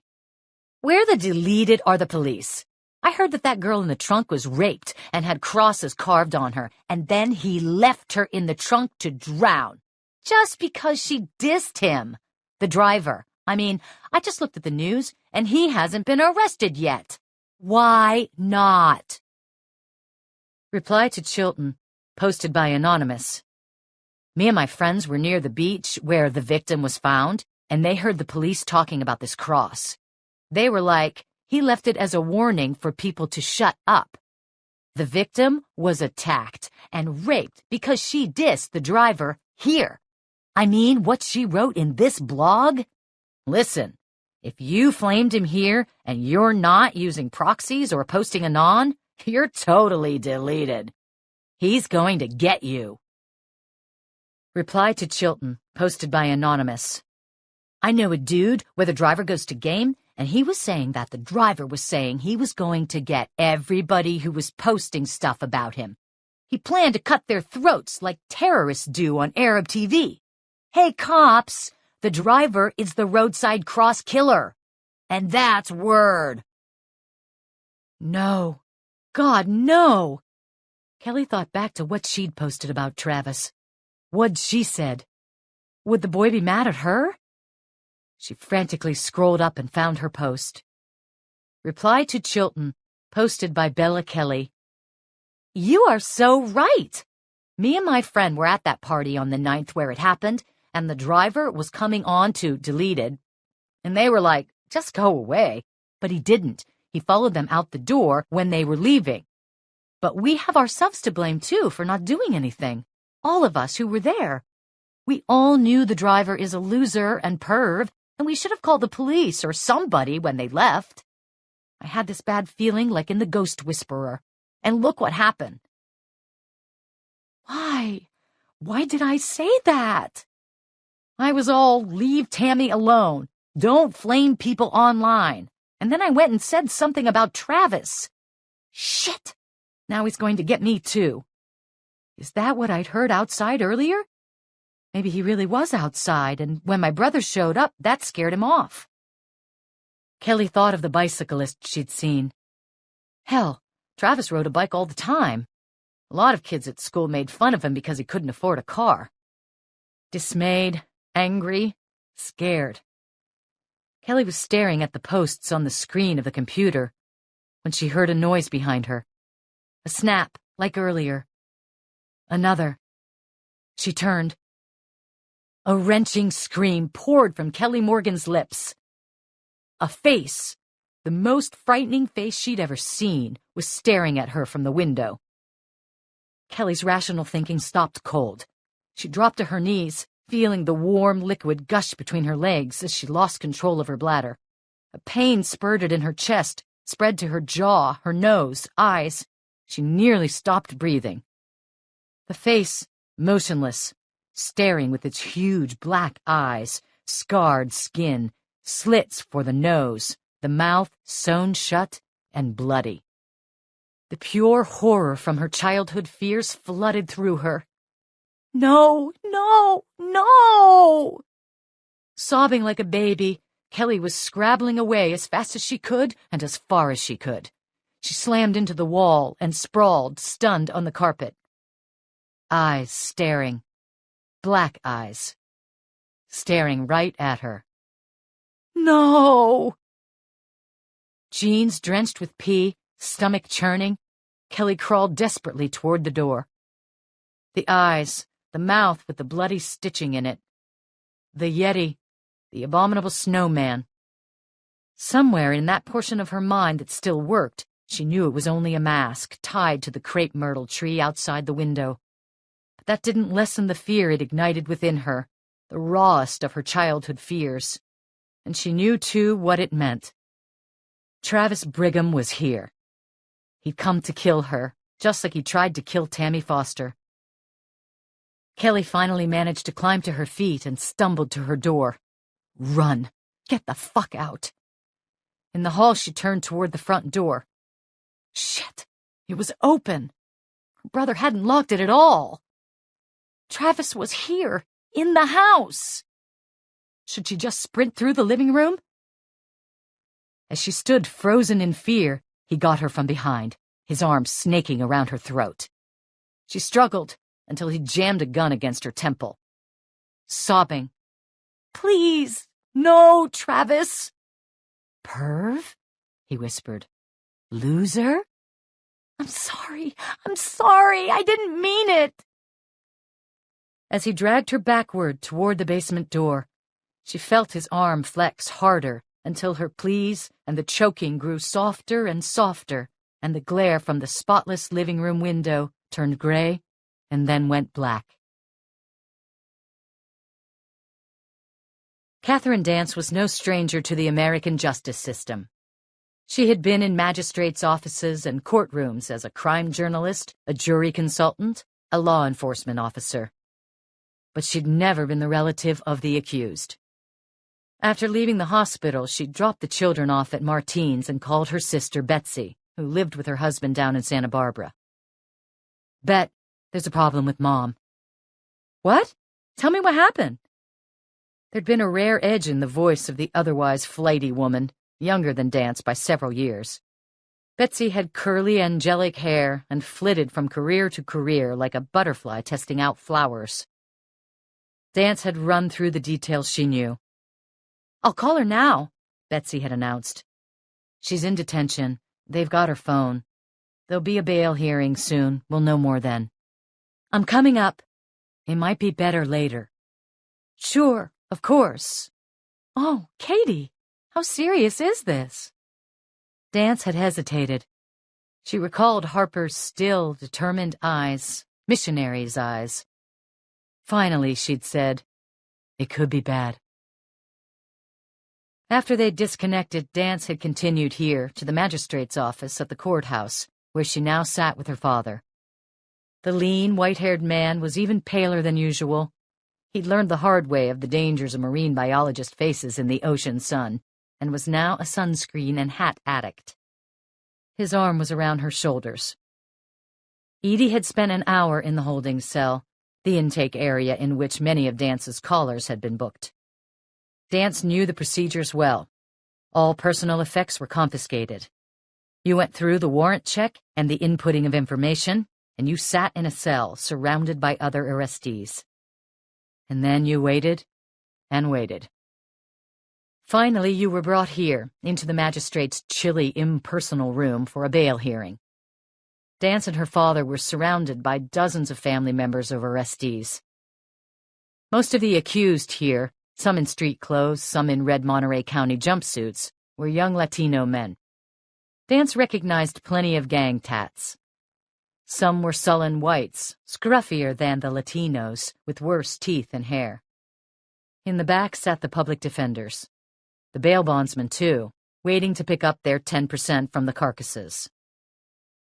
Dance lifted her eyes to her mother as she was brought in. It broke her heart to see the woman in handcuffs. She wasn't in a jumpsuit, but her hair, normally perfectly done, was in a shambles. Her homemade necklace had been taken from her upon processing. Her wedding and engagement rings, too. Her eyes were red. Lawyers milled about, some not much spiffier than their clients. Only Edie Dance's attorney was in a suit that had been shaped by a tailor after purchase. George Sheedy had been practicing criminal law on the Central Coast for 2 decades. He had abundant gray hair, a trapezoidal figure with broad shoulders, and a bass voice that would have done a stunning version of Old Man River. After the brief conversation with Sheedy from the car, Dance had immediately called Michael O'Neill, who'd been shocked at the news. She then called the Monterey County prosecutor, Alonzo Sandy, Sandoval. I just heard about it, Catherine, Sandoval muttered angrily. I'm being straight with you. We've had the Monterey County Sheriff's Office looking into the Millar death, sure, but I had no idea that's what Harper was in town for. And a public arrest. He was bitter. That was inexcusable. If the AG insisted on a prosecution, I would have had her surrender with you bringing her in. Dance believed him. She and Sandy had worked together for years and had put a lot of bad people in jail, thanks in part to mutual trust. But I'm sorry, Catherine. Monterey has nothing to do with the case. It's in Harper's and Sacramento's hands now. She'd thanked him and hung up, but at least she had been able to get her mother's bail hearing handled quickly. Under California law, the time of the hearing is at the magistrate's discretion. In some places, like Riverside and Los Angeles, prisoners are often in a cell for 12 hours before they appear in front of the magistrate. Since the case was murder, it was possible the magistrate might not set bail at all, leaving that to the discretion of the judge at the arraignment, which in California would have to occur within a few days. The door to the outer hallway kept opening, and Dance noticed that many of the recent arrivals were wearing media identification cards around their necks. No cameras were allowed, but there were plenty of pads of paper. A circus. The clerk called out, "Edith Barbara Dance." And somber and red-eyed and still cuffed, her mother rose. Sheedy joined her. A jailer was beside them. This session was devoted exclusively to the bail. Pleas were entered later, at the arraignment. Harper asked that Edie be held without bail, which didn't surprise Dance. Her father stiffened at the prosecutor's harsh words, which made Edie out to be a dangerous Jack Kevorkian who, if released on bail, would target other patients for death and then flee to Canada. Stuart gasped, hearing his wife spoken about in this way. "It's okay, Dad," his daughter whispered. "That's just the way they talk." Though the words broke her heart, too. George Sheedy argued articulately for an OR release, on Edie's own recognizance, pointing to her lack of a criminal record and to her roots in the community. The magistrate, a quick-eyed Latino who had met Catherine Dance, exuded considerable stress, which she could easily read in his posture and facial expressions. He wouldn't want this case at all. He'd have loyalty to Dance, who was a reasonable law officer, cooperative. But he would also be aware that Harper was a big name from the big city, and the magistrate would be very aware of the media, too. The arguments continued. Dance, the law enforcer, found herself looking back to earlier that month, reliving the circumstances of the officer's death, trying to match facts with facts. Whom had she seen in the hospital around the time Juan Millar died? What exactly were the means of death? Where had her mother been? Now she glanced up and found Edie staring at her. Dance gave a pale smile. Edie's face was expressionless. The woman turned back to Sheedy. In the end, the magistrate compromised. He set the bail at $500,000, which wasn't atypical for a murder, but also wasn't overly burdensome. Edie and Stuart weren't wealthy, but they owned their house outright. Since it was in Carmel, not far from the beach, it had to be worth $2 million. They could put it up as security. Harper took the news stoically, his face unsmiling, his posture upright but relaxed. Dance's reading was that he was completely stress-free, despite the setback.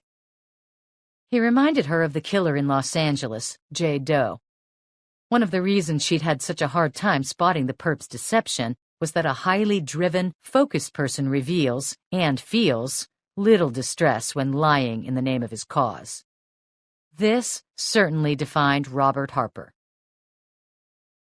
Edie was hustled back to the cell, and Stuart rose and went to see the clerk to arrange for the bail. As Harper buttoned his jacket and walked toward the door, his face a mask, Dance intercepted him. "Why are you doing this?" He regarded her coolly, said nothing. She continued. "You could have let Monterey County handle the case. Why'd you come down from San Francisco? What's your agenda?" She was speaking loudly enough for the reporters nearby to hear. Harper said evenly, "I can't discuss this with you." "Why my mother?" "I have nothing to say." And he pushed through the door and onto the steps of the courthouse, where he paused to address the press, to whom he apparently had plenty to say. Dance returned to a hard bench to await her father and mother. 10 minutes later, George Sheedy and Stuart Dance joined her. She asked her father, "It went okay?" "Yes," he answered in a hollow voice. "How soon will she be out?"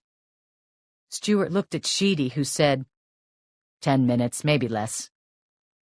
"Thank you." He shook the lawyer's hand. Dance nodded her gratitude to Sheedy, who told them he was returning to the office and would start on the defense immediately. After he'd gone, Dance asked her father, "What did they take from the house, Dad?" "I don't know. The neighbor said they seemed most interested in the garage. Let's get out of here. I hate this place." They walked out into the hallway. Several reporters saw Dance and approached. "Agent Dance," one woman asked, "is it troubling to know your mother's been arrested for murder?"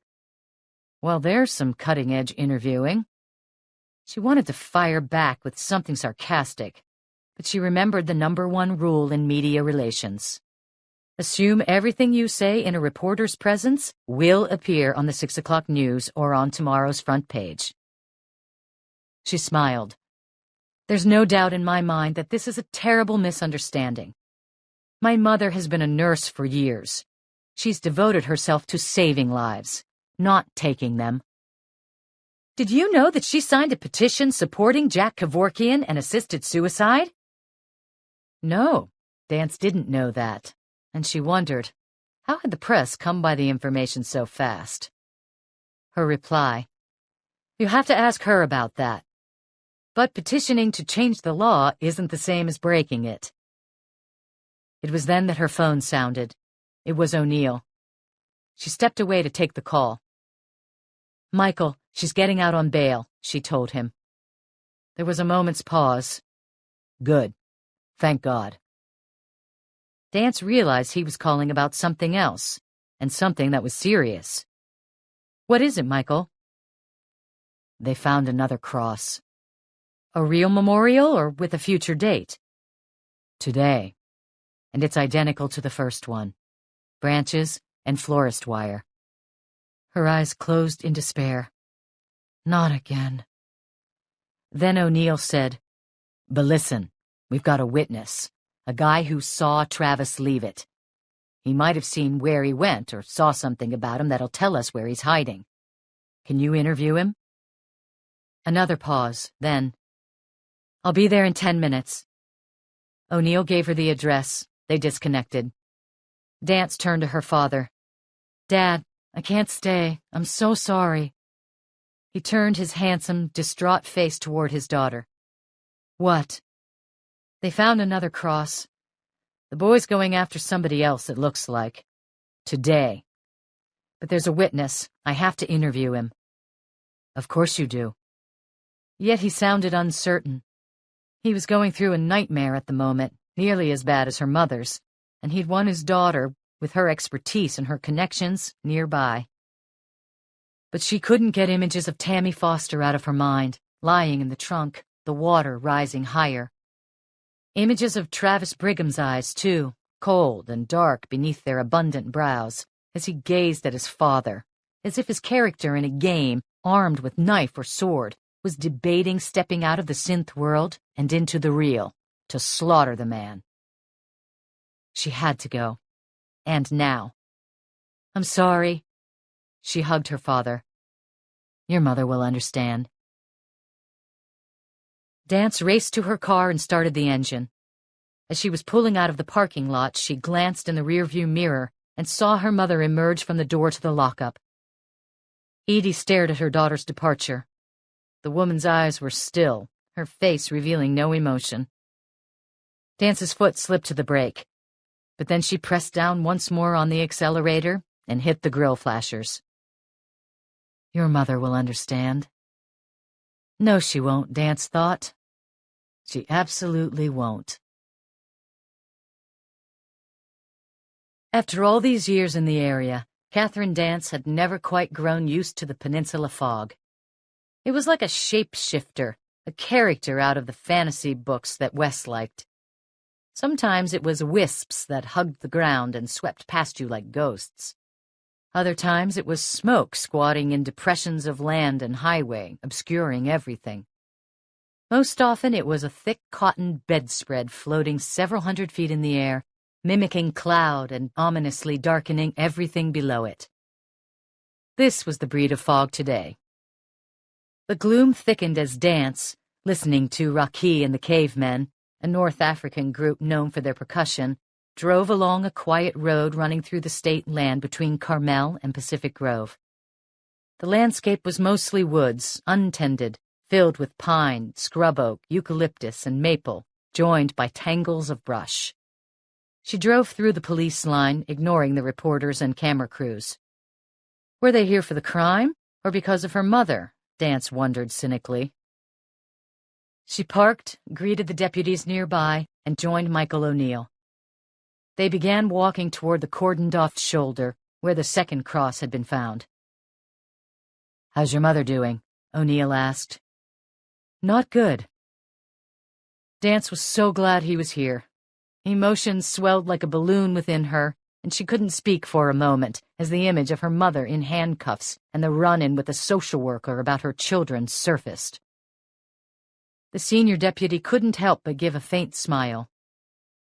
"Saw you on TV." "TV? Who was that woman, the one who looked like Oprah? You were about to arrest her." Dance sighed. "They got that on camera?" "You looked—" He searched for a word. "Imposing." "She was taking the kids to social services." O'Neill looked shocked. "It was Harper. Tactics. He nearly got his flunky collared, though. Ugh, I would have pushed the button on that one." She added, "I've got Sheedy on the case." "George? Good. Tough. You need tough." "Oh, and then Overby let Harper into the CBI to go through my files." "No." "I think he was looking to see if I suppressed evidence or tinkered with the files about the Juan Millar case. Overby said he went through your office's files, too."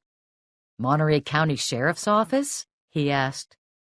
Dance could read his anger like a red highway flare. Did Overby know Harper was making a case against Edie? "I don't know. At the least, he should have thought, what the hell is this guy from San Francisco prowling around in our files for? Caseload evaluations. Ridiculous." Her own fury swelled again, and with effort, she finally managed to bank it. They approached the spot where the cross was planted on the shoulder of the road. The memorial was like the earlier one, broken off branches bound with wire, and a cardboard disc with today's date on it. At the base was another bouquet of red roses. She couldn't help but think, whose murder would this one represent? And 10 more waiting. This cross had been left on a deserted stretch of barely paved road about a mile from the water. Not highly traveled, this route was a little-known shortcut to Highway 68. Ironically, this was one of the roads that would lead to that new highway that Chilton had written about in his blog. Standing on a side road near the cross was the witness, a businessman in his 40s to look at him, into real estate or insurance, Dance guessed. He was round, his belly carrying his blue dress shirt well over a tired belt. His hair had receded, and she saw sun freckles on his round forehead and balding crown. He stood beside a Honda Accord that had seen better days. They approached, and O'Neill said to her, "This is Ken Pfister." She shook his hand. The deputy said he was going to supervise the crime scene search and headed across the street. "Tell me what you saw, Mr. Pfister." Travis Brigham." "Did you know it was him?" A nod. "I saw his picture online when I was at lunch about a half hour ago. That's how I recognized him." "Could you tell me exactly what you saw?" she asked. "And when?" "Okay. It was around 11 this morning. I had a meeting in Carmel. I run an all-state agency." He said this proudly. Got that one right, she thought. "I left about 10:40 and was driving back to Monterey. Took this shortcut. It'll be nice when that new highway's open, won't it?" She smiled noncommittally. Not a smile, really. "And I pulled off onto that side road," he gestured, "to make some phone calls." He gave a broad smile. "Never drive and talk. That's my rule." Dance's lifted eyebrow prodded him to continue. "I looked out my windshield, and I saw him walking along the shoulder. From that direction. He didn't see me. He was kind of shuffling his feet. It seemed like he was talking to himself." "What was he wearing?" "One of those hooded sweatshirts like the kids have." "Ah, the hoodie. What color was it?" "I don't remember." "Jacket? Slacks?" "Sorry, I wasn't paying much attention. I didn't know who he was at that point. I hadn't heard about the roadside cross stuff. All I knew was that he was weird and scary. He was carrying that cross, and he had a dead animal." "An animal?" A nod. "Yeah, a squirrel or groundhog or something. It had its throat cut." He gestured with his finger at his own neck. Dance hated any atrocities committed against animals. Still, she kept her voice even as she asked, "Had he just killed it?" "I don't think so. There wasn't much blood." "Okay, then what happened?" "Then he looks up and down the road, and when he doesn't see anybody, he opens his backpack and—" "Oh, he had a backpack." "That's right." "What color was it?" Black, I'm pretty sure." "And he takes a shovel out, a little one, the sort that you'd use on a camping trip, and he opens it up and digs a hole and then puts the cross in the ground. Then, this is really weird, he goes through this ritual. He walks around the cross 3 times, and it looks like he's chanting." "Chanting?" "That's right, muttering things. I can't hear what." "And then?" "He picks up the squirrel and walks around the cross again, 5 times. I was counting. 3 and 5. Maybe it's a message, a clue, if somebody could figure it out." After the Da Vinci Code, Dance had observed, a lot of witnesses tended to decrypt their observations rather than just say what they'd seen. "Anyway, he opened his backpack again and pulled out this stone and a knife. He used the stone to sharpen the blade. Then he held the knife over the squirrel. I thought he was going to cut it up, but he didn't. I saw his lips moving again. Then he wrapped the body up in some kind of weird yellow paper, like parchment, and put it in the backpack. Then he looked like he said one last thing and went up the road the way he came. Loping, you know, like an animal." "And what did you do then?" "I left and went on to a few more meetings. I went back to the office. That's when I went online and saw the news about the boy. I saw his picture. I freaked out. I called 911 right away." Dance gestured Michael O'Neill over. "Michael, this is interesting. Mr. Pfister's been real helpful." O'Neill nodded his thanks. "Now, could you tell Deputy O'Neill here what you saw?" "Sure." Pfister explained again about pulling over to make calls. "The boy had a dead animal of some sort, a squirrel, I think. He walked around in a circle 3 times without the body. Then he plants the cross and walks around it 5 times. He was talking to himself. It was weird, like a different language.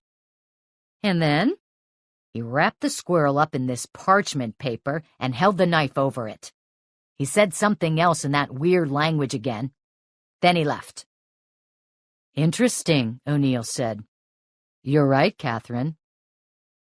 It was then that Dance pulled off her pale pink framed glasses and polished them, and subtly swapped them for a pair with severe black frames. O'Neill caught on immediately that she was putting on her predator specs and stepped back. Dance moved closer to Pfister, well into his personal proxemic zone. Immediately, she could see, he felt a sense of threat. "Good. Now, Ken, I know you're lying, and I need you to tell me the truth." "Lying?" He blinked in shock. "That's right." Pfister had been pretty good at his deception, but certain comments and behaviors had tipped her off. Her suspicions arose initially because of content-based analysis, considering what he said rather than how he said it. Some of his explanations sounded too incredible to be true, claiming he didn't know who the boy was and that he'd never heard about the roadside cross attack, when he seemed to go online regularly to get news. Claiming Travis was wearing a hoodie, which several of the posters to the Chilton Report had said, but not remembering the color. People tend to remember the hues of clothing far better than the garments themselves. Pfister had also paused frequently. Liars often do this as they try to craft credible deceptive lines. And he'd used at least one illustrator gesture, the finger at the throat. People use these subconsciously to reinforce spurious statements. So, suspicious, Dance had then used a shorthand technique to test for deception. In determining if somebody's lying, an interviewer will ask to hear his story several times. One who's telling the truth may edit the narrative some and remember things forgotten the first time through, but the chronology of events will always be the same. A liar, though, often forgets the sequence of occurrences within his fictional narrative. This happened with Pfister in retelling the story to O'Neill. He'd mixed up when the boy had planted the cross. Also, while honest witnesses may recall new facts during the second telling, they'll rarely contradict the first version. Initially, Pfister had said that Travis was whispering and that he couldn't hear the words. The second version included the detail that he couldn't understand the words, which were weird, implying that he had heard them. Dance concluded without a doubt that Pfister was fabricating. In other circumstances, Dance would have handled the interrogation more subtly, tricked the witness into revealing the truth. But this was a man whose liar's personality, she assessed him as a social deceiver, and slippery personal attitude would mean a long bout of tough interviewing to get the truth. She didn't have the time. The second cross, containing today's date, meant that Travis might be planning the next attack right now. So, Ken, you're real close to going to jail. What? No! Dance didn't mind a bit of double-teaming. She glanced at O'Neill, who said, "You sure are, and we need the truth."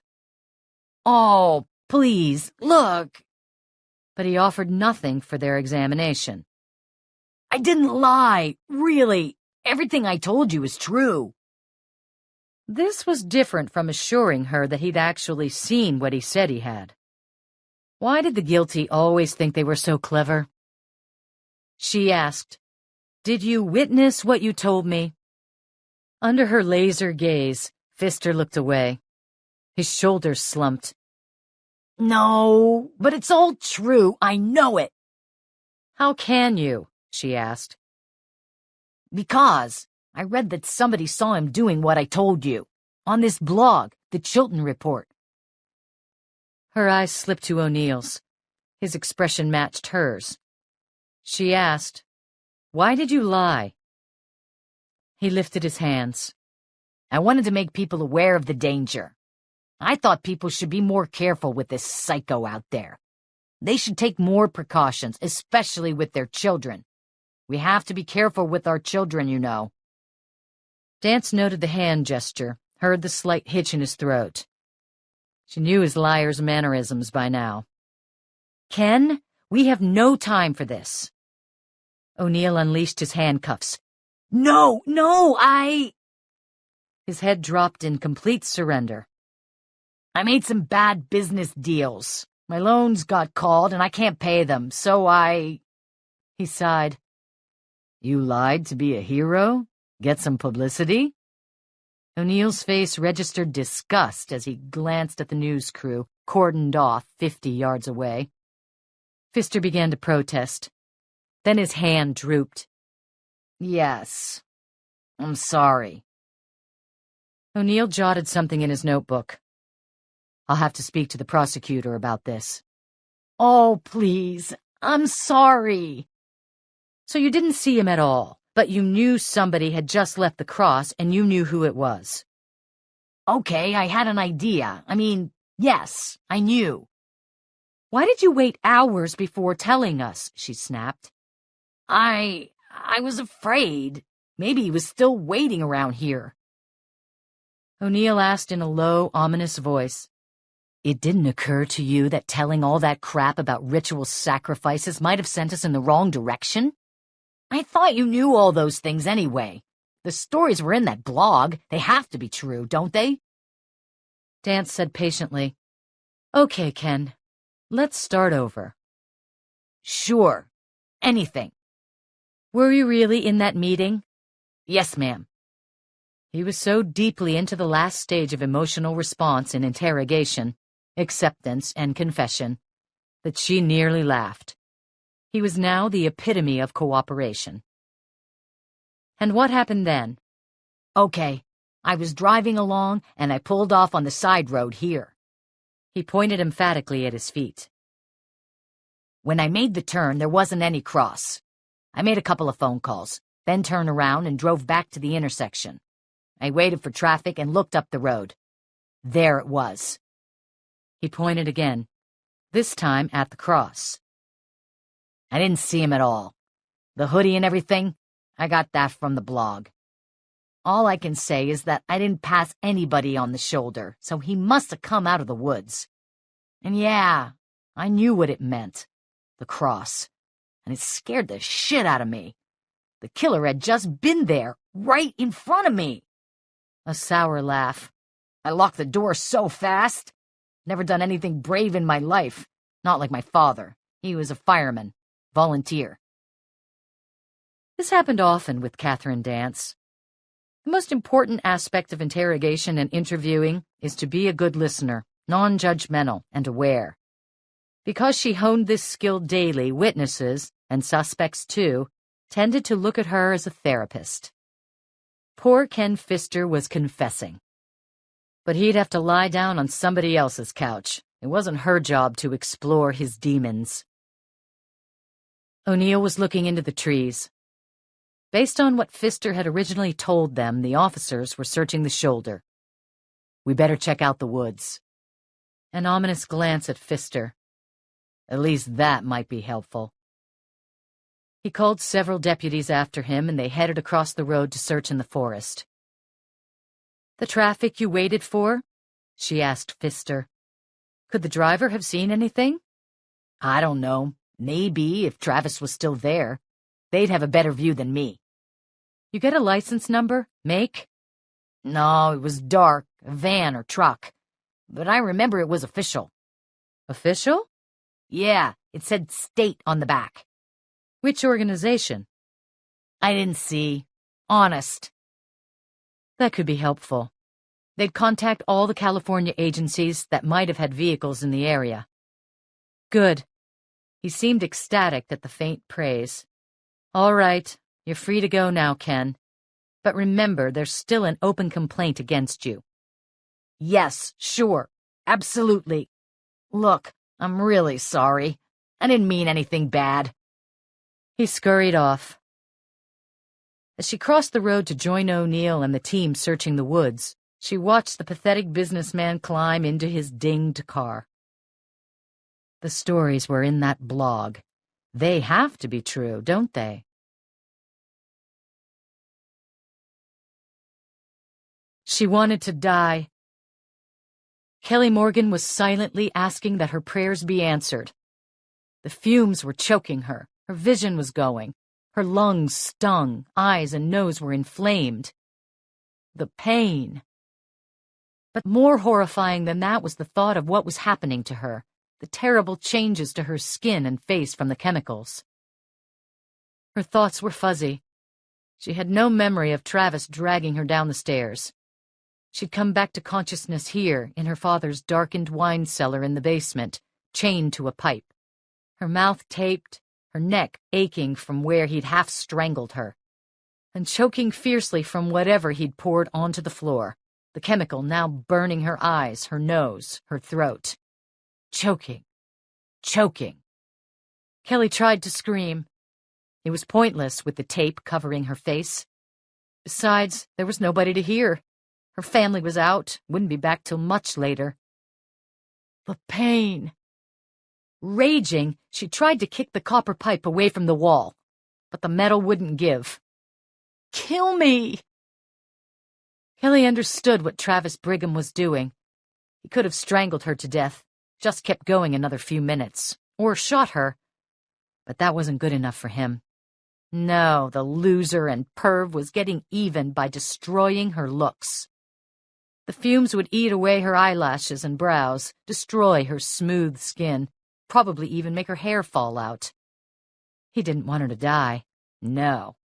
He wanted to turn her into a monster. The geeky kid, face all broken out, the loser, the perv. He wanted to turn her into what he was. Kill me, Travis. Why didn't you just kill me? She thought of the mask. That's why he'd left it. It was a message about what she'd look like when the chemicals were done. Her head drooped, her arms. She slumped against the wall. I want to die. She began to inhale deeply through her stinging nose. Everything began to fade. The pain was going. Her thoughts, the choking, the stinging in her eyes, the tears. Drifting away. Light going dark. Deeper. Breathe deeper. Breathe the poison in. And yeah, it was working. Thank you. The pain was growing less, the worry less. Warm relief replaced vanishing consciousness, and her last thought before the darkness grew complete was that at last she was going to be safe from her fears forever. As she stood beside the roadside cross, staring down at the flowers, Dance was startled by her trilling phone. No cartoon music now. She'd put the ringer back on default. A glance at caller ID. TJ. Boss. Another cross? I just heard. Yeah, today's date, too. Oh, man, today? Yep, what'd you find? I'm at Bagel Express. Weird, but nobody here really knows anything about Travis. They said he showed up for work, but kept to himself. Didn't socialize, didn't say much, just left. He talked to one kid here about online games some, but that's it. And nobody's got any idea where he might go. Oh, and his boss said he was going to fire Travis anyway. Ever since the blog postings, he's been getting threats himself. Business is down. Customers afraid to come in. All right, get back to the office. I need you to call all the state agencies who might have had vehicles in the area this morning. No make or tag. Probably dark, but search for anything. She told him what Pfister had seen. Check with Parks, Caltrans, Fisheries, Environment, everybody you can think of. And find out if Travis has a cell phone and who the provider is. See if they can trace it. I meant to do that earlier. They disconnected. Dance called her mother. No answer. She tried her father, and the man picked up on the second ring. Katie. She's okay? Yes. We're at the house, but we're packing up. What? Stewart said, the protesters from the hospital, they found out where we live. They're picketing outside. No! Dance was furious. He said grimly, interesting to watch your neighbors leave for work and find a dozen people with signs calling you a murderer. One of the posters was quite clever. It said, Dance of Death. You have to give him credit. Oh, Dad. And somebody taped a poster of Jesus on the front door. He was being crucified. I think they're blaming Edie for that, too. I can get you a room anonymously at the inn we use for witnesses. George Sheedy's already gotten us a room under a fake name, Stewart said. I don't know how you feel about it, honey, but I think your mom'd love to see the kids. She's worried about how scared they got when the police came into the hospital. That's a great idea. I'll pick them up from Martine's and bring them to you. When are you checking in? 20 minutes. He gave her the address. Can I talk to her? She's on the phone, honey, with Betsy. You can see her when you drop the kids off. Sheedy's coming over about the case. They disconnected. O'Neill returned from the woods. She asked, You find anything? Some footprints that aren't helpful, little bit of trace, a gray fiber like the one we found earlier, and a shred of brown paper. An oat flake or grain of some kind. Could be from a bagel, I was thinking. Peter's waiting for it now. He'll get us the analysis as soon as he can. That's great for the case against him, but what we need now is something to tell us where he's hiding. And the other question? Who's he about to attack next? As Dance lifted her phone to call John Bowling, the ringtone sounded. She gave a faint smile at the coincidence. His name showed in caller ID. "John," she answered. As she listened to his words, her smile quickly faded.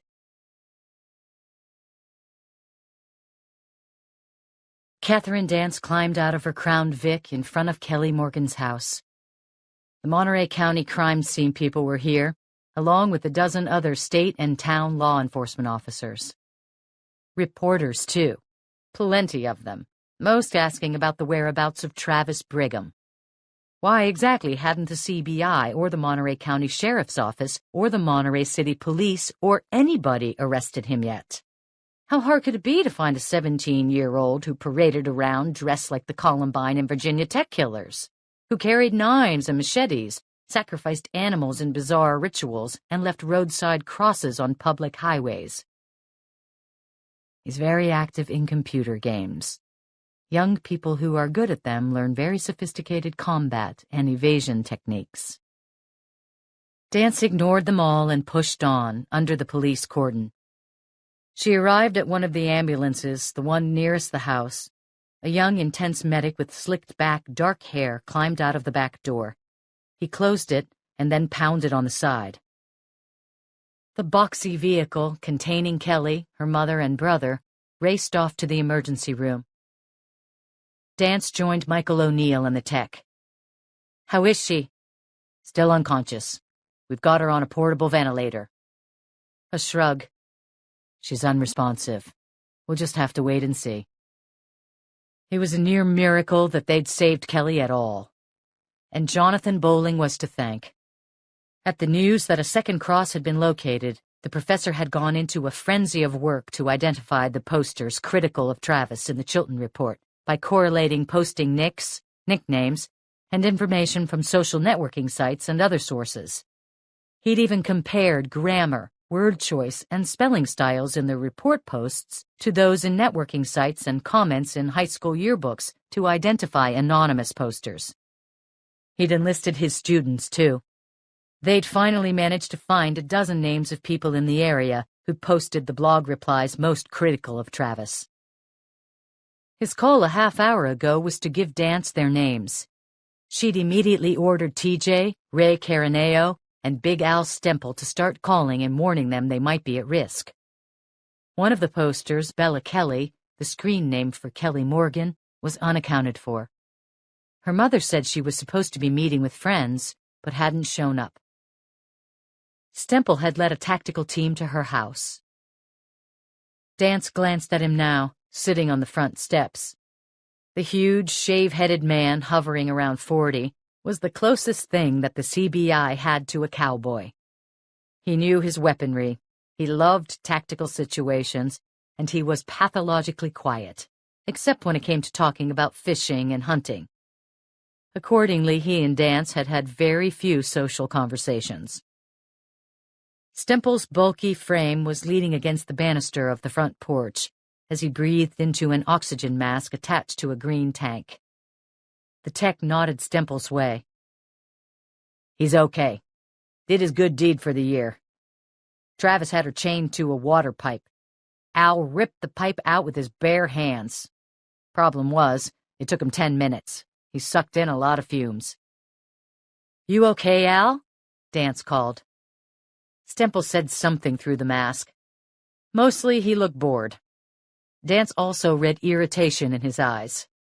Probably that he hadn't gotten to shoot the perp. The tech then said to O'Neill and Dance, "There's something you ought to know. Kelly was conscious for a minute or two when we got her out. She told me that Travis had a gun." "Gun? He's armed?" Dance and O'Neill shared a troubled gaze. That's what she said. I lost her after that. Didn't say anything else. Oh no, an unstable adolescent with a firearm. Nothing was worse in Dance's opinion. O'Neill called in the information about the weapon to the Monterey County Sheriff's Office, who in turn would relay it to all the officers involved in the search for Travis. What was the gas? Dance asked the tech as they walked to another ambulance. We aren't sure. It was definitely toxic. The crime scene unit was searching carefully for evidence while a team canvassed the neighborhood for witnesses. Everyone on the block was concerned. Everyone was sympathetic. But they were also terrified. No accounts were forthcoming. But perhaps there simply were no witnesses. Bike tread marks in the canyon behind the house suggested how the boy might have snuck up unnoticed to attack Kelly Morgan. One crime scene officer arrived, carrying what turned out to be an eerie mask and a clear evidence bag. "What the hell's that?" O'Neill asked. It was tied to a tree outside the bedroom window, pointing in. It was handmade from papier-mâché, painted white and gray. Bony spikes like horns extended from the skull. The eyes were huge and black. The narrow lips were sewn shut, bloody. To freak her out, the poor thing. Imagine looking out your window and seeing that. Dance actually shivered. As O'Neill took a call, Dance phoned Bowling. "John, how is she?" the professor asked eagerly. "In a coma. We don't know how she'll be, but at least we saved her life. You saved her life. Thank you. It was Ray, too, and my students. Still, I mean it. We can't thank you enough." "Any leads to Travis?" "Some." She declined to tell him about the eerie mask. Her phone buzzed, call waiting. "I've got to go. Keep looking for names, John." "I'm on the case," he said. Smiling, she rang off the line with Bowling and answered. "TJ, how's the girl doing?" "We don't know. Not good. What'd you find?" "No luck, boss. About 18 vans, trucks, SUVs, or cars registered to the state were in the area this morning.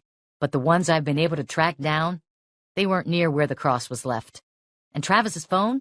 The cell provider says he's taken out the battery, or destroyed it.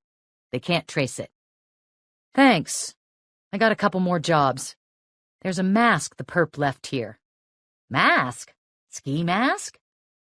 "No, it's ritual, looks like. I'm going to have Crime Scene upload a picture of it before they take it to Salinas. See if you can source it, and get the word out to everybody. He's armed." "Oh, man, boss. Keeps getting better and better." "I want to know if there have been any reports of stolen weapons in the county. And find out if the father or any relatives have registered firearms. Check the database. Maybe we can ID the weapon." "Sure. Oh, want to say, heard about your mother." The young man's voice had grown even more sober. "Anything I can do?" "Thanks, TJ. Just find out about the mask and the gun." After they hung up, she examined the mask, thinking, could the rumors have been true? Was Travis into some type of ritualistic practice?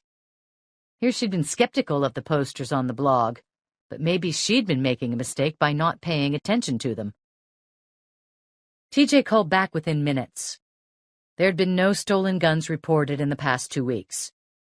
He'd also looked through the state's firearms database. California liberally allows the purchase of pistols, but all sales must be through a licensed dealer and recorded. Robert Brigham, Travis's father, owned a Colt revolver, .38 caliber. After she disconnected, Dance noticed O'Neill, his face still, looking into the distance.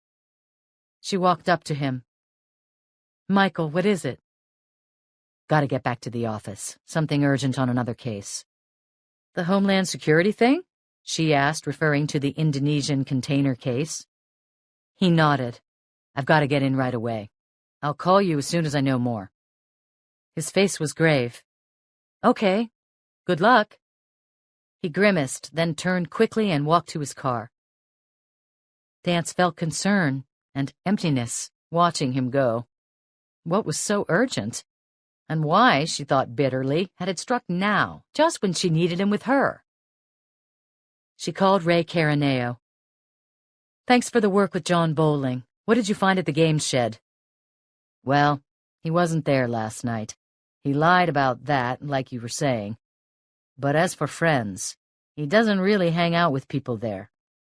He'd just go, play games, and then leave."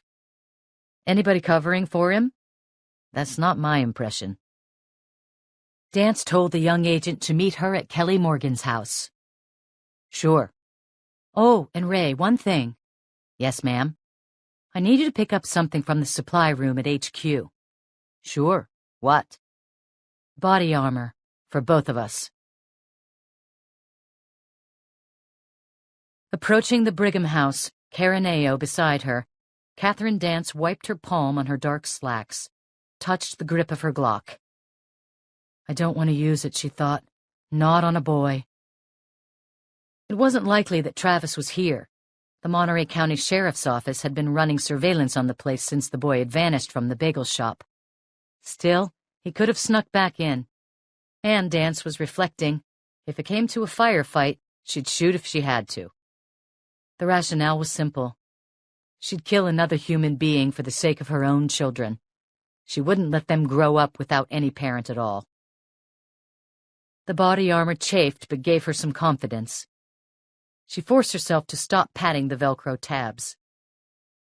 With 2 county deputies behind them, they stepped onto the spongy front porch, keeping as far from the windows as possible.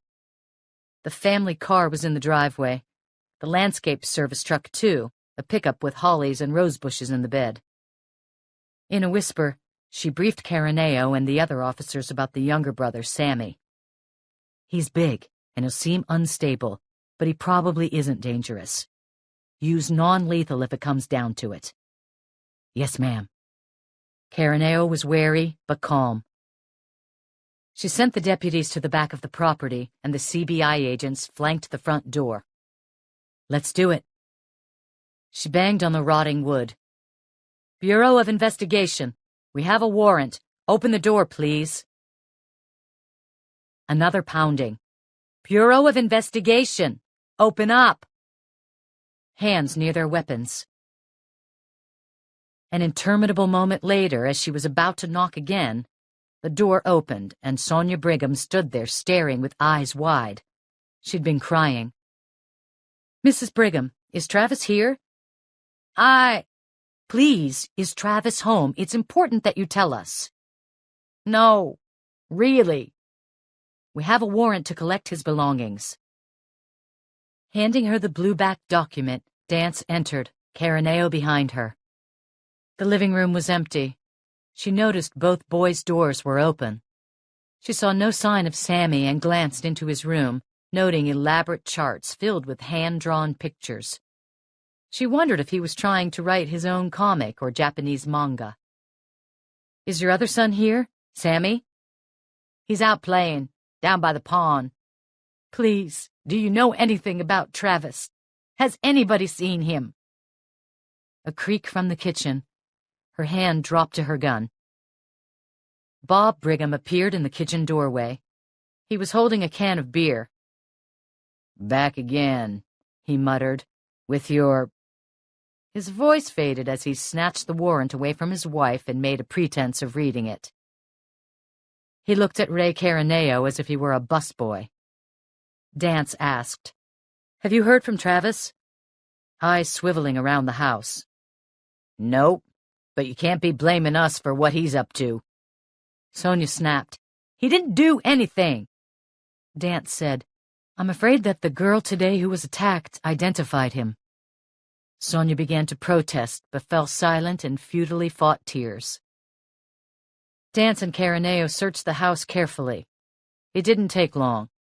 No sign the boy had been here recently. "We know you own a pistol, Mr. Brigham. Could you check to see if it's missing?" His eyes narrowed as if he were considering the implications of this. "It's in my glove compartment, in a lockbox." Which California law required in a household where children under 18 lived. "Loaded?" "Uh-huh." He looked defensive. We do a lot of landscaping in Salinas. The gangs, you know. Could you see if it's still there?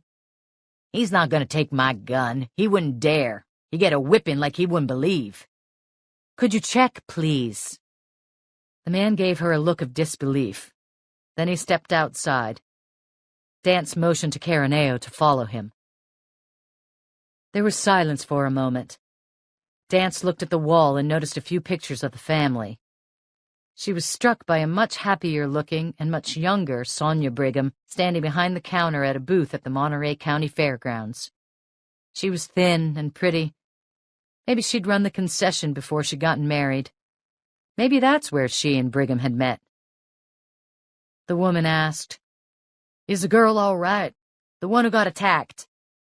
"We don't know." Tears dotted her eyes. He's troubled. He's got problems, but this has to be a terrible mistake. I know it.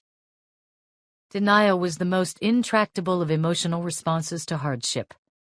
Tough as a walnut shell. Travis's father, accompanied by the young agent, returned to the living room. Bob Brigham's ruddy face was troubled. "It's gone." Dance sighed. "And you wouldn't have it anyplace else." He shook his head, avoided Sonia's face. Timidly, she said, "What good comes of a gun?" He ignored her. Dance asked, "When Travis was younger, were there places he'd go?" "No," the father said. "He was always disappearing. Who knows where he went?" "How about his friends?" Brigham snapped. "Doesn't have any. He's always online with that computer of his." "All the time," echoed his wife softly. "All the time. Call us if he contacts you. Don't try to get him to surrender. Don't take the gun away. Just call us. It's for his own good." "Sure," she said. "We will." "He'll do what I say. Exactly what I say." "Bob." "Shh." "We're going through his room now," Dance said. "Is that all right?" Sonia was nodding at the warrant. "They can take whatever the fuck they want. Anything that'll help find him before he gets us into more trouble." Brigham lit a cigarette and dropped the match into the ashtray, a smoking arc. Sonia's face sank as she realized she'd become her son's sole advocate. Dance pulled her radio off her hip, called the deputies outside. One of them radioed back that he'd found something. The young officer arrived. He held up a lockbox in a latex-gloved hand. It had been smashed open. It was in some bushes behind the house. And this, too. An empty box of Remington .38 special rounds. "That's it," the father muttered. "Mine." The house was eerily quiet. The agents walked into Travis's room. Pulling on her gloves, Dance said to Caraneo, "I want to see if we can find anything about friends, addresses, places he might like to hang out." They searched through the effluence of a teenager's room. Clothes, comics, DVDs, manga, anime, games, computer parts, notebooks, sketch pads. She noticed there was little music and nothing at all about sports. Dance blinked as she looked through a notebook. The boy had done a drawing of a mask identical to the one outside Kelly Morgan's window. Even the small sketch chilled her. Hidden away in a drawer were tubes of Clearasil and books about remedies for acne, diet, and medication, and even dermabrasion to remove scarring. Though Travis's problem was less serious than with many teens, it was probably what he saw as a major reason he was an outcast. Dance continued to search. Under the bed, she found a strongbox. It was locked, but she had seen a key in the top desk drawer. It worked the box. Expecting drugs or porn, she was surprised at the contents. Stacks of cash. Caraneo was looking over her shoulder. About $4,000. The bills were crisp and ordered, as if he'd gotten them from a bank or an ATM, not from buyers in drug deals. Dance added the box to the evidence they'd take back. Not only did she not want to fund Travis's escape if he came back for it, but she didn't doubt that his father would pilfer the money in an instant if he found the stash. "There's this," Caraneo said. He was holding up printouts of pictures, mostly candids, of pretty girls about high school age, taken around Robert Louis Stevenson High School. None obscene or taken up the girls' skirts, though, or of locker rooms or bathrooms. Stepping outside the room, Dance asked Sonia, "Do you know who they are?" Neither parent did. She turned back to the pictures. She realized that she'd seen one of the girls before, in a news story about the June 9th crash. Caitlin Gardner, the girl who'd survived. The photo was more formal than the others, the pretty girl looking off to the side, smiling blandly. Dance turned the thin, glossy rectangle of paper over and noted a portion of a picture of a sports team on the other side. Travis had cut the picture out of a yearbook. Had he asked Caitlin for a picture and been refused? Or had he been too shy even to ask? The agent searched for a half hour but found no clues as to where Travis might be, no phone numbers, email addresses, or friends' names. He kept no address book or calendar. Dance wanted to see what was on his laptop. She opened the lid. It was in hibernate mode and booted up immediately. She wasn't surprised when it asked for a password. Dance asked the boy's father, "Do you have any idea what the code is?" "Like he'd tell us." He gestured at the computer. "Now, that's the problem right there, you know. That's what went wrong, playing all those games. All the violence. They shoot people and cut them up, do all kinds of shit." Sonia seemed to reach a breaking point. "Well, you played soldier when you were growing up, I know you did. All boys played games like that. Doesn't mean they turn into killers." "That was a different time," he muttered. "It was better, healthier. We only played killing Indians and Viet Cong, not normal people." Carrying the laptop, notebooks, strongbox, and hundreds of pages of printouts and notes and pictures, Dance and Caraneo walked to the door. "Did you ever think about one thing?" Sonia asked. Dance paused, turned. "That even if he did it, went after those girls, then maybe it wasn't his fault. All those terrible things that they said about him just pushed him over the edge. They attacked him with those words, those hateful words. And my Travis never said a single word against any of them." She controlled her tears. "He's the victim here."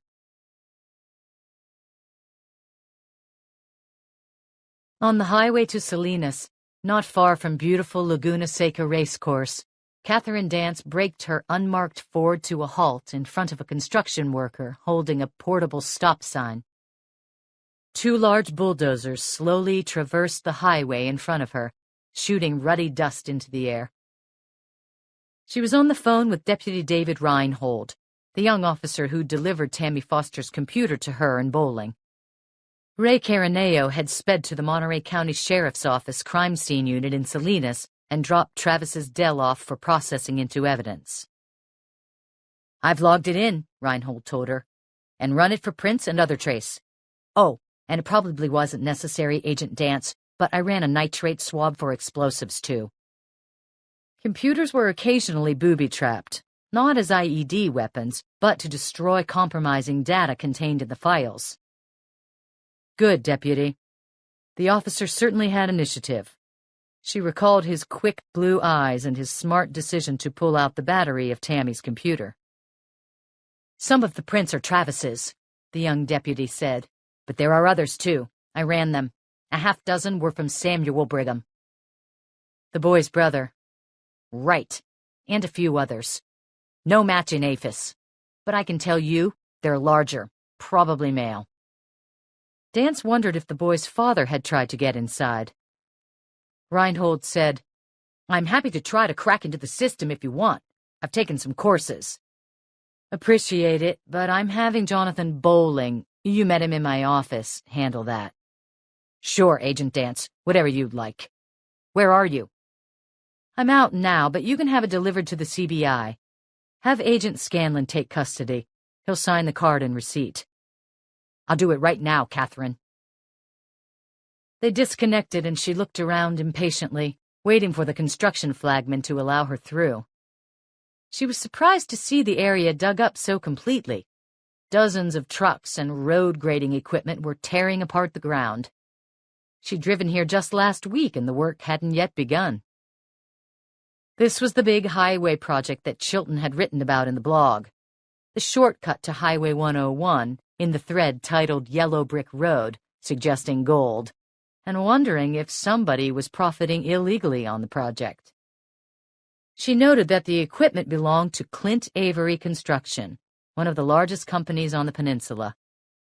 The workers here were large men, working hard, sweaty. They were mostly white, which was unusual. Much of the labor on the peninsula was performed by Latino workers. One of them looked at her solemnly, recognizing her car for an unmarked law enforcement vehicle, but he made no special effort to speed her through. Finally, at his leisure, he waved the traffic on, his eyes looking over Dance closely, it seemed to her. She left the extensive roadwork behind and cruised down the highway and onto side streets until she came to Central Coast College, where summer session was underway. The student pointed out Caitlin Gardner, sitting at a picnic bench with several other girls who hovered around her protectively. Caitlin was pretty and blonde and sported a ponytail. Tasteful studs and hoops decorated both ears. She resembled any one of the hundreds of co-eds here. After leaving the Brighams, Dance had called the Gardner house and learned from Caitlin's mother that the girl was taking some college courses here for credit at Robert Louis Stevenson High, where she'd start her senior year in a few months. Caitlin's eyes, Dance noticed, were focused away, and then her gaze shifted to Dance. Not knowing who she was, probably thinking she was another reporter, she began to gather her books. Two of the other girls followed their friends' troubled eyes and rose in a phalanx to give cover so Caitlin could escape. But then they noticed Dance's body armor and weapon, and grew cautious, pausing. "Caitlin?" Dance called. The girl stopped. Dance approached and showed her ID, introduced herself. "I'd like to talk to you." "She's pretty tired," a friend said, "and upset." Dance smiled. To Caitlin, she said, "I'm sure you are, but it's important that I talk to you, if you don't mind." "She shouldn't even be in school," another girl said, "but she's taking classes out of respect to Trish and Vanessa." "That's good of you." Dance wondered how attending summer school honored the dead. The curious icons of adolescence. The first friend said firmly, "Caitlin's like really..." Dance turned to the frizzy-haired brunette, her personality brittle, lost the smile, and said bluntly, "I'm speaking to Caitlin." The girl fell silent. Caitlin mumbled, "I guess." "Come on over here," Dance said pleasantly. Caitlin followed her across the lawn, and they sat at another picnic table. She clutched her book bag to her chest and was looking around the campus nervously. Her foot bobbed and she tugged at an earlobe. She appeared terrified, even more so than Tammy. Dance tried to put her at ease. "So, summer school." "Yeah, my friends and me. Better than working or sitting home." The last word had been delivered in a tone that suggested a fair amount of parental hassle. "What are you studying?" "Chemistry and biology." "That's a good way to ruin your summer." She laughed. "It's not so bad. I'm kind of good at science." "Headed for med school?" "I'm hoping." "Where?" "Oh, I don't know yet. Probably Berkeley undergrad. Then I'll see." "I spent time up there. Great town." "Yeah? What'd you study?" Dance smiled and said, "Music." In fact, she hadn't taken a single class on that campus of the University of California. She'd been a busker, a musician playing guitar and singing for money on the streets of Berkeley. Very little money in her case. "So, how you doing with all of this?" Caitlin's eyes went flat. She muttered, "Not so great. I mean, it's so terrible. The accident, that was one thing. But then, what happened to Tammy and Kelly? That was awful. How is she? Kelly? We don't know yet. Still in a coma. One of the friends had overheard and called. Travis bought this poison gas online, like from neo-Nazis. True or rumor? Dance said, Caitlin, he's disappeared. He's hiding somewhere and we have to find him before he causes more harm. How well did you know him?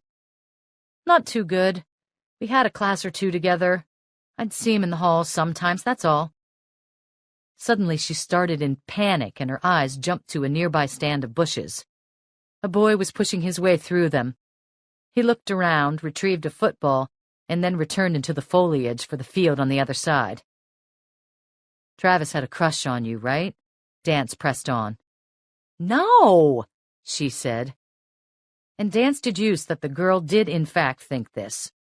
She could tell from the rise in the pitch of her voice, one of the few indicators of deception that can be read without the benefit of doing a prior baseline.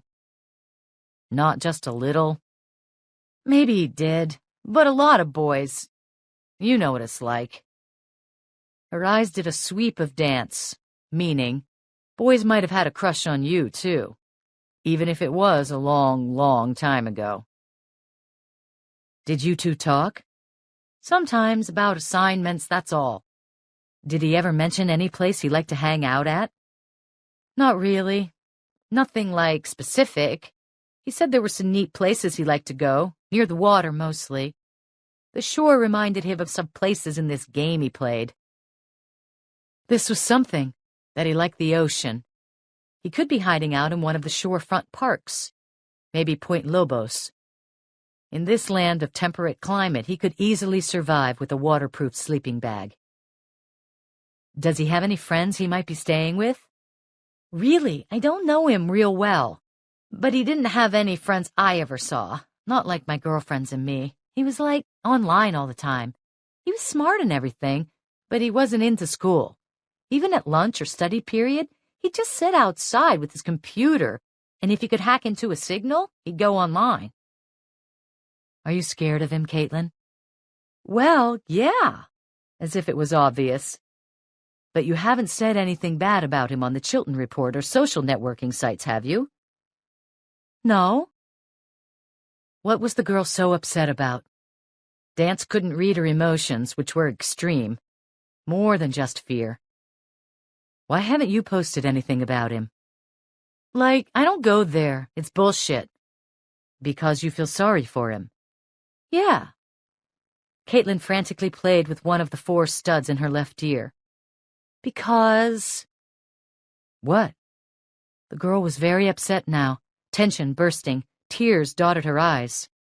She whispered, Because it's my fault what happened. What do you mean?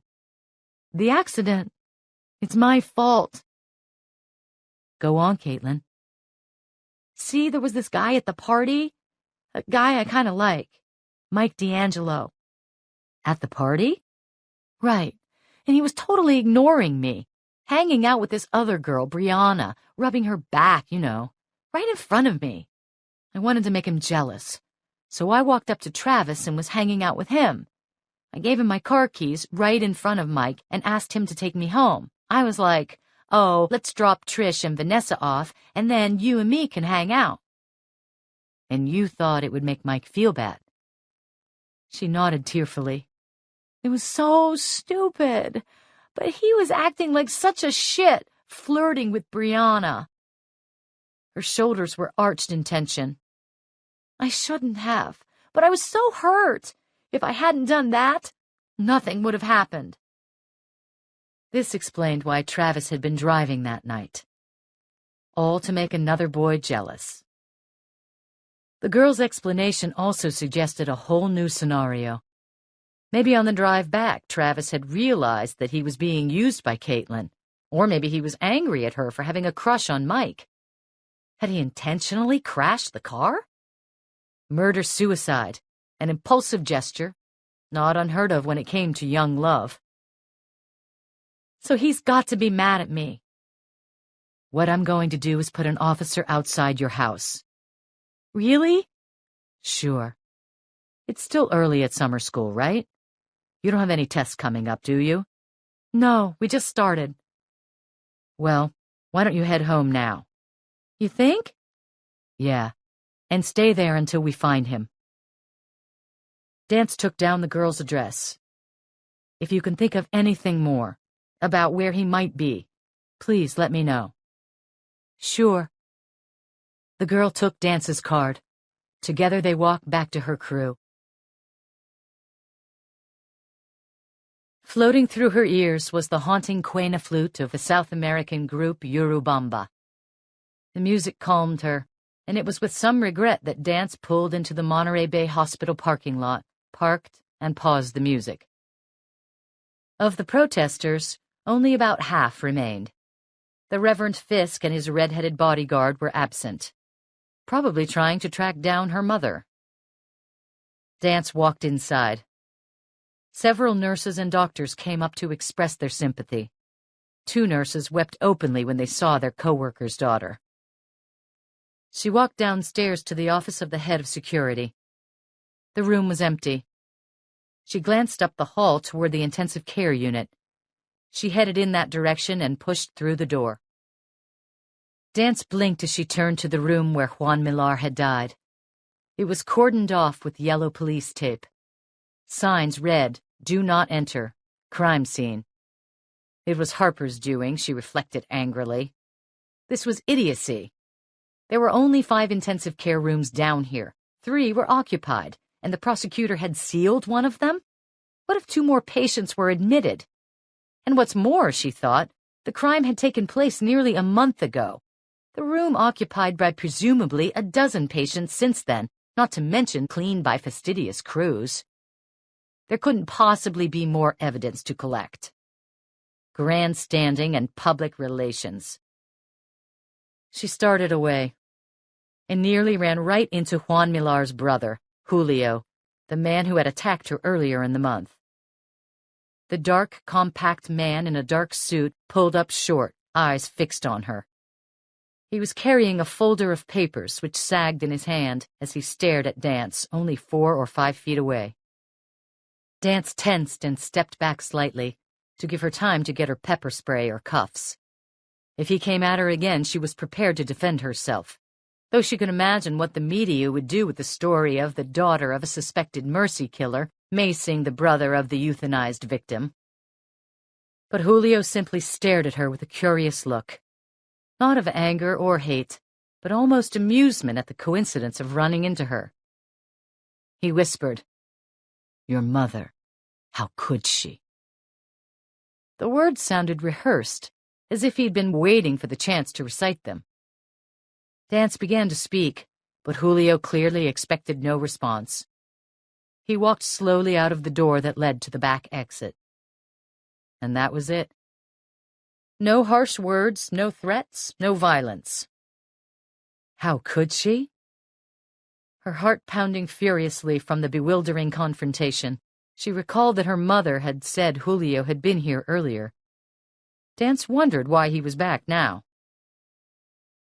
With a last glance at the police tape, Dance left the ICU and walked to the office of the head of security. "Oh, Agent Dance," Henry Bascom said, blinking. She smiled a greeting. "They've got the room taped off?" "You were back there?" he asked. Dance immediately noted the stress in the man's posture and voice. He was thinking quickly and was uneasy. What was that about, Dance wondered. "Sealed off?" she repeated. "Yeah, that's right, ma'am." "Ma'am?" Dance nearly laughed at the formal word. She, O'Neill, Bascom, and some of his former deputy buddies had shared beer and quesadillas down on Fisherman's Wharf a few months ago. She decided to get to the nut of it. "I've only got a minute or 2, Henry. It's about my mother's case." "How's she doing?"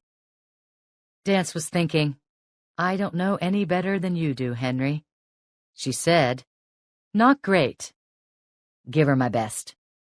"I'll do that. Now, I'd like to see the employee and front desk logs of who was at the hospital when Juan died." "Sure." Only he didn't mean sure at all. He meant what he said next. But the thing is, I can't. Why's that, Henry? I've been told I can't let you see anything. No paperwork. We're not even supposed to be talking to you. Whose orders? The board, Bascom said tentatively. And? Dance continued, prodding. Well, it was Mr. Harper, that prosecutor. He talked to the board and the chief of staff. But that's discoverable information. The defense attorney has a right to it. Oh, I know that. But he said that's how you'll have to get it. I don't want to take it. Just look through it, Henry. There was absolutely nothing illegal about her looking through the material, and it wouldn't ultimately affect the case because what was contained in the logs and sign-in sheets would come out eventually. Bascom's face revealed how torn he was. I understand, but I can't. Not unless there's a subpoena.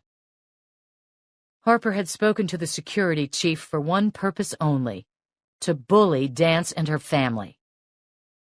I'm sorry, he said sheepishly. No, that's okay, Henry. Did he give you a reason? No. He said this too quickly, and Dance could easily see eye aversion that differed from what she knew of the man's baseline behavior. What did he say, Henry? A pause. She leaned toward him. The guard looked down. He said he didn't trust you, and he didn't like you. Dance stoked her smile as best she could. Well, that's the good news, I suppose. He's the last person in the world I'd want a thumbs up from. The time was now 5 p.m. From the hospital lot, Dance called the office and learned there'd been no significant developments in the hunt for Travis Brigham. The Highway Patrol and Sheriff's Office were running a manhunt, focusing on the traditional locales and sources for information about runaways and juvenile fugitives. His school and classmates, and the shopping malls. That his transportation was limited to a bike was helpful in theory, but hadn't led to any sightings. Ray Caraneo had learned little from Travis's rambling notes and drawings, but was still sifting through them for leads to the boy's whereabouts. TJ was trying to track down the source of the mask and calling the potential victims from the blog. Since Dance had learned from Caitlin that Travis liked the shore, she gave him the added task of contacting the Parks Department and alerting them that the boy might be hiding out somewhere in the thousands of square acres of state land in the area. "Okay, boss," he said wearily, revealing not fatigue but the same hopelessness that she felt. She then spoke to John Bowling. "I got the boy's computer. That deputy dropped it off, Reinhold. He sure knows his stuff when it comes to computers."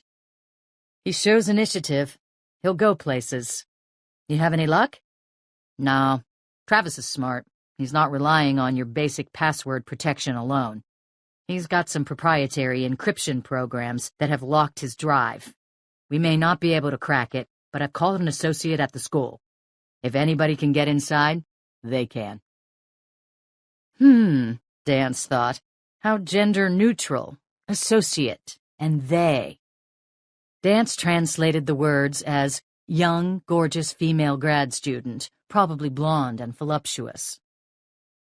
Bowling added in text-speak that a brute force attack was underway via an uplink to a supercomputer at UC Santa Cruz. "The system might crack the code within the next hour." "Really?" she asked brightly. "Or, I was going to say, within the next 200 or 300 years. It depends." Dance thanked him and told him to head home for the evening. He sounded disappointed, and after explaining that he had no plans for that night, said he'd continue to search for the names of posters who might be at risk.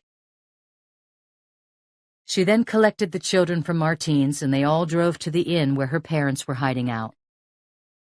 As she drove, she was recalling the incidents surrounding young Juan Millar's death, but in truth, she hadn't focused on them much at the time.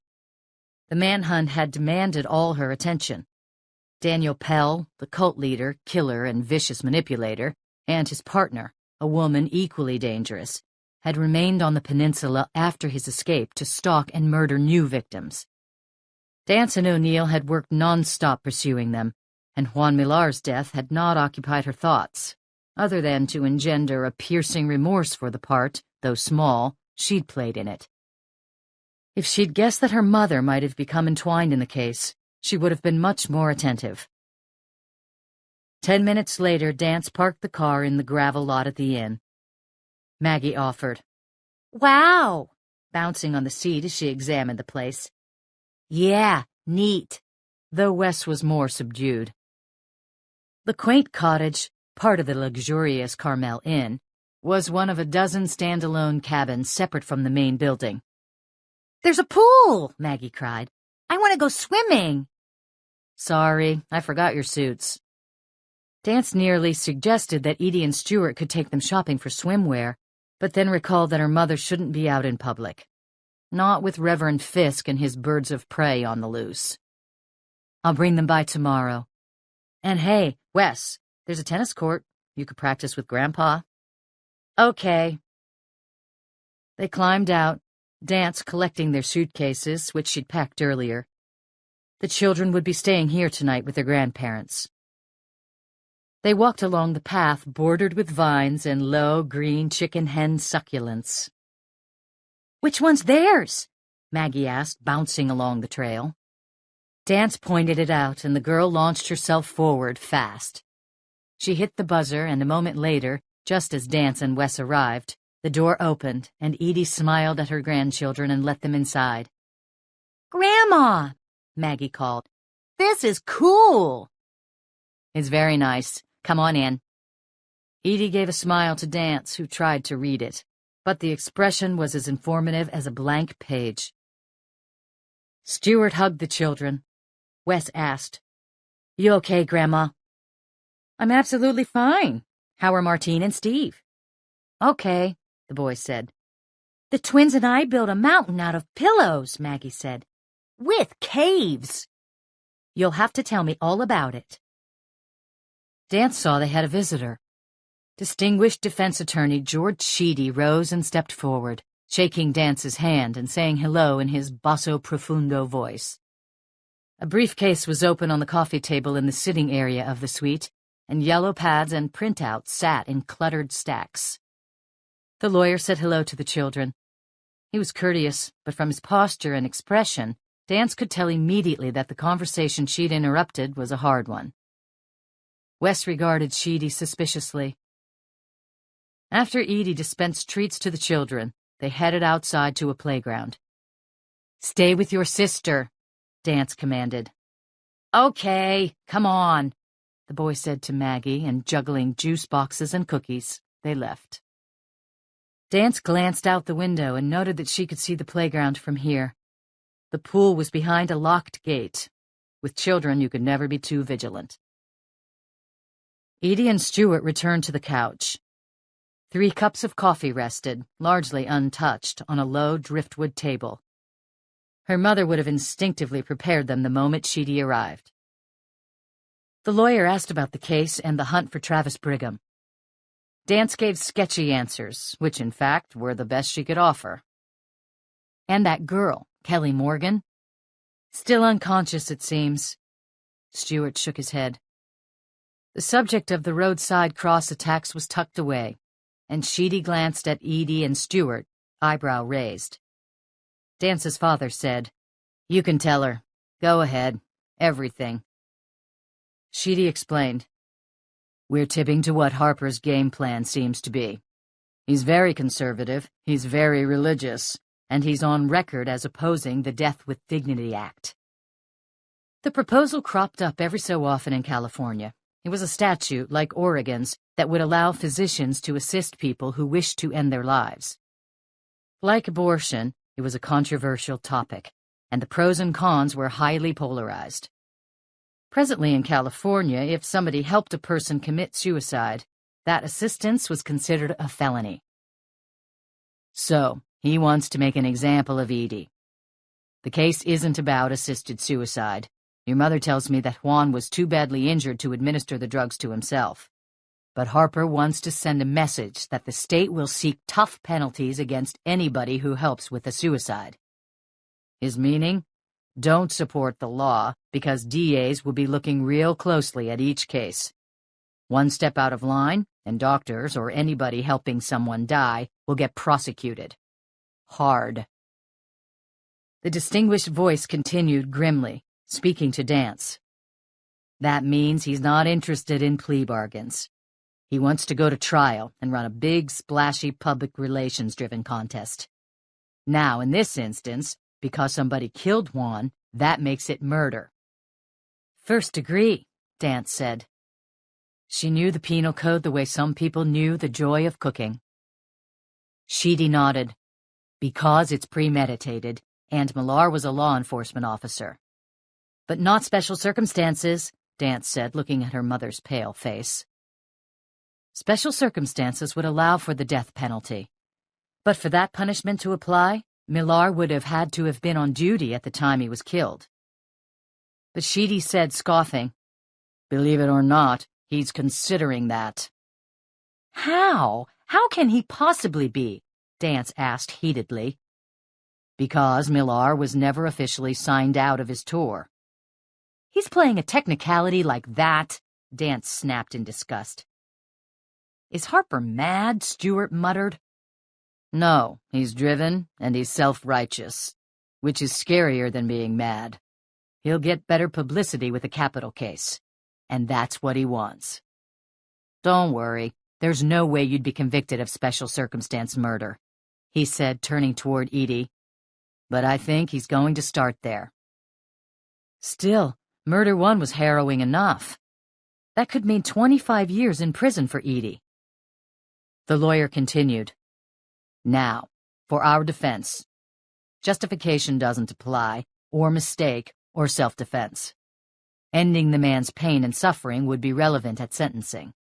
But if the jury believed you intended to end his life, however merciful your motive, they would have to find you guilty of first-degree murder.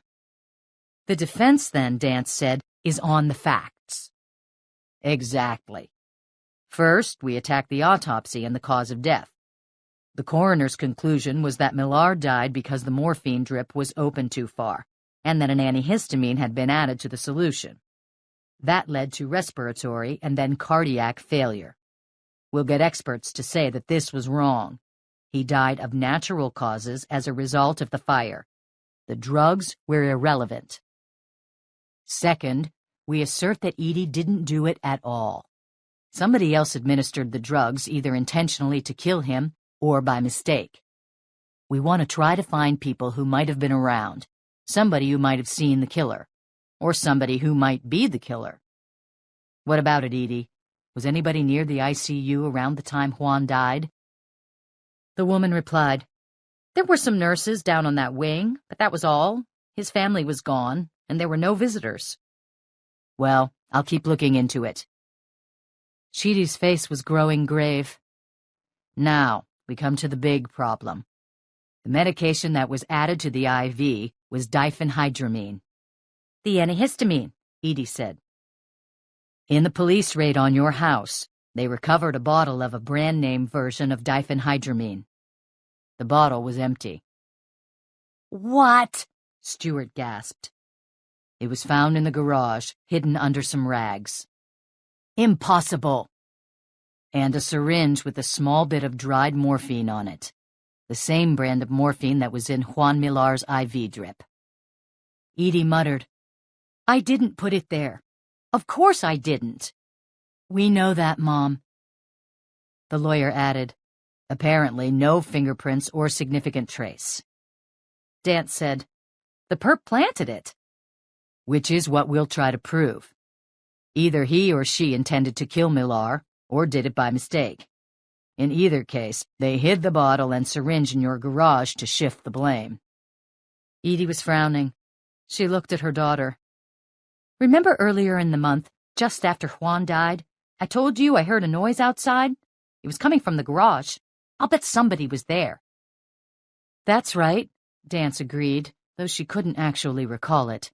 The manhunt for Daniel Pell had occupied all her thoughts then. Of course. Dance fell silent. What? Well, one thing we'll have to work around. I'd stationed a deputy outside their house for security. Harper will want to know why he didn't see anything. Or, Edie said, we should find out if he did see the intruder. Right, Dance said quickly. She gave Sheedy the name of the deputy. I'll check that out, too. He added, the only other thing we have is a report that the patient told you, kill me. And you told several people that. There are witnesses. Right, Edie said, sounding defensive, her eyes slipping to Dance. The agent suddenly had a terrible thought. Would she be called to testify against her mother? She felt physically ill at this idea. She said, but she wouldn't tell anybody that if she were really intent on killing somebody. True. But remember, Harper is going for splash, not for logic. A quote like that? Well, let's hope Harper doesn't find out about it. He rose. When I hear from the experts and get details of the autopsy report, I'll let you know. Are there any questions? Edie's face revealed that, yes, she had about 1,000, but she merely shook her head. It's not hopeless, Edie. The evidence in the garage is troublesome, but we'll do the best we can with that. Sheedy gathered up his papers, organized them, and put them into his briefcase. He shook everyone's hand and gave reassuring smiles to them all. Stewart saw him to the door, the floor creaking under his solid weight. Dance rose too. She said to her mother, "Are you sure the kids won't be too much? I can take them back to Martine's." No, I've been looking forward to seeing them." She pulled on a sweater. "In fact, I think I'll go outside and visit." Dance briefly embraced her, feeling stiffness in her mother's shoulders. For an awkward moment, the women held each other's eyes. Then Edie stepped outside. Dance hugged her father, too.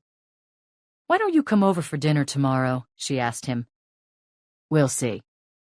"Really, it'd be good. For Mom. For you. Everybody." "I'll talk to her about it." Dance headed back to the office, where she spent the next few hours coordinating stakeouts of the possible victims' houses and of the Brigham's residence, deploying the manpower as best she could, and running the frustratingly hopeless search for the boy. He was proving to be as invisible as the electrons making up the vicious messages that had sent him on his deadly quest. Comfort. Pulling up to her house in Pacific Grove at 11 p.m., Dance felt a tiny shiver of relief. After this long day, she was so glad to be home. The classic Victorian was dark green with gray banisters, shutters, and trim. It was in the northwestern part of Pacific Grove. If the time of year, the wind, and your attitude about leaning over a shaky railing coincided, you could see the ocean. Walking into the small entryway, she flicked the light on and locked the door behind her. The dogs charged up to greet her. Dylan, a black and tan German shepherd, and Patsy, a dainty flat-coat retriever. They were named respectively for the greatest folk rock songwriter and for the greatest country western vocalist in the past 100 years. Dance reviewed emails, but there were no new developments in the case. In the kitchen, spacious but equipped with appliances from a different decade, she poured a glass of wine and foraged for some leftovers, settling on half a turkey sandwich that hadn't been resident in the fridge for too long. She fed the dogs and then let them out into the back. But as she was about to return to her computer, she jumped at the raucous fuss they made, barking and charging down the stairs. They did this sometimes when a squirrel or cat had had the poor judgment to come for a visit. But that was rare at this time of night. Dance set the wine glass down and, tapping the butt of her Glock, walked out onto the deck. She gasped. A cross lay on the ground about 40 feet away from the house. No! Drawing the gun, she grabbed a flashlight, called the dogs to her, and swept the beam into the backyard. It was a narrow space, but extended for 50 feet behind the house, and was filled with monkey flowers, scrub oak and maple trees, asters, lupin, potato vines, clover, and renegade grass. The only flora that did well here thrived on sandy soil and shade. She saw no one, though there were places where an intruder could remain hidden from the deck. Dance hurried down the stairs into the dimness and looked around at the dozen of unsettling shadows cast by branches rocking in the wind. Pausing, then moving slowly, her eyes on the paths and the dogs, which tracked around the yard, edgy, wary. Their tense gait and Dylan's raised hackles were unsettling. She approached the corner of the yard slowly, looking for movement, listening for footsteps. When she heard and saw no signs of an intruder, she shined the flashlight onto the ground. It seemed to be a cross, but up close Dance couldn't tell if it had been left intentionally or been created by falling branches. It wasn't bound with wire, and there were no flowers. But the back gate was a few feet away, which, though locked, could easily have been vaulted by a 17-year-old boy. Travis Brigham, she recalled, knew her name and could easily find where she lived. She walked in a slow circle around the cross. Were those footsteps beside it in the trampled grass? She couldn't tell. The uncertainty was almost more troubling than if the cross had been left as a threat. Dance returned to the house, stuffing her weapon in the holster. She locked up and stepped into the living room filled with furniture as mismatched as that in Travis Brigham's house, but nicer and homier, no leather or chrome. Mostly overstuffed, upholstered in rusts and earth colors, all purchased during shopping trips with her late husband. Dropping onto the sofa, Dance noticed a missed call. She flipped eagerly to the log. It was from John Bowling, not her mother. Bowling was reporting that the associate had had no luck as yet with cracking the passcode. The supercomputer would be running all night, and he'd let Dance know the progress in the morning. Or, if she wanted, she could call back. He'd be up late. Dance debated about calling, felt an urge to, but then decided to keep the line free in case her mother called. She then phoned the Monterey County Sheriff's Office, got the senior deputy on duty, and requested a crime scene run to collect the cross. She told him where it was located. He said he'd get somebody there in the morning. Then she showered. Despite the steamy water, she kept shivering as an unfortunately persistent image lodged in her thoughts. The mask from Kelly Morgan's house, the black eyes, the sewn-shut mouth. When she climbed into bed, her Glock was 3 feet away on the bedside table, unholstered and loaded with a full clip and one in the bedroom, the chamber. She closed her eyes, but as exhausted as she was, she couldn't sleep. And it wasn't the pursuit of Travis Brigham that was keeping her awake, nor the scare earlier, not even the image of that damn mask. No, the source of her keen restlessness was a simple comment that kept looping over and over in her mind. Her mother's response to Sheedy's question about witnesses in the ICU the night that Juan Millar was killed. There were some nurses down on that wing, but that was all. His family was gone, and there were no visitors. Dance couldn't recall for certain, but she was almost positive that when she'd mentioned the deputy's death to her mother just after it happened, Edie had acted surprised by the news. She told her daughter that she'd been so busy on her own wing that she hadn't gone down to the ICU that night. If Edie hadn't been in intensive care that night, as she'd claimed, then how could she be so certain it was deserted? Wednesday. At 8 in the morning, Catherine Dance walked into her office and smiled to see John Bowling, in 2 large latex gloves, tapping on the keyboard of Travis's computer. "I know what I'm doing. I watch NCIS. He grinned. "I like it better than CSI. "Hey, boss, we need a TV show about us," TJ said from a table he'd dragged into the corner, his workstation for his search for the origins of the eerie mask from the Kelly Morgan scene. "I like that." Bowling picked up on the joke. "A show about kinesics, sure. You could call it The Body Reader. Can I be a special guest star?" Though she was hardly in a humorous mood, Dance laughed. TJ said, "I get to be the handsome young sidekick who's always flirting with the gorgeous girl agents. Can we hire some gorgeous girl agents, boss? Not that you aren't, but you know what I mean. How are we doing? Bowling explained that the supercomputer linked to Travis's hadn't had any luck cracking the boy's passcode. 1 hour or 300 years. Nothing to do but keep waiting. He pulled off the gloves and returned to tracking down the identities of posters who might be at risk. And Ray? Dance glanced at quiet Ray Caraneo, who still was going through the many pages of notes and sketches they'd found in Travis's bedroom. Lot of gobbledygook, ma'am, Caraneo said, the Anglo word very stiff in his Latino mouth. Languages I don't recognize.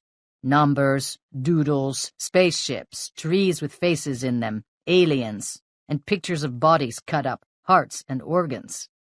Kid's pretty messed up. Any places at all he's mentioned? Sure, the agent said. They just don't seem to be on Earth. Here are some more names. Bowling handed her a sheet of paper with another 6 names and addresses of posters.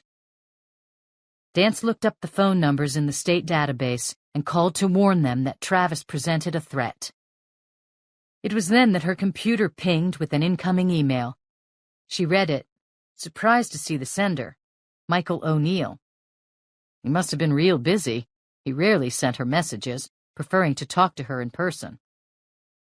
Kay, hate to say, but the container situation is heating up big time.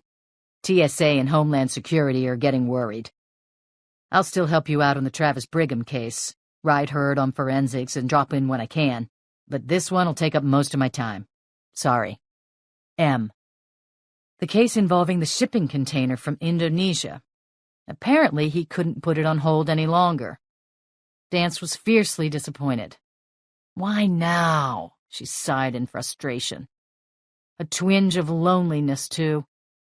She realized that between the Los Angeles homicide case against Jay Doe and the roadside crosses situation, she and O'Neill had seen each other almost daily for the past week.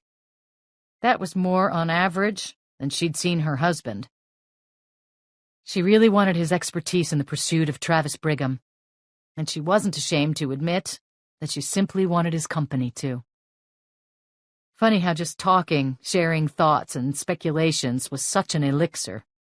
But his case was clearly important, and that was enough for her. She typed a fast reply. Good luck. Miss you. Backspaced, deleting the final 2 words and the punctuation. She rewrote. Good luck. Stay in touch. Then he was gone from her mind. Dance had a small TV in the office. It was on now, and she happened to glance at it. She blinked in shock. On the screen at the moment was a wooden cross. Did it have to do with the case? Had they found another one? Then the camera panned and settled on the Reverend R. Samuel Fisk. It was a report on the euthanasia protest, which now, she realized with a sinking heart, had shifted to focus on her mother. The cross was in the hand of a protester. She turned up the volume. A reporter was asking Fisk if he'd actually called for the murder of abortion doctors, as the Chilton report had said. With eyes that struck her as icy and calculating, the man of the cloth gazed back at the camera and said that his words had been twisted by the liberal media. She recalled the Fisk quotation in the report. She couldn't think of a clearer call to murder.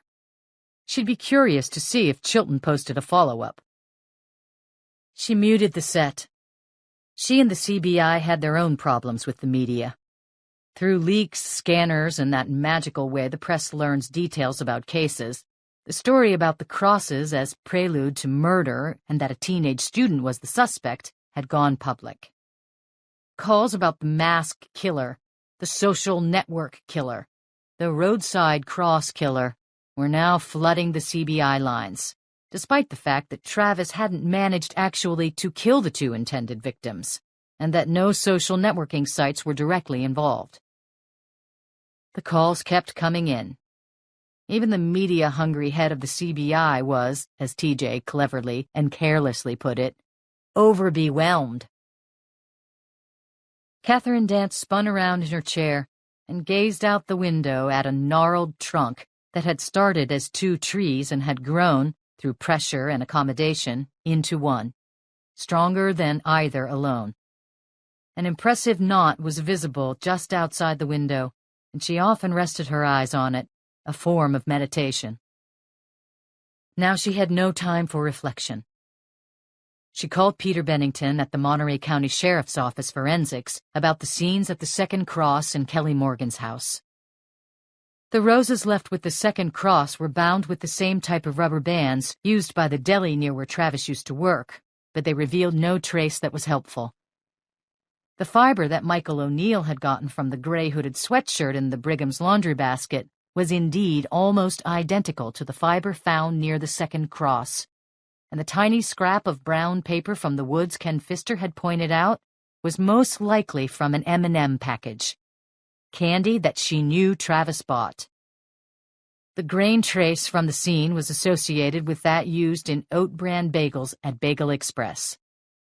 At Kelly Morgan's house, the boy had shed no trace or physical evidence, except a bit of red rose petal that matched the bouquet with cross number 2. The mask was homemade, but the paste and paper and ink used in its construction were generic and unsourceable. The gas that had been used in the attempt to murder Kelly Morgan was chlorine, the same that had been used in World War I to such devastating effect. Dance told Bennington, "There's a report he got it from a neo-Nazi site." She explained about what she'd learned from Caitlin's friend. The crime lab boss chuckled. "Doubt it. Was probably from somebody's kitchen." "What?" "He used household cleaners." The deputy explained that a few simple substances could make the gas. They were available in any grocery or convenience store. But we didn't find any containers or anything that would let us determine the source. Nothing at the scene or nearby had given them clues as to where the boy might be hiding out. "And David stopped by your house a little bit ago." Dance hesitated, not sure whom he was speaking of. "David?" "Reinhold. He works in the crime scene unit." Oh, the young, eager deputy. "He collected the branches left in your backyard, but we still can't tell if they were left intentionally or it was a coincidence.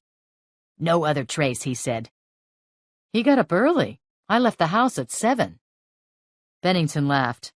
"Just 2 months ago he was writing speeding tickets with the highway patrol, and now I think he's got his eye on my job." Dance thanked the crime scene head and disconnected. Stung with frustration, Dance found herself looking at the photo of the mask. It was just plain awful, cruel and unsettling. She picked up her phone and called the hospital, identified herself. She asked about Kelly Morgan's condition. It was unchanged, a nurse told her, still in a coma. She'd probably live, but none of the staff was willing to speculate about whether she'd return to consciousness, or, if so, whether she'd regain a normal life. Sighing, Catherine Dance hung up and got angry. She swept the phone up again, found a number in her notebook, and with a heavy finger punched the keyboard hard. TJ nearby watched the stabbing. He tapped John Bowling on the arm and whispered, "Uh-oh." James Chilton answered on the third ring. "This is Catherine Dance, the California Bureau of Investigation." A brief pause. Chilton would be recalling meeting her and wondering why she was contacting him again. "Agent Dance. Yes, I heard there was another incident." "That's right. Why I'm calling, Mr. Chilton. The only way we were able to save the victim, a high school girl, was by tracing her screen name. It took a long time and a lot of people to find out who she was and where she lived. We got to her house about a half hour before she would have died. We saved her, but she's in a coma and might not recover." "I'm so sorry." "And it looks like the attacks are going to continue." She explained about the stolen bouquets. 12 of them? His voice registered dismay. "He's not going to stop until he's killed everybody who's attacked him in your blog. I'm going to ask you again. Will you please give us the internet addresses of the people who've posted? No. God damn it, Dance shivered in rage. Because if I did, it would be a breach of trust. I can't betray my readers. That again. She muttered. Listen to me. Please, Agent Dance, just hear me out. But what I will do, write this down. My hosting platform is Central California Internet Services. They're in San Jose. He gave her the address and phone number, as well as a personal contact. I'll call them right now and tell them I won't object to their giving you the addresses of everybody who's posted. If they want a warrant, that's their business. But I won't fight it. She paused. She wasn't sure of the technical implications, but she thought he'd just agreed to what she'd asked for, while saving some journalistic face. Well, thank you. They hung up and Dance called to Bowling. I think we can get the IP addresses. What? Chilton's had a change of heart.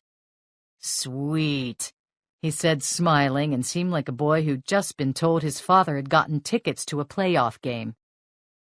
Dance gave it a few minutes and called the hosting company. She was skeptical, both that Chilton had called and that the service itself would give up the information without a court battle. But to her surprise, the representative she spoke with said, "Oh, Mr. Chilton just called. I've got the IP addresses of the posters. I've okayed forwarding them to a .gov location." She smiled broadly and gave the hosting employee her email address. "They're on their way. I'll go back to the blog every few hours or so and get the addresses of the new posters." "You're a lifesaver. Literally." The man said grimly, "This is about that boy who's getting even with people, right? The Satanist. Is it true they found biological weapons in his locker?" Brother, Dance thought. The rumors were spreading faster than the Mission Hills fire a few years ago. "We're not sure what's happening at this point." Always non-committal. They disconnected, and a few minutes later her computer dinged with incoming mail. "Got it," Dance said to Bowling. He rose and walked behind her, put his hand on her chair back, leaning forward. She smelled subtle aftershave. Pleasant. "Okay, good. Of course, you know those are the raw computer addresses. We've got to contact all the providers and find out names and physical addresses. I'll get right on it." She printed out the list. It contained about 30 individual names and handed it to him. He disappeared back into his corner of the lair and hunkered down in front of his computer. "May have something, boss." TJ had been posting pictures of the mask on the web and in blogs and asking if anybody knew its source. He ran his hand through his curly red hair. "Pat me on the back." "What's the story?" "The mask is of some character in a computer game." A glance at the mask. "Quetzal." "What?" "That's his name, or its name. A demon who kills people with these beams from its eyes. And it can only moan because somebody laced up the lips." Dance asked, "So it's getting even with people who have the ability to communicate?" "Didn't really run a Dr. Phil on him, boss," TJ said. "Fair enough." She smiled. "The game," TJ continued, "is Dimension Quest." "It's a Morpeg," Bowling announced without looking up from his own computer. "What's that?" "Dimension Quest is an MMORPG, massively multiplayer online role-playing game. I call them Morpegs, and DQ is one of the most popular." "Helpful to us?" "I don't know yet. We'll see when we get into Travis's computer." Dance liked the professor's confidence. When, not if. She sat back, pulled out her cell phone and called her mother. Still no answer. Finally, she tried her father. "Hey, Katie." "Dad, how's Mom? She never called me." "Oh." A hesitation. "She's upset, of course. I think she's just not in the mood to talk to anybody." Dance wondered how long her mother's conversation had been with Dance's sister, Betsy, last night. "Has Sheedy said anything else?" No, he's doing some research, he said. Dad, Mom didn't say anything, did she, when she was arrested? To the police? Or to Harper, the prosecutor? No. Good. She felt an urge to ask him to put her mother on the phone, but she didn't want the rejection if she said no. Dance said brightly, "You are coming over for dinner tonight, right?" He assured her they would, though his tone really meant that they'd try. "I love you, Dad. Tell Mom, too." "Bye, Katie." They hung up. Dance stared at the phone for a few minutes. Then she strode up the hall and into her boss's office, entering without knocking. Overby was just hanging up. He nodded at the phone. "Catherine, any leads in the Morgan girls' attack? Something about biochemicals. News 9 called." She closed the door. Overby eyed her uneasily. "No biological weapons, Charles. It was just rumors." Dance ran through the leads: the mask, the state vehicle, Caitlin Gardner's report that Travis liked the seashore, the household chemicals. And Chilton's cooperating. He gave the internet addresses of the posters. "That's good." Overby's phone rang. He glanced at it but let his assistant pick up. "Charles, did you know my mother was going to be arrested?" He blinked. No, of course not." "What did Harper tell you?" "He was checking the caseloads." Starch in his words. Defensive. "What I said yesterday." She couldn't tell if he was lying, and she understood why. Dance was breaking the oldest rule in kinesic interrogation. She was being emotional. When that happened, all her skills fell by the wayside. She had no idea if her boss had betrayed her or not. "He was looking through our files to see if I'd altered anything about the Millar situation." "Oh, I doubt that." The tension in the room hummed. Then it vanished as Overby gave a reassuring smile. You're just worrying too much, Catherine. There'll be an investigation and the case will all go away. You don't have a thing to worry about." "Did he know something?" Eagerly she asked, "Why do you say that, Charles?" He looked surprised. "Because she's innocent, of course. Your mother'd never hurt anyone. You know that." Dance returned to the gals' wing, to the office of her fellow agent Connie Ramirez. The short, voluptuous Latina, with black hair always sprayed meticulously in place, was the most decorated agent in the regional office, and one of the most recognized in the entire CBI. The 40-year-old agent had been offered executive positions with the CBI headquarters in Sacramento. The FBI had sought her out, too. But her family had come out of the local lettuce and artichoke fields, and nothing was going to displace her from blood. The agent's desk was the antithesis of Dance's, organized and tidy. Framed citations hung on the walls, but the biggest photos were of her children, 3 strapping boys, and Ramirez and her husband. "Hey, Con. How's your mom doing?" "You can imagine." "This is such nonsense," she said with a faint trace of a melodious accent. "Actually, why I'm here. Need a favor. A big one." "Whatever I can do, you know that." "I've got Sheedy on board." The cop buster." "But I don't want to wait for Discovery to get some of the details. I asked Henry for the hospital visitors sheets the day Juan died, but he's stonewalling." "What? Henry? You're his friend." "Harper's got him scared." Ramirez nodded knowingly. "You want me to try?" "If you can." "You bet. I'll go over there as soon as I finish interviewing this witness." She tapped a folder for the big drug case she was running. "You're the best." The Latina agent grew solemn. "I know how I'd feel if it was my mother. I'd go down there and rip Harper's throat out." Dance gave a wan smile at the petite woman's declaration. As she headed for her office, her phone trilled. She glanced at Sheriff's office on caller ID, hoping it was O'Neill. It wasn't. "Agent Dance?" The deputy identified himself. "Have to tell you, Highway Patrol called in. I've got some bad news." James Chilton was taking a break from ridding the world of corruption and depravity. He was helping a friend move.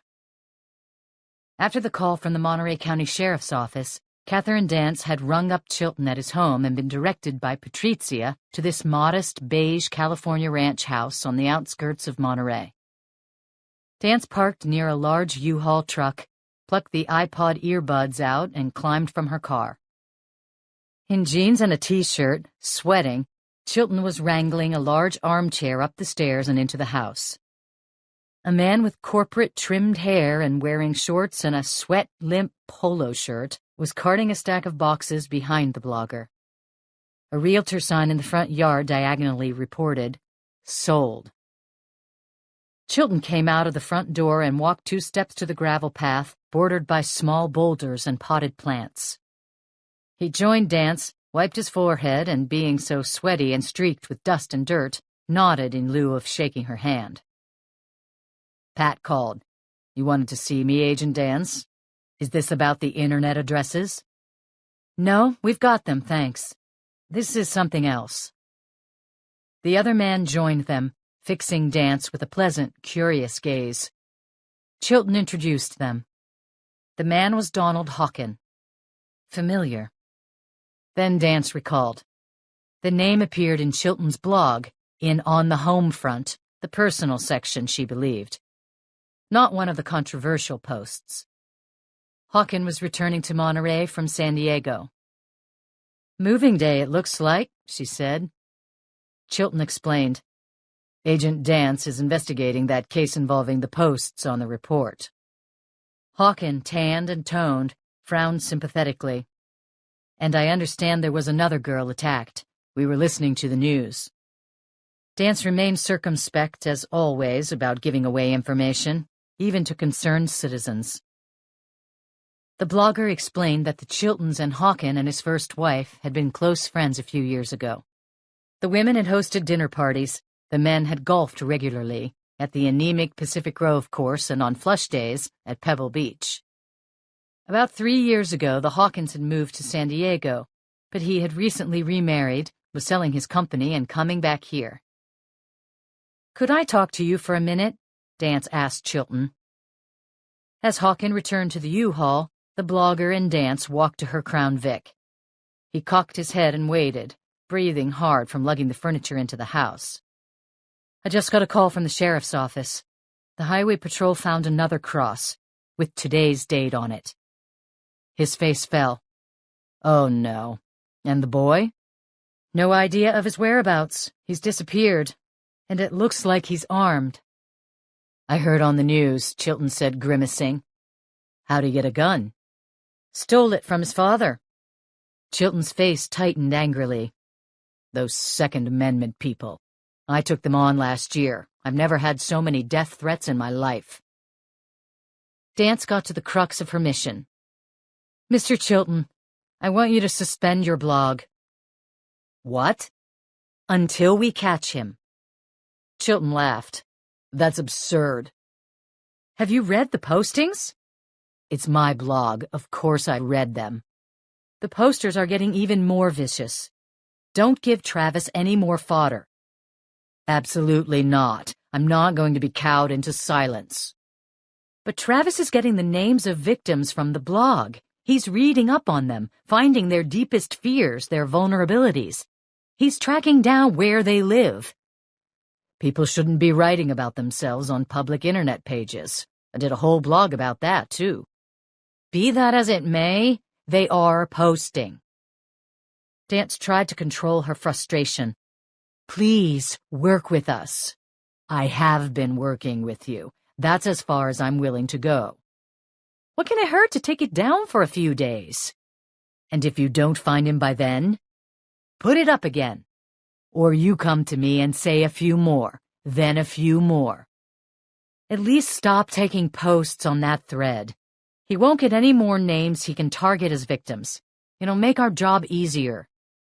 "Repression never leads to anything good," he muttered, staring right into her eyes. The missionary was back. Catherine Dance gave up on the John Bowling strategy to coddle Chilton's ego. She snapped angrily. "You're making these bullshit grand pronouncements. Freedom, truth, repression. This boy is trying to kill people. Jesus Christ, look at it for what it is. Take the damn politics out of it."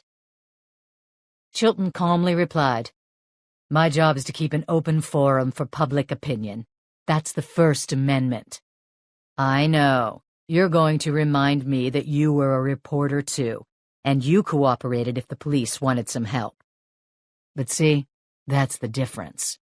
You were beholden to big money, to the advertisers, to whoever's pocket your bosses were in. I'm not beholden to anybody. I'm not asking you to stop reporting on the crimes. Write away to your heart's content. Just don't accept any more posts. Nobody's adding facts anyway. These people are just venting, and half of what they say is just plain wrong. It's rumors, speculation, rants." "And their thoughts aren't valid?" he asked, but not angrily.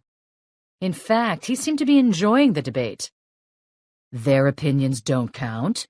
Only the articulate and the educated and the moderate are allowed to comment.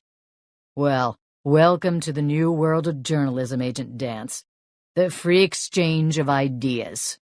See, it's not about your big newspapers anymore, your Bill O'Reillys, your Keith Olbermanns. It's about the people. No, I'm not suspending the blog, and I'm not locking any threads." He glanced at Hawken, who was wrestling another armchair out of the back of the U-Haul. Chilton said to her, "Now, if you'll excuse me."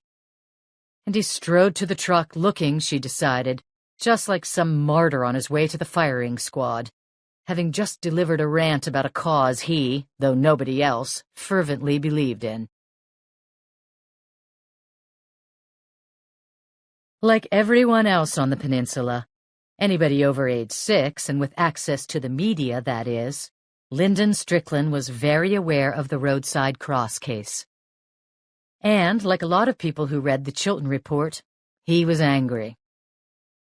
The 41-year-old lawyer climbed out of his car and locked the door. He was going for his daily lunchtime run along a path near 17 Mile Drive, the beautiful road that leads from Pacific Grove to Carmel, winding past movie stars and business executives' vacation homes and Pebble Beach golf course. He heard the sounds of construction for that new highway heading east to Salinas and the farmland. It was progressing fast. Strickland represented several small homeowners whose property had been taken by eminent domain to make way for the road.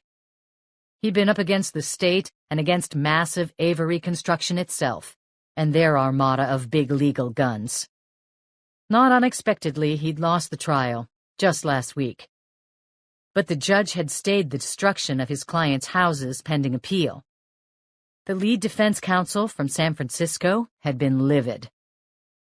Lyndon Strickland, on the other hand, had been ecstatic.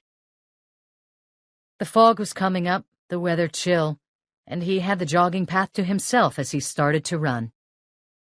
Angry. Strickland had read what people were saying in James Chilton's blog. Travis Brigham was a crazy boy who idolized the shooters at Columbine and Virginia Tech, who stalked girls in the night, who'd half asphyxiated his own brother Sammy and left him retarded, who'd intentionally driven a car off the cliff a few weeks ago in some weird suicide murder ritual, killing 2 girls. How the hell had everybody missed the danger signs the boy must have displayed? His parents, his teachers, friends. The image of the mask he'd seen online that morning still gave him the creeps. A chill coursed through his body, only partly from the damp air.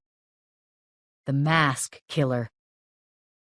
And now the kid was out there, hiding in the hills of Monterey County, picking off one by one the people who'd posted negative things about him.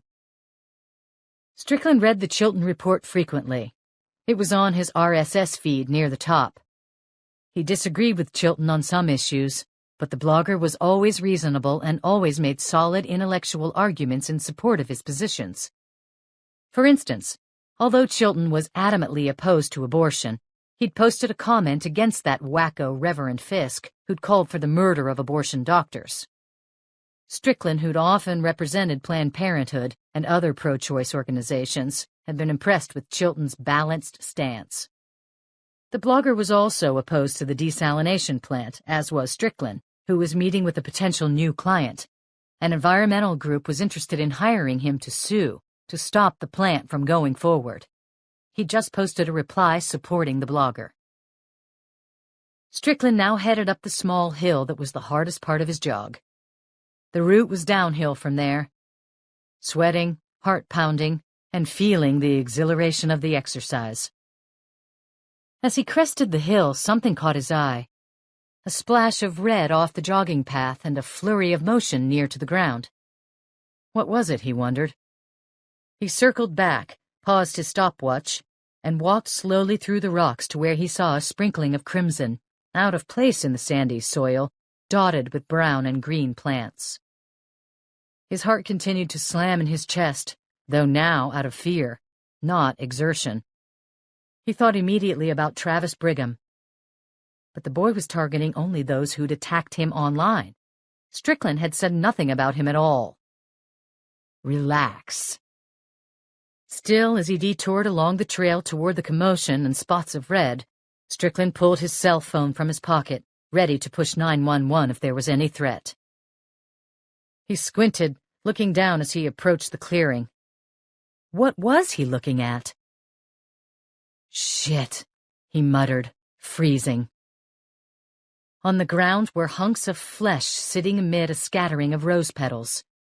3 huge, ugly birds, vultures he guessed, were ripping the tissue apart, frantic, hungry.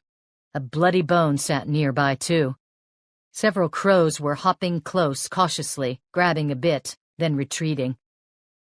Strickland squinted, leaning forward as he noted something else in the center of the frenzy. No!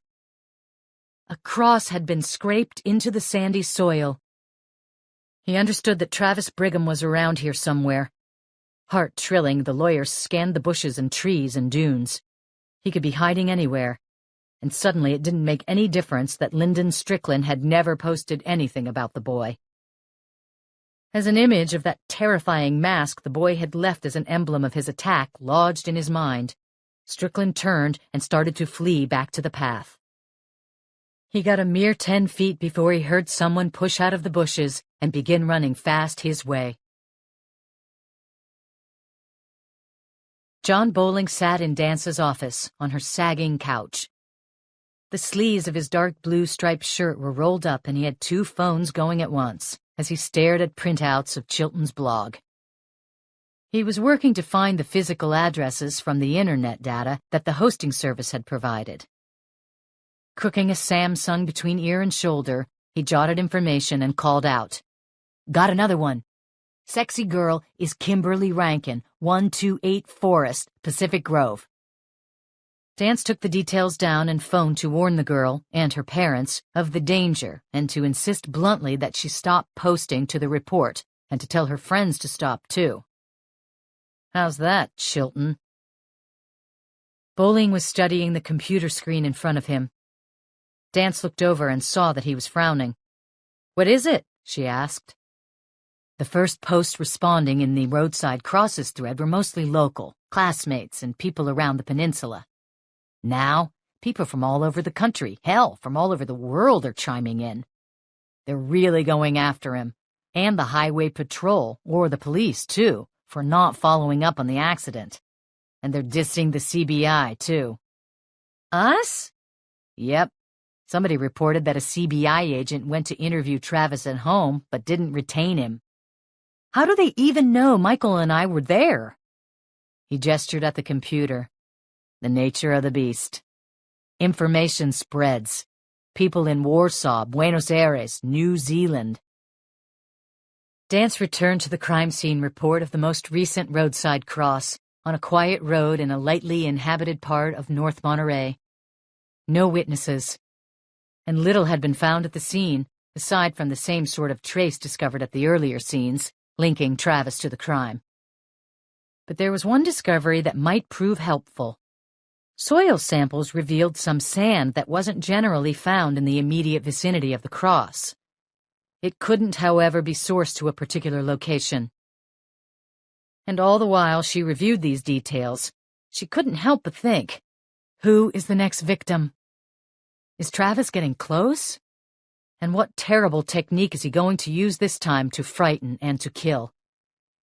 He seemed to favor lingering deaths, as if in compensation for prolonged suffering he'd been through at the hands of the cyberbullies.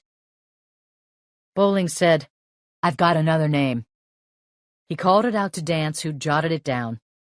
"Thanks," she said, smiling. "You owe me a junior G-Man badge."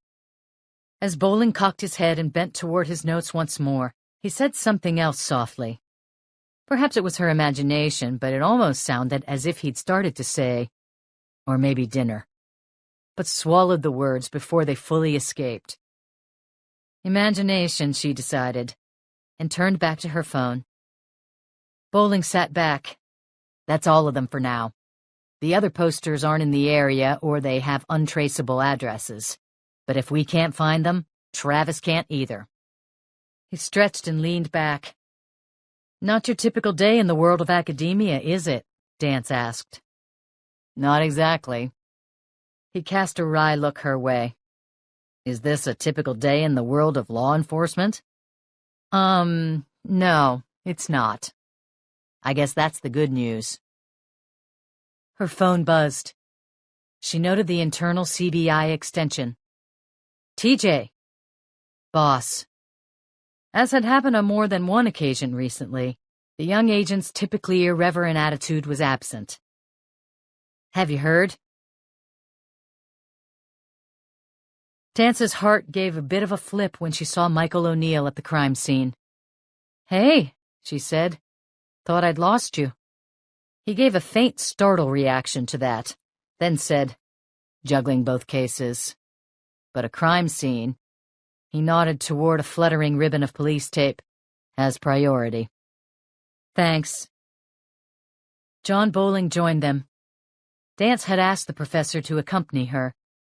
She'd supposed there were several ways in which he could be helpful. Mostly, she wanted him here to bounce ideas off of, since Michael O'Neill, she believed, wouldn't be present. "What happened?" she asked the senior deputy. "Left a little diorama to scare him. A glance up the trail, and then chased him down here and shot him." It seemed to Dance that O'Neill was going to give more details but pulled back, probably because of Bowling's presence. "Where?" The deputy pointed. "The body wasn't visible from here.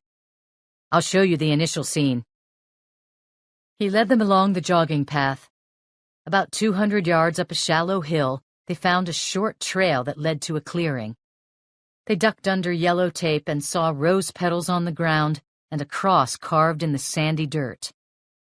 There were bits of flesh scattered around, and bloodstains, too. A bone.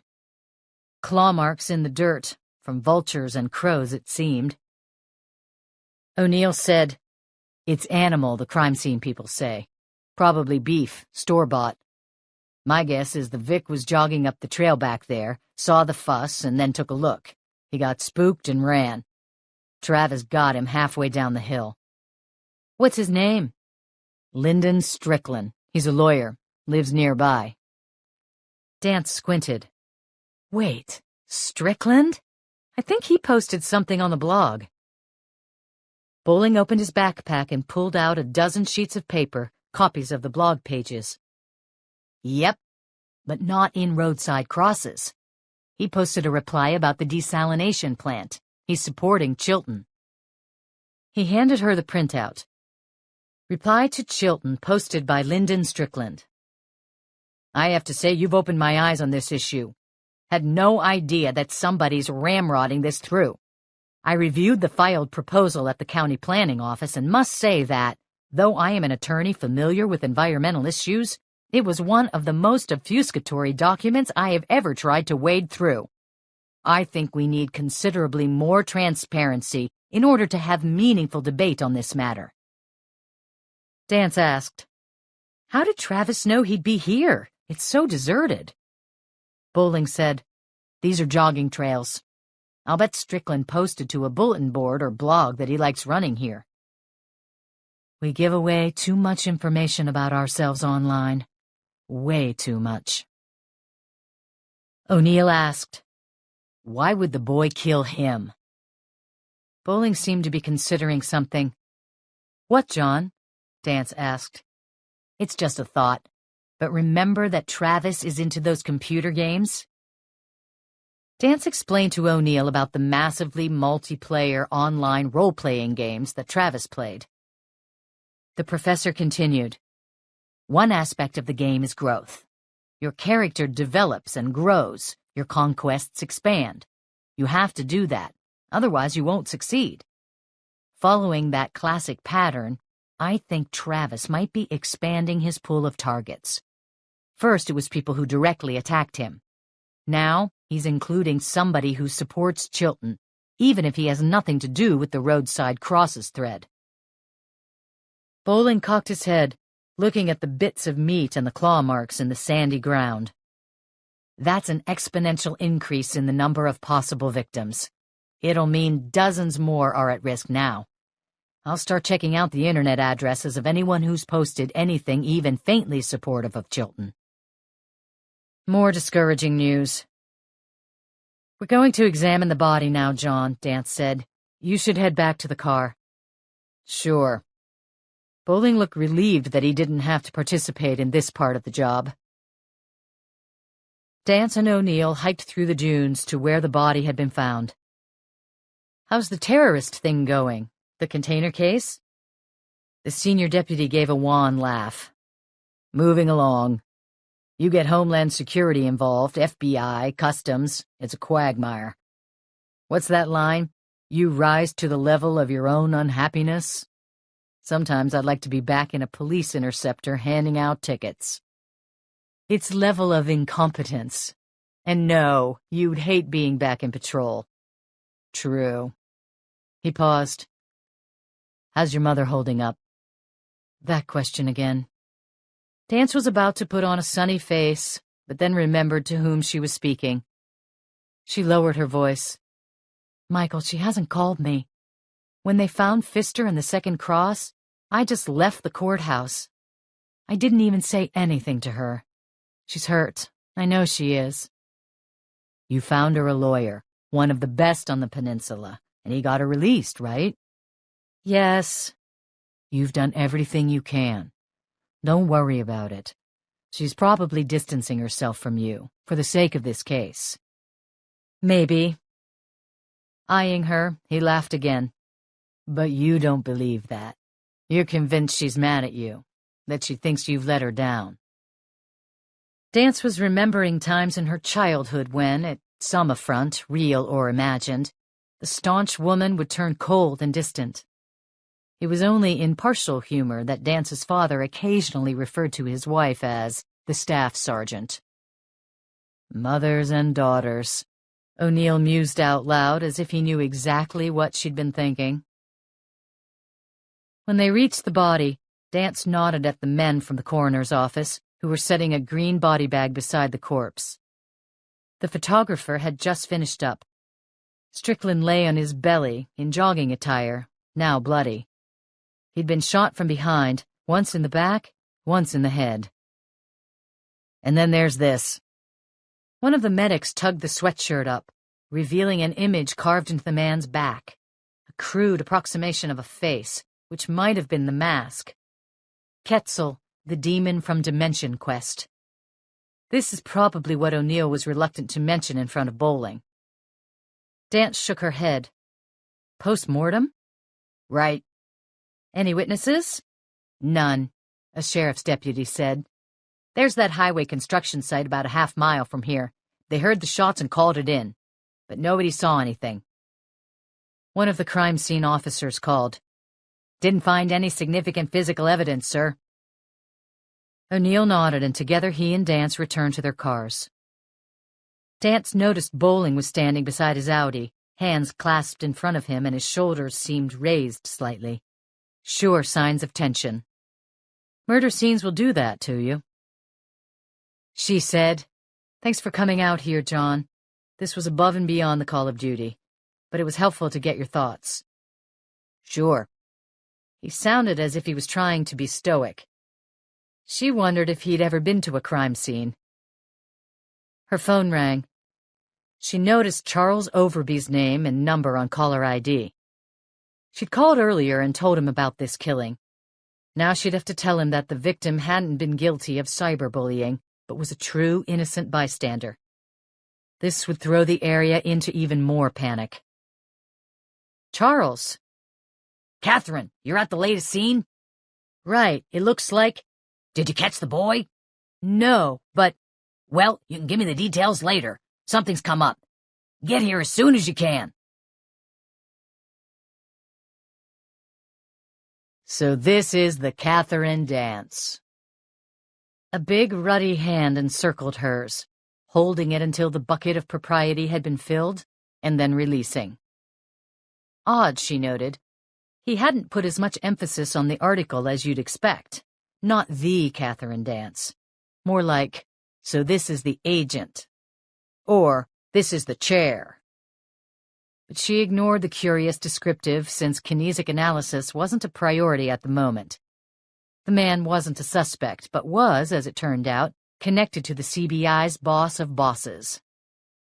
Resembling a college linebacker gone into politics or business, 50-ish, Hamilton Royce worked in the Attorney General's office in Sacramento. He returned to his chair. They were in Charles Overby's office, and Dance too sat. Royce explained that he was an ombudsman. Dance glanced at Overby, itchily squinting toward Royce out of deference or curiosity, or probably both. He didn't offer anything else to flesh out the visitor's job description or mission. Dance was still angry about her boss's carelessness, if not malfeasance, in suborning Robert Harper's covert operation in the CBI file room. Because she's innocent, of course. Your mother'd never hurt anyone. You know that. Dance kept her attention on Royce. We hear good things about you in Sacramento. I understand your expertise is body language. The broad-shouldered man with dark swept-back hair was wearing a slick suit, its color a blue just the regal side of navy, and therefore suggestive of a uniform. I'm just an investigator. I tend to use kinesics more than a lot of people.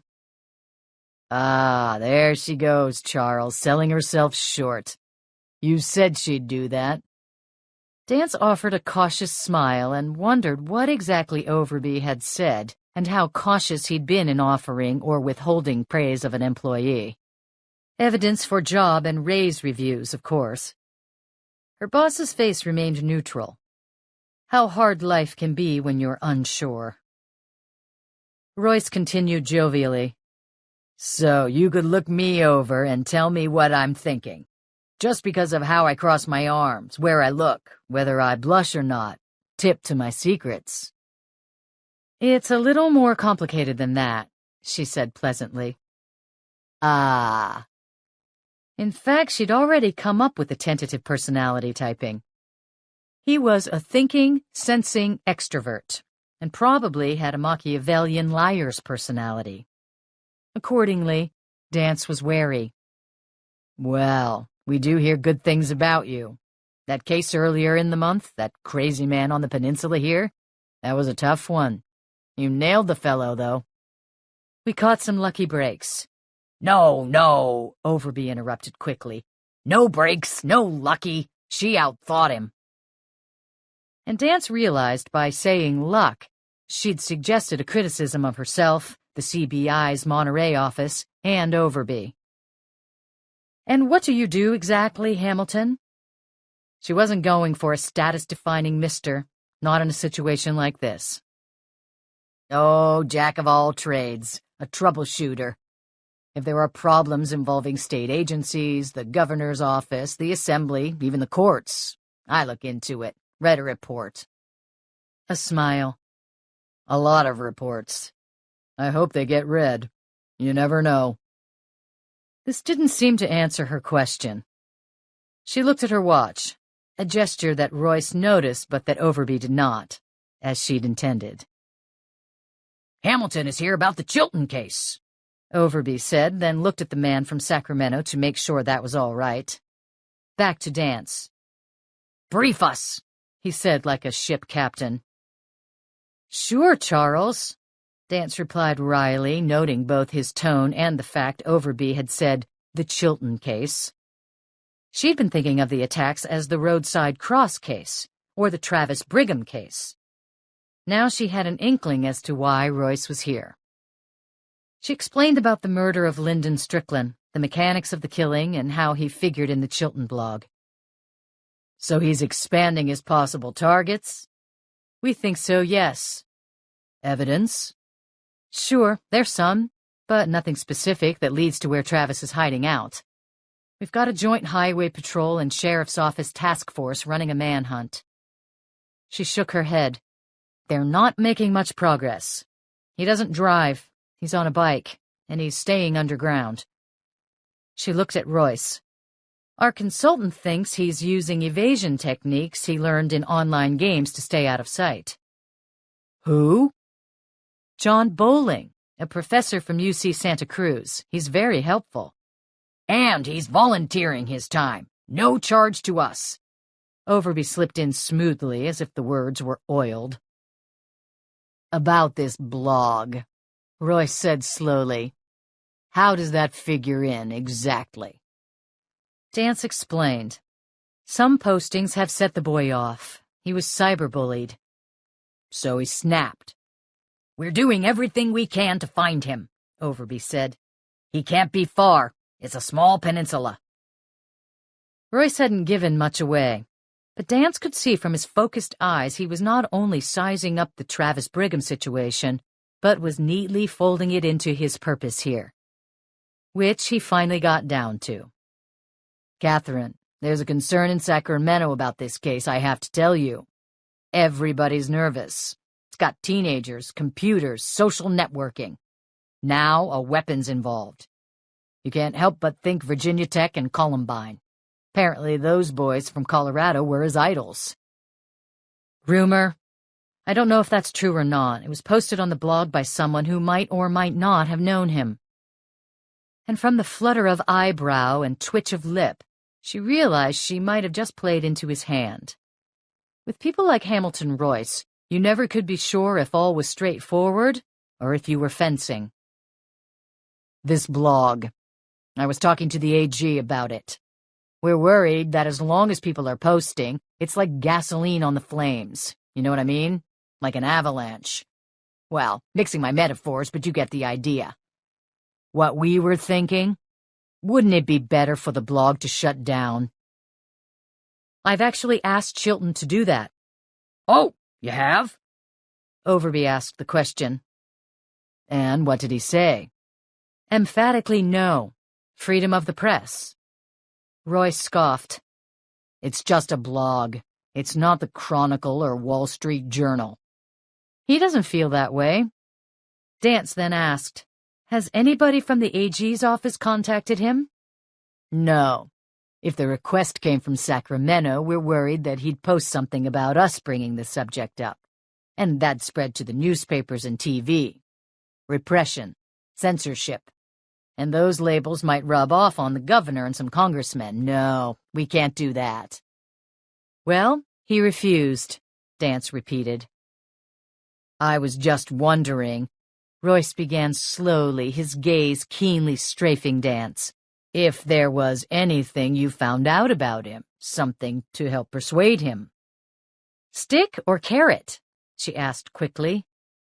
Royce couldn't help but laugh. Savvy people apparently impressed him. He doesn't seem like the carrot sort from what you've told me. Meaning a bribe wouldn't work. Which Dance knew was true, having tried one. But neither did Chilton seem susceptible to threats. In fact, he seemed like the sort who'd relish them, and post something in his blog about any that were made. Besides, though she didn't like Chilton and thought he was arrogant and self-righteous, using something she'd learned in an investigation to intimidate the man into silence didn't sit well. In any case, Dance could honestly answer, I haven't found a thing.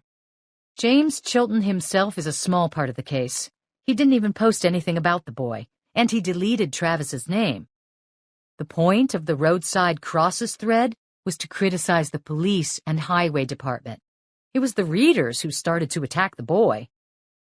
So there's nothing incriminating, nothing we can use. Use. Odd choice of verb. No. Ah, too bad. Royce did seem disappointed. Overby noticed, too, and looked disappointed himself. Overby said, "Keep on it, Catherine." Her voice was a crawl. "We're working full out to find the perp, Charles." "Of course, sure, but in the whole scope of the case." His sentence dwindled. "What?" she asked sharply. The anger about Robert Harper was resurfacing. "Watch it," she warned herself. Overby smiled in a way that bore only a loose resemblance to a smile. "In the whole scope of the case, it would be helpful to everybody if Chilton could be persuaded to stop the blog. Helpful to us and to Sacramento. Not to mention saving the lives of people who've posted comments." "Exactly," Royce said. "We're worried about more victims." Of course the AG and Royce would worry about that. But they'd also worry about the bad press against the state for not doing everything to stop the killer. To end the meeting and get back to work, Dance simply agreed. "If I see anything you can use, Charles, I'll let you know." Royce's eyes flickered. Overby missed the irony completely and smiled. "Good." It was then that her phone vibrated with a text message. She read the screen and gave a faint gasp and looked up at Overby. Royce asked, "What is it?" Dance said, "James Chilton was just attacked. I have to go."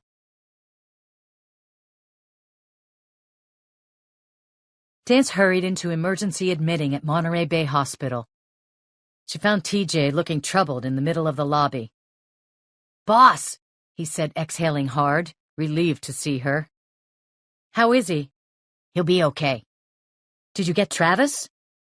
"It wasn't the boy who did it," TJ said. At that moment, the double doors to the emergency room swung open, and James Chilton, a bandage on his cheek, strode out. "He attacked me." Chilton was pointing at a ruddy-faced, solidly built man in a suit. He sat beside the window. A large county deputy stood over him. Without a greeting, Chilton pointed to him and snapped to Dance. "Arrest him." Meanwhile, the man leapt to his feet. "Him! I want him in jail." The deputy muttered, "Mr. Brubaker, please sit down." He spoke forcefully enough so that the man hesitated, delivered a glare to Chilton, then dropped back into the fiberglass seat. The officer then joined Dance and told her what had happened. A half hour before, Arnold Brubaker had been on the grounds of his proposed desalination plant with the survey crew. He'd found Chilton taking pictures of animal habitats there. He tried to grab the blogger's camera and shoved Chilton to the ground. The surveyors called the police. The injury, Dance assessed, didn't seem serious.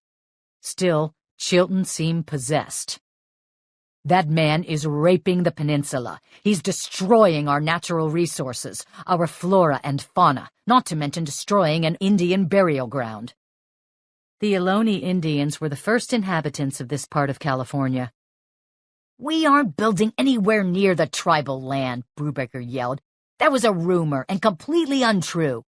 But the traffic in and out of this area is going to, and we're spending millions to relocate animal populations and—" "Both of you," Dance snapped. "Quiet!" Chilton, however, had his momentum going. "He broke my camera too, just like the Nazis." Brubaker replied with a cold smile. "James, I believe you broke the law first by trespassing on private property. Didn't the Nazis do that too?" "I have a right to report on the destruction of our resources." "And I—" "Okay," Dance snapped. "No more." They fell silent as she got the details of the various offenses from the deputy. Finally, she approached Chilton. You trespassed on private property. That's a crime. Shh. And you, Mr. Brubaker, assaulted Mr. Chilton, which is illegal unless you're in imminent danger of physical harm from a trespasser. Your remedy was to call the police. Brubaker fumed, but he nodded. He seemed upset that all he'd done was bang Chilton's cheek. The bandage was quite small. The situation is that you're guilty of minor offenses. If you want to complain, I'll make arrests. But it'll be both of you. One for criminal trespass and one for assault and battery. Well? Red-faced Brubaker began to whine. But he— Your answers? Dance asked with an ominous calm that made him shut up immediately. Chilton nodded with a grimace. All right. Finally, with frustration evident in his face, Brubaker muttered to Dance. Okay, fine, but it's not fair. 7 days a week for the past year working to help eliminate drought. That's been my life. And he sits in that office of his and tears me down without even looking at the facts. People see what he says in that blog and think it's true. How can I compete with that? Write a blog of my own? Who has the time? Brubaker delivered a dramatic sigh and headed out the main door. After he'd gone, Chilton said to Dance, He's not building the plant out of the goodness of his heart. There's money to be made, and that's his only concern. And I have researched the story. His voice fell silent as she turned to him, and he noticed her somber expression. James, you might not have heard the news. Lyndon Strickland was just murdered by Travis Brigham. Chilton remained still for a moment. Lyndon Strickland, the lawyer? Are you sure? I'm afraid so. The blogger's eyes were sweeping the floor of the emergency room. Green and white tile, mopped clean but scuffed by years of anxious heels and soles. But Lyndon posted in the desalination thread, not roadside crosses. No, Travis wouldn't have any complaint with him. It's somebody else. Lyndon made a lot of people upset. He was a plaintiff's lawyer and was always taking on controversial causes. The evidence doesn't leave any doubt. It was Travis. But why? We think because his post supported you. Doesn't matter that it was a different blog thread. We think Travis is expanding his pool of targets. Chilton greeted this with grim silence, then asked, Just because he posted something agreeing with me? She nodded. And that leads me to something else I've been worried about. That Travis might be after you. But what argument does he have with me? I haven't said a word about him.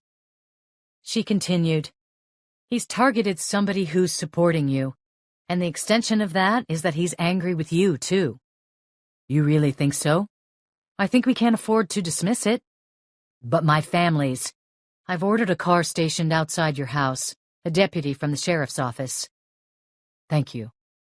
Thank you. I'll tell Pat and the boys to be on the lookout for anything odd. You're all right? She nodded at the bandage. It's nothing. You need a ride home? Pat's coming to pick me up. Dance started outside. Oh, and for God's sake, leave Brubaker alone. Chilton's eyes narrowed. But do you know the effects that plant is going to have? He fell silent and held up 2 hands in surrender. Okay. I'll stay off his property. Thank you. Dance walked outside and turned her phone back on. It rang 30 seconds later. Michael O'Neill. She was comforted to see his number pop up. Hey. I just heard a report. Chilton, he was attacked? He's fine. She explained what had happened. Trespassing. Serves him right.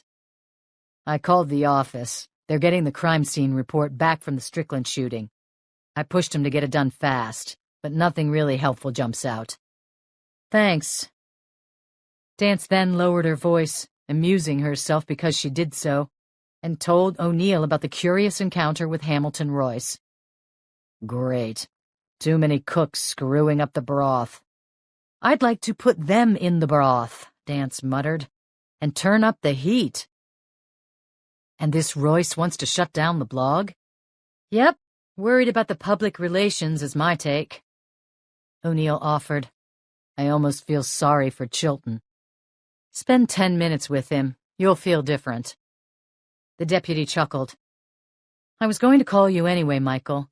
I've asked Mom and Dad over tonight for dinner. She needs the support. Love it if you'd come.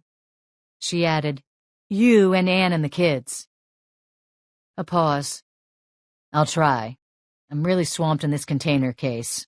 And Anne went up to San Francisco. A gallery's going to be hanging a show of her recent photos. Really? That's impressive. Dance recalled the one-sided conversation yesterday about Anne O'Neill's impending trip at their attempted breakfast after meeting with Ernie Saybold. Dance had several opinions about the woman, the most unblemished of which had to do with her talent as a photographer. They disconnected and Dance continued toward her car, unraveling the iPod earbuds. She needed a hit of music. She was scrolling through tunes, trying to decide on Latino or Celtic, when her phone buzzed. Caller ID announced Jonathan Bowling. Hi, she said. It's all over CBI here. Chilton was attacked. What happened? Is he all right? She gave him the details. He was relieved nobody had been hurt seriously, but she could tell from his voice quality that he had some news for her. She fell silent, and he asked, Catherine, you near the office? I wasn't planning on heading back. I've got to pick up the kids and work from home for a while. She didn't tell him that she wanted to avoid Hamilton Royce and Overby. Why? Couple of things. I got names of posters who've supported Chilton. The good news, I suppose, is that there aren't a lot, but that's typical. In blogs, more people are contrarians than supporters. Email me the list and I'll start calling them from home. What else? We'll have Travis's computer cracked in the next hour or so. Really? Oh, that's great. Tiffany, or Bambi, was a pretty good hacker, apparently. I'm going to mirror his disk on a separate drive. I thought you'd want to see it. You bet. Dance had a thought. You have plans tonight? No. I've put my cat burglary plans on hold while I'm helping you guys. Bring the computer over to my house. I'm having my mother and father and a few friends over for dinner. Well, sure. She gave him the address and a time. They disconnected. As Dance stood beside her car in the hospital parking lot, she noticed several aides and nurses leaving for the day. They were staring at her. Dance knew several of them and smiled. One or two nodded in greeting, but the response was tepid, if not chill. Of course she realized they'd be thinking, I'm looking at the daughter of a woman who might have committed murder.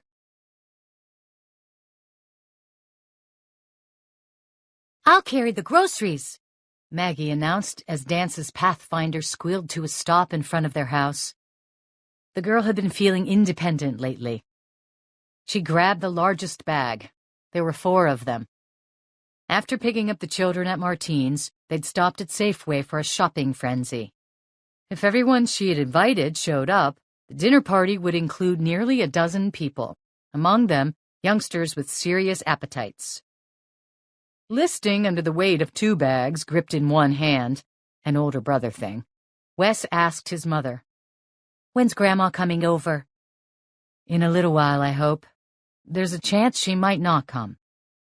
No, she said she was coming. Dance gave a confused smile. You talked to her? Yeah, she called me at camp.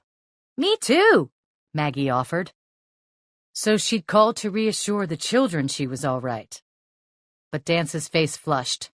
Why hadn't she called her? Well, it's great she'll be able to make it. They carried the bags inside. Dance went into her bedroom accompanied by Patsy. She glanced at the gun lockbox. Travis was expanding his targets, and he knew she was one of the officers pursuing him, and she couldn't forget the possible threat, the cross, in her backyard last night. Dance decided to keep the weapon with her. Ever fastidious about weapons in a household with children, though, she locked the black gun away for a few minutes to take a shower. She stripped off her clothes energetically and stepped into the stream of hot water. trying unsuccessfully to flush away the residue of the day. She dressed in jeans and an oversized blouse, not tucked in, to obscure the weapon, which sat against the small of her back. Uncomfortable, yet a comfort. Then she hurried into the kitchen. She fed the dogs and put out a small brush fire between the children, who were sniping over their pre-dinner tasks. Dance stayed patient. She knew they were upset about the incident at the hospital yesterday. Maggie's job was to unpack the groceries, while Wes straightened up for guests. Dance continued to be amazed at how cluttered a house could become, even though only 3 people lived there. She thought now, as she often did, about the time when the population was 4, and glanced at her wedding picture. Bill Swenson, prematurely gray, lean and with an easy smile, looked out at the camera with his arm around her. Then she went into the den, booted up her computer, and emailed Overby about the assault on Chilton and the confrontation with Brubaker. She wasn't in the mood to talk to him. Then Dance retrieved John Bowling's email with the names of people who'd posted comments favorable to Chilton over the past months. 17. Could be worse, she supposed. She spent the next hour finding the numbers of those within 100 miles and calling to warn them they might be in danger. She weathered their criticism, some of it searing, about the CBI and the police not being able to stop Travis Brigham. Dance logged on to that day's Chilton Report, www.thechiltonreport.com/html/June27.html. She scrolled through all the threads, noting that new posts had appeared in nearly all of them. The latest contributors to the Reverend Fisk and the desalination threads were taking their respective causes seriously and with intensifying anger. But none of their posts compared to the vicious comments in the roadside crosses thread, most of them unleashing undiluted fury at each other as much as at Travis. Some of them were curiously worded, some seemed to be probing for information, some seemed to be outright threats. She got the feeling that there were clues as to where Travis was hiding, possibly even tidbits of facts that might suggest whom he was going to attack next. Was Travis actually one of the posters, hiding behind a fake identity or the common pseudonym Anonymous? She read the exchanges carefully and decided that perhaps there were clues, but the answer eluded her. Catherine Dance, comfortable with analyzing the spoken word, could come to no solid conclusions as she read the frustratingly silent shouts and mutters. Finally, she logged off. An email from Michael O'Neill arrived. He gave her the discouraging news that the immunity hearing in the J. Doe case had been pushed back to Friday. The prosecutor, Ernie Saybold, felt that the judge's willingness to go along with the defense's request for the extension was a bad sign. She grimaced at the news and was disappointed that he hadn't called to give her the news over the phone. Neither had he mentioned anything about whether he and the children would come over tonight. Dance began to organize the meal. She didn't have much skill in the kitchen, as she was the first to admit, but she knew which stores had the most talented prepared food departments. The meal would be fine. Listening to the soft braying of a video game from Wes's room, Maggie's keyboard scales, Dance found herself staring into the backyard, recalling the image of her mother's face yesterday afternoon as her daughter deserted her to see about the second roadside cross. Your mother will understand. No, she won't.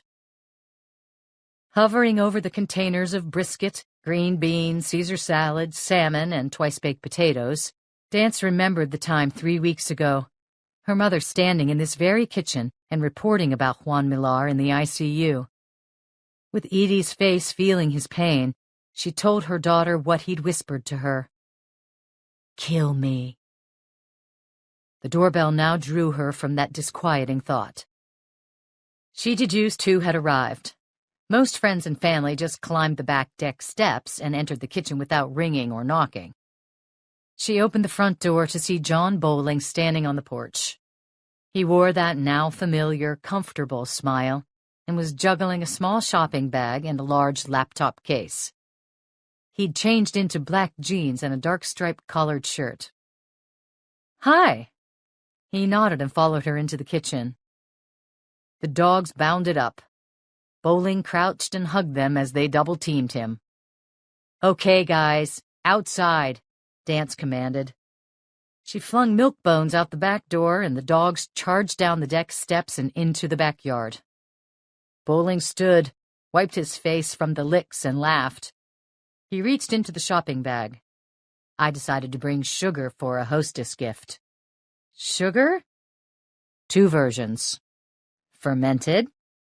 He extracted a bottle of Camus Conundrum white wine. "Nice."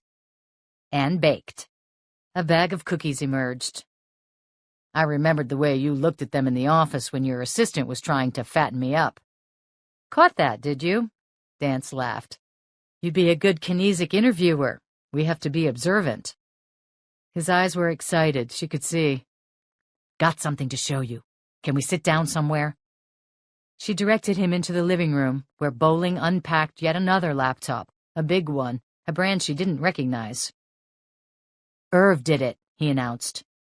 "Irv?" "Irving Wepler, the associate I was telling you about. One of my grad students." "So, not Bambi or Tiff." "Everything on Travis's laptop is in here now." He began typing. In an instant, the screen came to life. Dance didn't know computers could respond so quickly. From the other room, Maggie hit a sour note on the keyboard. "Sorry," Dance winced. "C-sharp," Bowling said without looking up from the screen. Dance was surprised. "You a musician?" No, but I have perfect pitch. Just a fluke. And I don't know what to do with it. No musical talent whatsoever. Not like you." "Me?" She hadn't told him her avocation. A shrug. "Thought it might not be a bad idea to check you out. I didn't expect you to have more Google hits as a song catcher than a cop." "Oh, can I say cop?" "So far, it's not a politically incorrect term." Dance went on to explain that she was a failed folk singer, but had found musical redemption in the project that she and Martine Christensen operated, a website called American Tunes, the name echoing Paul Simon's evocative anthem to the country from the 1970s. The site was a lifesaver for Dance, who often had to dwell in some very dark places because of her work. There was nothing like music to pull her safely out of the minds of the criminals she pursued. Although the common term was song catcher, Dance told him, the job description was technically folklorist. Alan Lomax was the most famous. He'd roamed the hinterland of America, collecting traditional music for the Library of Congress in the mid-20th century. Dance, too, traveled around the country, when she could, to collect music, though not Lomax's mountain, blues, and bluegrass. Today's homegrown American songs were African, Afro-pop, Cajun, Latino, Caribbean, Nova Scotian, East Indian, and Asian. American Tunes helped the musicians copyright their original material, offered the music for sale via download, and distributed to them the money listeners paid. Bowling seemed interested. He, too, it seemed, trekked into the wilderness once or twice a month. He'd been a serious rock climber at one time, he explained, but had given that up. Gravity, he said, is non-negotiable. Then he nodded toward the bedroom that was the source of the music. Son or daughter? Daughter. The only strings my son's familiar with come on a tennis racket. She's good. Thank you, Dance said with some pride. She had worked hard to encourage Maggie. She practiced with the girl and, more time-consuming, chauffeured her to and from piano lessons and recitals. Bowling typed and a colorful page popped up on the laptop screen. But then his body language changed suddenly. She noticed he was looking over her shoulder, toward the doorway. Dance should have guessed. She'd heard the keyboard fall silent 30 seconds before. Then Bowling was smiling. Hi, I'm John. I work with your mom. Wearing a backward baseball cap, Maggie was standing in the doorway. Hello, Hat's in the house, Dance reminded. Off it came. Maggie walked right up to Bowling. "I'm Maggie." Nothing shy about my girl, Dance reflected, as the 10-year-old pumped his hand. "Good grip," the professor told her, "and good touch on the keyboard." The girl beamed. "You play anything?" "CDs and downloads. That's it." Dance looked up and wasn't surprised to see 12-year-old Wes appear too, looking their way. He was hanging back in the doorway, and he wasn't smiling. Her stomach did a flip. After his father's death, Wes could be counted on to take a dislike to the men that his mom saw socially, sensing them, her therapist said, as a threat to their family and to his father's memory. The only man he really liked was Michael O'Neill, in part because, the doctor theorized, the deputy was married and thus no risk. The boy's attitude was hard for Dance, who'd been a widow for 2 years and at times felt a terrible longing for a romantic companion. She wanted to date, she wanted to meet somebody, and knew it would be good for the children. But whenever she went out, Wes became sullen and moody. She'd spent hours reassuring him that he and his sister came first. She planned out tactics to ease the boy comfortably into meeting her dates, and sometimes simply laid down the law and told him she wouldn't tolerate any attitude. Nothing had worked very well, and it didn't help that his hostility toward her most recent potential partner had turned out to be far more insightful than her own judgment. She resolved after that to listen to what her children had to say and watch how they reacted. She motioned him over. He joined them. "This is Mr. Bowling." "Hi, Wes." "Hi." They shook hands, Wes a bit shy as always. Dance was about to add quickly that she knew Bowling through work, to reassure Wes and diffuse any potential awkwardness. But before she could say anything, Wes's eyes flashed as he gazed at the computer screen. "Sweet! DQ!" She regarded the splashy graphics of the Dimension Quest computer game homepage, which Bowling had apparently extracted from Travis's computer. "Are you guys playing?" The boy seemed astonished. No. I just wanted to show your mother something. You know more pegs, Wes?" "Like, definitely." "Wes," Dance murmured. "I mean, sure. She doesn't like me to say like." Smiling, Bowling asked, "You play DQ? I don't know it so well." "Nah, it's kind of wizardy, you know. I'm more into Trinity." "Oh, man," Bowling said with some boyish and genuine reverence in his voice. "The graphics kick butt." He turned to Dance and said, "It's SF." But that wasn't much of an explanation. "What?" "Mom, science fiction." "Sci-fi." No, you can't say that. It's SF." Eyes rolling broadly ceilingward. "I stand corrected." Wes's face scrunched up. "But with Trinity, you definitely need 2 gig of RAM and at least 2 on your video card. Otherwise, it's like..." He winced.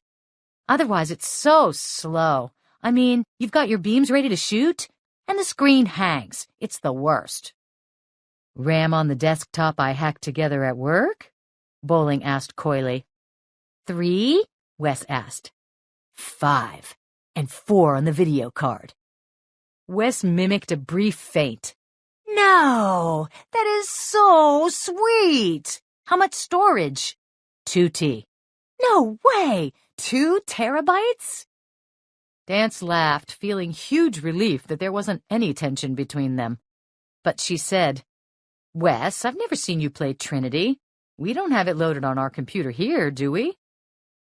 She was very restrictive about what the children played on their computers and the websites they visited, but she couldn't oversee them 100% of the time. "No, you don't let me," he said without any added meaning or resentment. "I play at Martine's." "With the twins?" Dance was shocked. The children of Martine Christensen and Stephen Cahill were younger than Wes and Maggie. Wes laughed. "Mom!" Exasperated. "No, with Steve. He's got all the patches and codes." That made sense. Steve, who described himself as a green geek, ran the technical side of American Tunes. "Is it violent?" Dance asked Bowling, not Wes. The professor and the boys shared a conspiratorial look.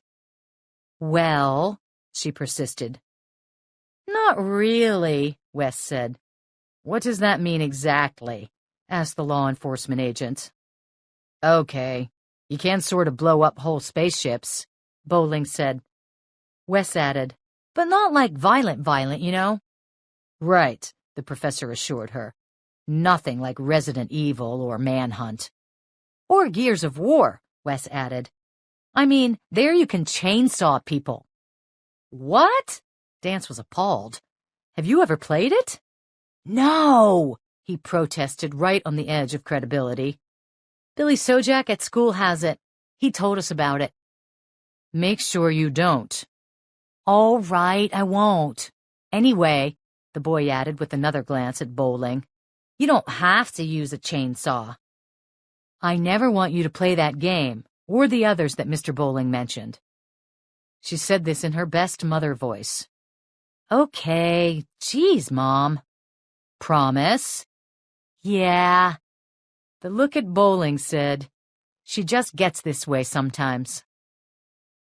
The two males then launched into a discussion of other games and technical issues whose meaning Dance couldn't even guess at. But she was happy to see this.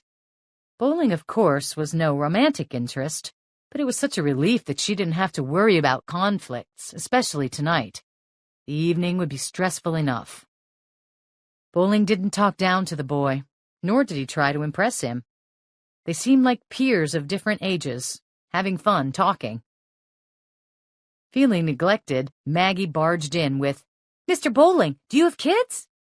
"Mags," Dance interjected, "don't ask personal questions when you've just met somebody." "That's all right." "No, I don't, Maggie." She nodded, taking in the information. The issue, Dance understood, wasn't about possible playmates. She was really inquiring about his marital status. The girl was ready to marry off her mother faster than Mary Ellen Cressbach from The Office, provided Maggie was best woman. No retro maid of honor for Dance's independent daughter. It was then that voices sounded from the kitchen. Edie and Stuart had arrived. They walked inside and joined Dance and the children.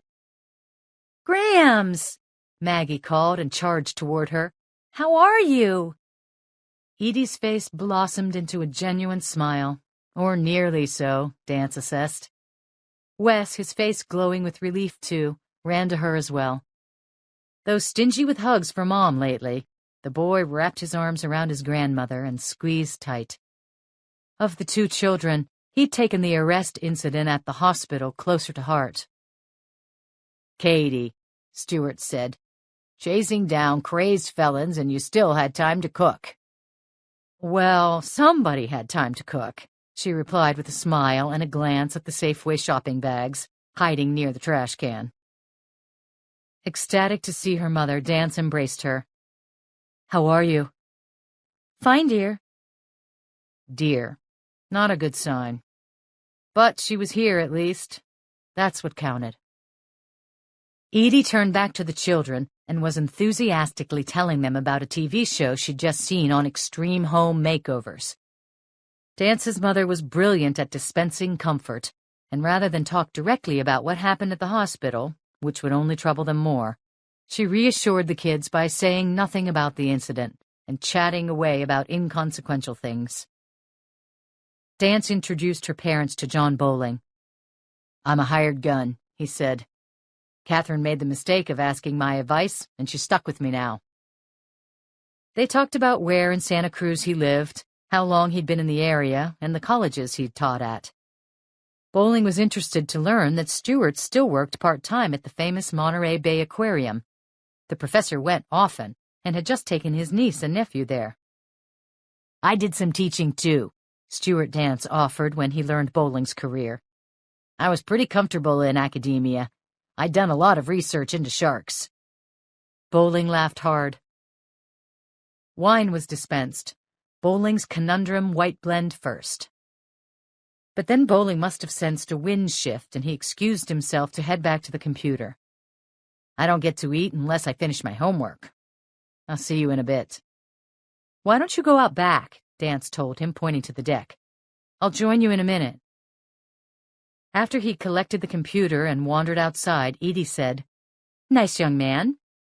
"Very helpful. Thanks to him, we saved one of the victims." Dance stepped to the refrigerator to put the wine away. As she did, emotion took the reins, and she blurted softly to her mother, "I'm sorry I had to leave the courtroom so fast, Mom. They found another roadside cross. There was a witness I had to interview." Her mother's voice revealed no trace of sarcasm when she said, "That's all right, Katie. I'm sure it was important. And that poor man today, Lyndon Strickland, the lawyer, he was well known." "Yes, he was." Dance noted the shift of subject. "Sued the state, I think. Consumer advocate." "Mom, what have you heard from Sheedy?" Edie Dance blinked. "Not tonight, Katie. We won't talk about it tonight." "Sure." Dance felt like a chastised child. "Whatever you want." "Will Michael be here?" "He's going to try. Anne's in San Francisco, so he's juggling kids and working on another big case." "Oh, well, hope he can make it. And how is Anne?" Edie asked coolly. She believed that O'Neill's wife's mothering skills left a lot to be desired, and any failures there were a Class A misdemeanor to Edie Dance, bordering on felony. "Fine, I imagine. Haven't seen her for a while." Dance wondered again if in fact Michael would show up. "You talked to Betsy?" she asked her mother. "Yes, she's coming up this weekend. She can stay with me." "If it's not inconvenient," Edie offered. "Why would it be inconvenient?" Her mother replied, "You might be busy with this case of yours. That's your priority. Now, Katie, you go visit with your friend. Maggie and I'll get things started. Mags, come on and help me in the kitchen." "Yay, Grandma!" "And Stu brought a DVD he thinks Wes would like. Sports bloopers. You boys go put that on." Her husband took the cue and wandered to the flat-screen TV, calling Wes over. Dance stood helplessly for a moment, hands at her sides, watching her mother retreat as she chatted happily with her granddaughter. Then Dance stepped outside. She found Bowling at an unsteady table on the deck near the back door, under an amber light. He was looking around. "This is pretty nice." "I call it the deck," she laughed. Capital D. It was here that Catherine Dance spent much of her time, by herself and with the children, dogs, and those connected to her through blood or through friendship. The gray, pressure-treated structure, 20 by 30 feet and 8 feet above the backyard, extended along the back of the house. It was filled with unsteady lawn chairs, loungers, and tables. Illumination came from tiny Christmas lights, wall lamps, some amber globes. A sink, tables, and a large refrigerator sat on the uneven planks. Anemic plants in chipped pots, bird feeders, and weathered metal and ceramic hangings from the garden departments of chain stores made up the eclectic decorations. Dance would often come home to find colleagues from the California Bureau of Investigation or Monterey County Sheriff's Office or Highway Patrol sitting on the deck, enjoying beverages from the battered fridge. It didn't matter if she was home or not, provided the rules were observed. Never disrupt the kids' studying or the family's sleep, keep the crudeness down, and stay out of the house itself, unless invited. Dance loved the deck, which was a site for breakfasts, dinner parties, and more formal occasions. She'd been married here, and she'd hosted the memorial service for her husband on the gray, warped timbers. Dance now sat on the wicker love seat beside Bowling, who was hunched forward over the large laptop. He looked around and said, "I've got a deck too, but if we were talking constellations, yours would be deck major, mine would be deck minor." She laughed. Bowling nodded at the computer. "There was very little I found about the local area or Travis's friends, much less than you'd normally see in a teen's computer. The real world doesn't figure much in Travis's life. He spends most of his time in the synth, on websites and blogs and bulletin boards, and, of course, playing his Morpegs. Dance was disappointed. All the effort to hack into the computer, and it wasn't going to be as helpful as she'd hoped. And as for his time in the synth world, most of that is in Dimension Quest. He nodded at the screen. I did some research. It's the biggest online role-playing game in the world. There are about 12 million subscribers to that one. Bigger than the population of New York City. Bowling described it as a combination of Lord of the Rings, Star Wars, and Second Life, the social interactions site where you create imaginary lives for yourself. As near as I can tell, he was on DQ between 4 and 10 hours a day. A day? Oh, that's typical for a Morpeg player. He chuckled. Some are even worse. There's a Dimension Quest 12-step program in the real world to help people get over their addiction to the game. Seriously? Oh, yes. He sat forward. Now, there's nothing in his computer about places he'd go or his friends, but I found something that might be helpful. What's that? Him. Who? Well, Travis himself. Dance blinked, waiting for a punchline. But John Bowling was serious. You found him? Where? In Aetheria, the fictional land in Dimension Quest. He's online? Not now, but he has been, recently. Can you find out where he is in real life from that? There's no way of knowing. We can't trace him. I called the gaming company, they're in England, and talked to some executives. Dimension Quest's servers are in India, and at any given moment, there are 1 million people online. And since we have his computer, that means he's using a friend's, Dance said. Or he's at a public terminal, or he's borrowed or stolen a computer and is logging on through a Wi-Fi spot. But whenever he's online, we know he's standing still, and we have a chance to find him. In theory, yes, Bowling agreed. Why is he still playing? He must know we're looking for him. Like I was saying, he's addicted. A nod at the computer. Are you sure it's Travis? Has to be. I got into his folders in the game and found a list of avatars he's created to represent himself. Then I had a few of my students go online and look for those names. He's been logging on and off today. The character's name is Striker, with a Y. He's in the category of Thunderer, which makes him a warrior, a killer, basically. One of my students, a girl who's played Dimension Quest for a few years, found him about an hour ago. He was roaming around the countryside just killing people. She watched him slaughter a whole family, men, women, and children, and then he corpse camped. Bowling grimaced saying this. What's that? In these games, when you kill another character, they lose power, points, and whatever they're carrying with them. But they're not permanently dead. Avatars come to life again after a few minutes, but they're in a weakened state until they can start to regain power. Corpse camping is when you kill a victim and just wait nearby for them to come back to life. Then you kill them again when they have no defenses. It's very bad form, and most players don't do it. It's like killing a wounded soldier on the battlefield. But Travis apparently does it regularly. Dance stared at the home page of Dimension Quest, an elaborate graphic of foggy glens, towering mountains, fantastical cities, turbulent oceans, and mythical creatures, warriors, heroes, wizards, villains too, including Quetzal, the spiky demon with the sewn-shut mouth, wide eyes chillingly staring at her. A bit of that nightmare world had coalesced here on Earth, smack within her jurisdiction. Bowling tapped his cell phone on his belt. Irv's monitoring the game. He wrote a bot, an automated computer program that'll tell him when Striker's online. He'll call or instant message me the instant Travis logs on. Dance glanced into the kitchen and saw her mother staring out the window. Her palms were clenched.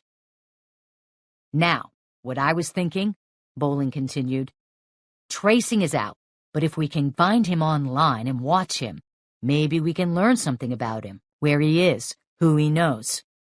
How? Watching his instant messages. That's how players communicate in DQ. But there's nothing we can do until he logs on again. He sat back. They sipped wine in silence, which was suddenly broken as Wes called, "Mom!" from the doorway. Dance jumped and found herself easing away from bowling as she turned toward her son. "When do we eat?" "As soon as Martine and Steve get here." The boy retreated to the TV, and Dance and Bowling walked inside, carting wine and the computer.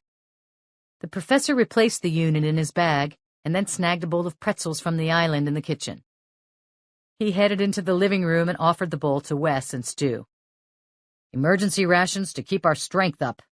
"Yay!" the boy cried, grabbing a handful, then said, "Grandpa, go back to that fumble so Mr. Bowling can see it."